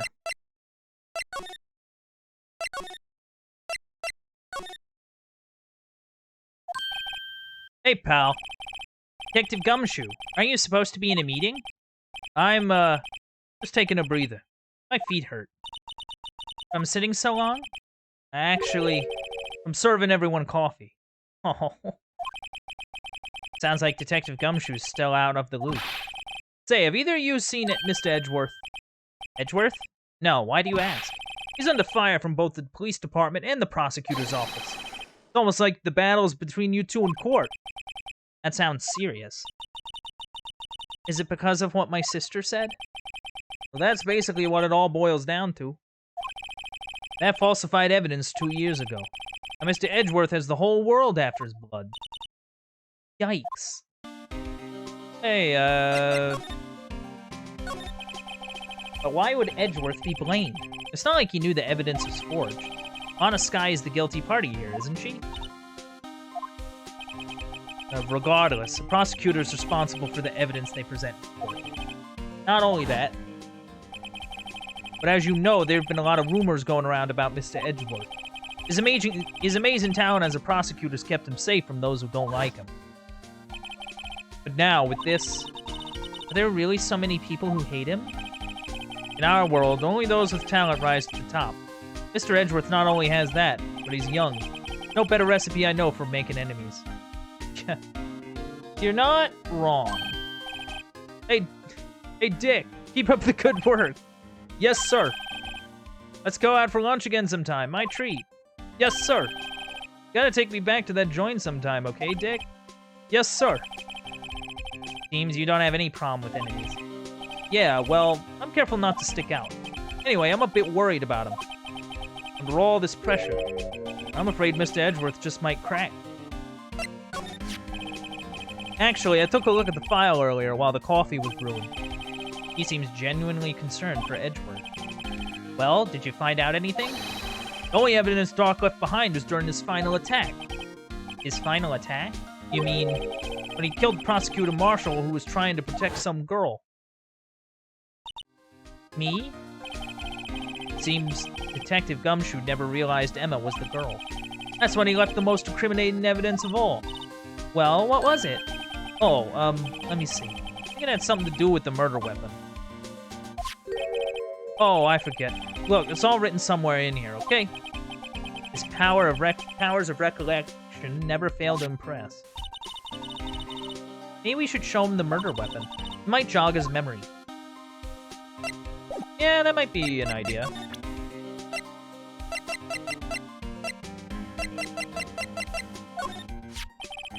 About this. Hey, is that? It has a tag attached to it with the label Sl9 Incident on it. I believe this would be the broken murder weapon you were speaking of. Well, what are you doing with that? Ever since that case was closed, that knife's been locked away in a locker. On the day Detective Goodman was murdered, this suddenly disappeared from the locker and was found in Mr. Edgeworth's car muffler. That's it. Now I remember what that incriminating piece of evidence was. When you showed me that knife, it all came back to me. Well, what is it, Detective? Quick, before you forget again. Joe Dark was 42 at the time of the crime. He was just your run-of-the-mill businessman. Businessman? What made him take to serial killing?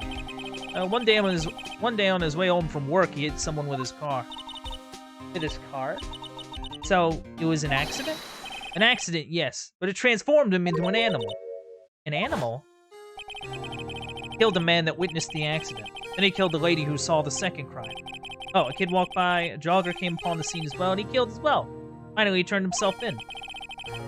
Seems he was a pretty careless animal. Of course, this is all conjecture. There wasn't a single shred of evidence. So he turned himself in.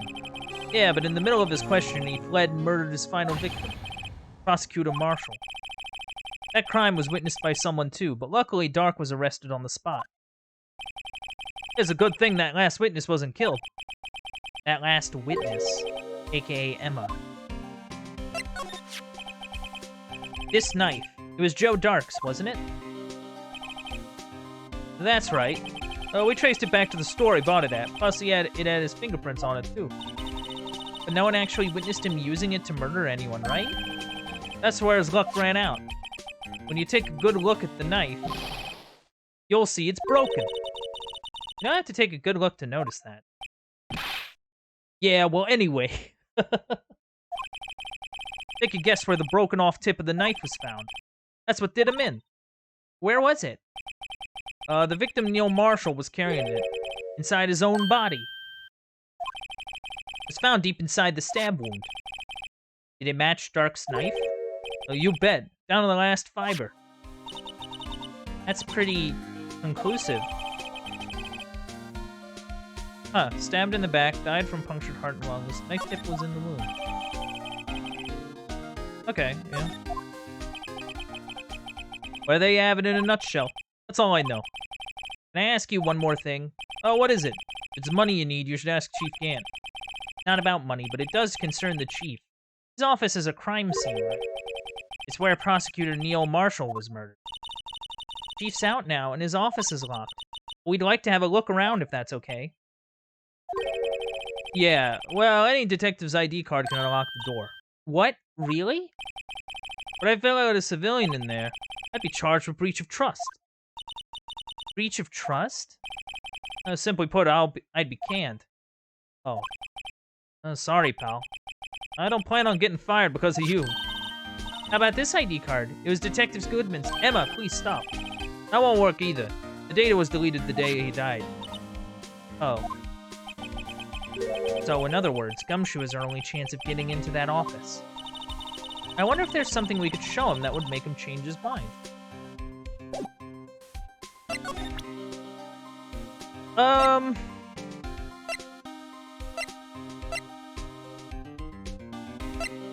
I don't know. I mean, should we show him the team picture? I honestly don't really know. I mean, we could come back.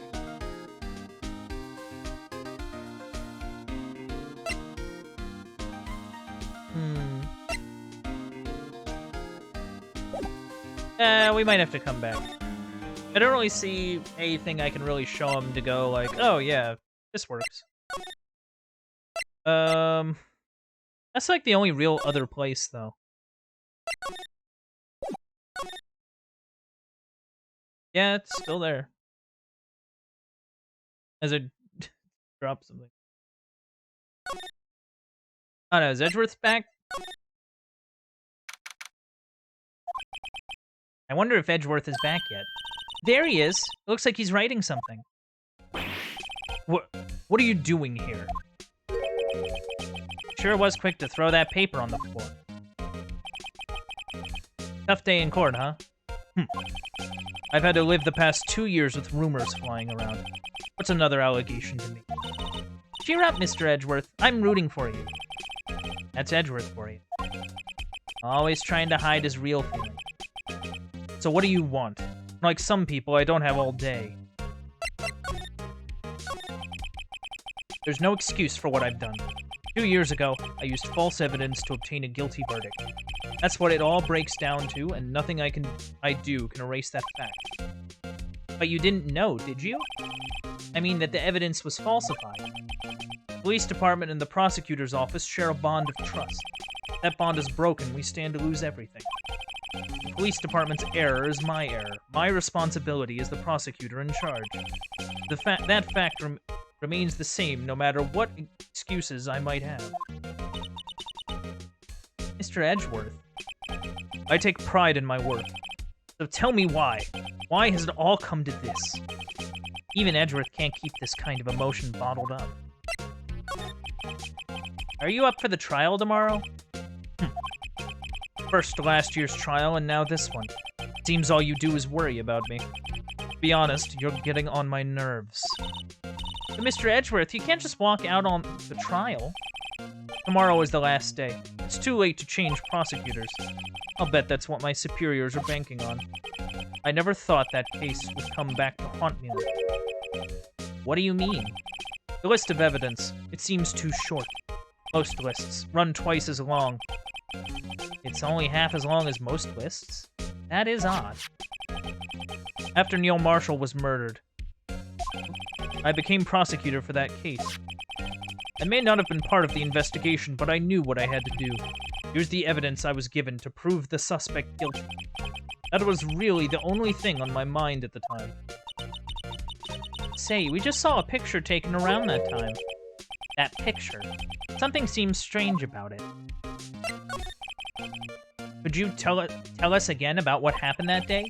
The day Detective Goodman was murdered. You were participating in a ceremony over at the station, right? I never cared for ceremonies, but I had to attend that one. Because you were awarded this? Where's the sword on it? Those receiving awards can't exactly skip out on the ceremony. I finished up at the office in the morning and then drove over to the police department. You finished up at the office? Yes, just odds and ends, clerical stuff. I didn't plan on returning to the office that day. That is, until I was asked to take something back. Take something back? This. Oh yeah, Chief Gann asked you to hold on to that, didn't he? Yes, it was a piece of evidence in a case that was closed half a year ago. He asked me to bring it back to the prosecutor's office. That's the story we heard yesterday. So you came back here to the prosecutor's office because the chief asked you to? That's right. Hey, do you know anything about this photo? This picture was hanging on the wall in Chief Gann's office. Prosecutor Neil Marshall. He had just started making a name for himself. Looks like this was taken when he received the King of Prosecutors. Speaking of that, there's something that bothers me. Yes? The trophy Mr. Marshall is holding. It's a little different than yours. Yes, you're right. Ah, I remember now. Remember what? That was what the official prosecutor's trophy looked like until 2 years ago. There's a story behind its design. A story? Sounds interesting. Would you mind telling it to us? It's simple, really. Contradiction. That's what the award's based on. Okay. This award originates from an ancient Chinese tale. In Chinese, the word contradiction is written with 2 characters. The first means halberd, the second means shield. You heard this story. Me? Oh, sure. Everyone knows that. Why don't you tell it, though? For Emma's sake. Very well. Oh. We get to learn about some history. Oh. Long ago in the kingdom of Chu, there was an arms merchant. One day he presented the king with 2 items. The first was a halberd he claimed could slice through any shield or armor. The second was a shield he claimed could withstand any weapon. Wait a minute. Those claims contradict each other. Very perceptive. But then again, you've heard this story before, right? Anyway, as you mentioned, the very descriptions of these items discredit them both. When the king pointed this out, the merchant was left speechless, and thus the Chinese word for contradiction was born. Beautiful. Oh, I see. So the chipped shield and broken knife symbolize... Precisely so. They symbolize the merchant's items. The ancient tale ends with the merchant at a loss for words. But it's in our nature to pursue matters to their conclusion, even if it results in something as ugly as this. Wow. Thanks, Mr. Edgeworth. I learned something new today. That's funny. That's funny. If that's so, then why were you only given a shield? You'll have to ask Chief Gant. 2 years ago, he had the halberd part of the award abolished. Chief Gant.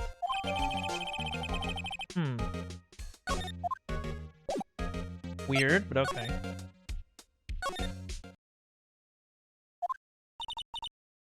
Excuse me. Oh, it's her again. Would either of you care for a quarter pound of roast beef? Miss Star. I guess she's out of lunches. You certainly are the curious sort, aren't you?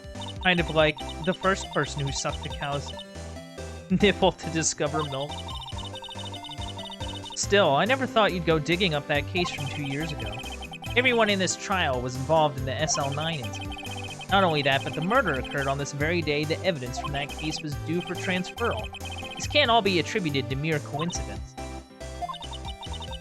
Aren't you forgetting something? You know that little scene I happened to witness? The instant Lana stabbed Detective Goodman with a knife. No matter how much of the past you dig up, it won't change what I saw. Roast beef is meant to be savored when eaten. Miss Star's hatred towards Lana all dates back to 2 years ago. Joe Dark. That's a name I'll not soon forget. We trailed him for half a year. Oh, the pressure. Still, I don't think I was ever more alive than I was then. Those days were steamier than a bowl of hot gravy. Poor old Jake Marshall, though. Must have been going through hell. You mean because of his brother's death? They were close, those two. After Neil died, something took over Jake. Became obsessed. Seeing Jake like that made her all the more desperate. Her? Lana Skye. My sister. The best of the best were put on that Sl9 case. Of course they were led by that legendary duo. Lana and Chief Gant. Oh. That legendary pair was the reason we were able to keep up our investigation. That's why we were so shocked over how it turned out. You mean with the forging of the evidence? Don't get me wrong, Joe Dark got what he deserved. Still, it was obvious the evidence produced in court was being manipulated. Items our teams never found would suddenly appear, while other items were kept in secret. But you don't have proof anything illegal was done. I'm proof enough of what happened. After that case, all of us save Goodman were relieved of our duties, most without even so much as an explanation. Then Lana Skye transferred to the prosecutor's office and became chief prosecutor. Lana always wanted to be a prosecutor. Nothing's quite as simple as it appears. Huh? Lana Skye was merely being used as a pawn. That's my take on the matter. He was being used? Damon Gant... This is a lot of reading. Damon Gant and Lana Skye. Gant led the investigation with Lana second in command. They were the best. They solved all kinds of cases together, didn't they? Damon Gant's magnetism in particular was almost unreal. His magnetism? By that I mean his ability to attract evidence. He produced the most incredible evidence in the cases he handled. Incredible evidence? You mean... Oh yes, there were rumors about him even back then. No one dared confront him, though. I take it she's talking about forged evidence. Back then, everyone looked up to Lana. All the detectives wanted to be like her. Really? Oh, yes. Myself included. I was a fool, really. She hated anything crooked, and always watched out for the other detectives. That's why she was so concerned for Jake. Miss Marshall.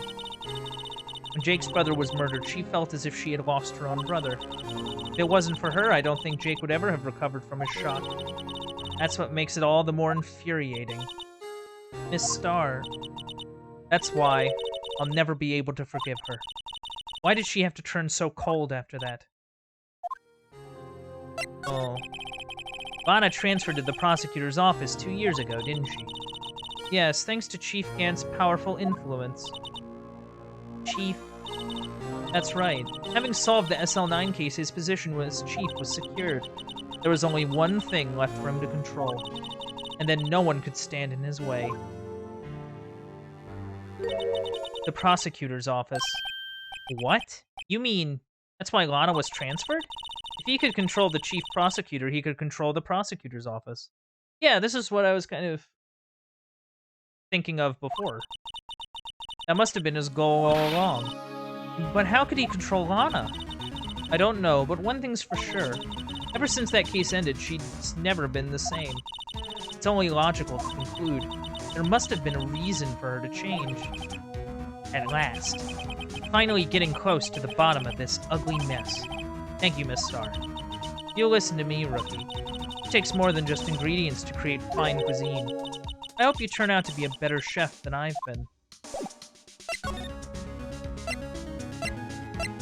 Where should we go?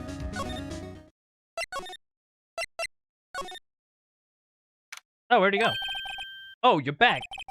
You're still here? I gotta make 150 copies of these files. Brewing coffee, copying files. I'm turning into a regular DJ. You're a DJ as well? If I'm not mistaken, I think he means desk jockey. Oh, that DJ. I gotta admire your persistency, but my answer's still no. I'm not letting you in the chief's office, period. It'd be my neck on the line. That office is the last crime scene in the Sl9 Incident. I have to take a look in there. There's gotta be something we can do to make the detective change his mind. I don't know.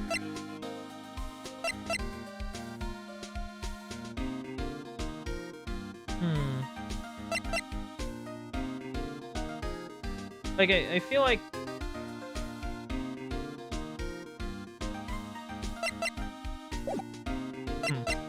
You know, there was a paper on the floor. Hold on.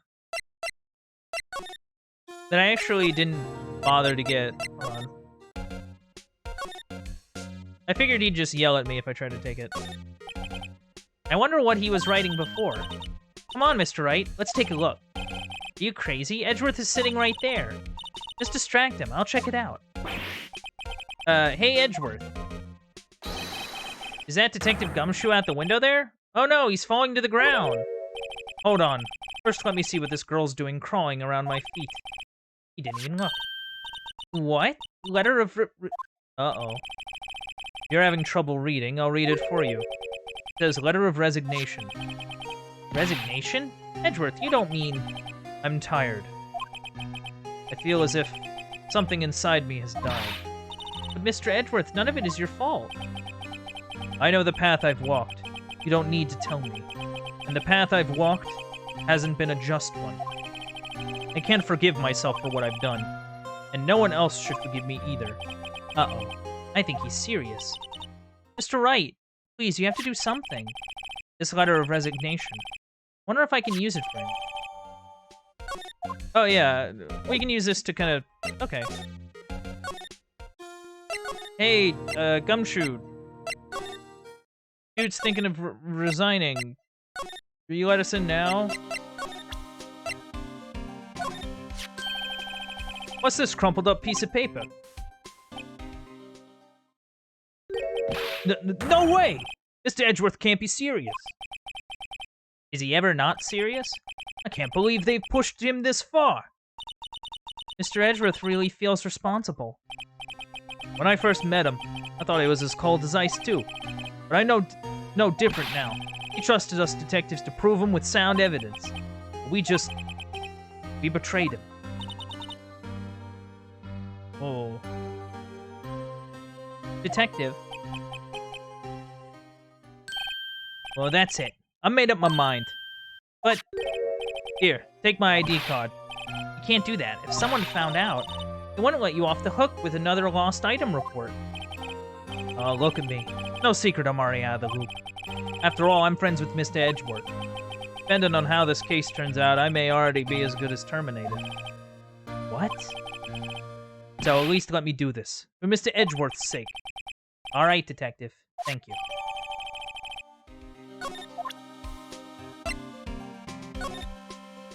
Yep, that's him. I think I'm actually gonna save. Like, this is kind of taking longer than I thought it would. So we're just gonna kind of call it for now. And we can maybe sort of wrap it up next stream, maybe. But yeah. The plot thickens. But without further ado, I'm gonna roll it over to the aftermath. So what did we learn today? We learned that about golden handcuffs and how, you know, that's a crappy situation to be in. We also learned that forging evidence is generally a no-no, generally a bad thing you shouldn't be doing. We also learned that that prosecutors and police can sometimes just not get along, especially when one of them's a cowboy. Anyway, thank you for coming out to the Uncle Bandit stream. If you enjoyed streams like this, don't be afraid to leave a follow. If you want to help support the stream, you can also sub and donate. Those things really help me out. If you want to check out any old playthroughs, to keep up with any current playthroughs, you can head over to the Uncle Bandit stream archive over on youtube.com. And if you want to keep up with any stream updates or just see what I'm up to, you can head over to Twitter at Uncle_Bandit. This has been it from me. This has been Phoenix Wright Ace Attorney. I hope to see you all next time.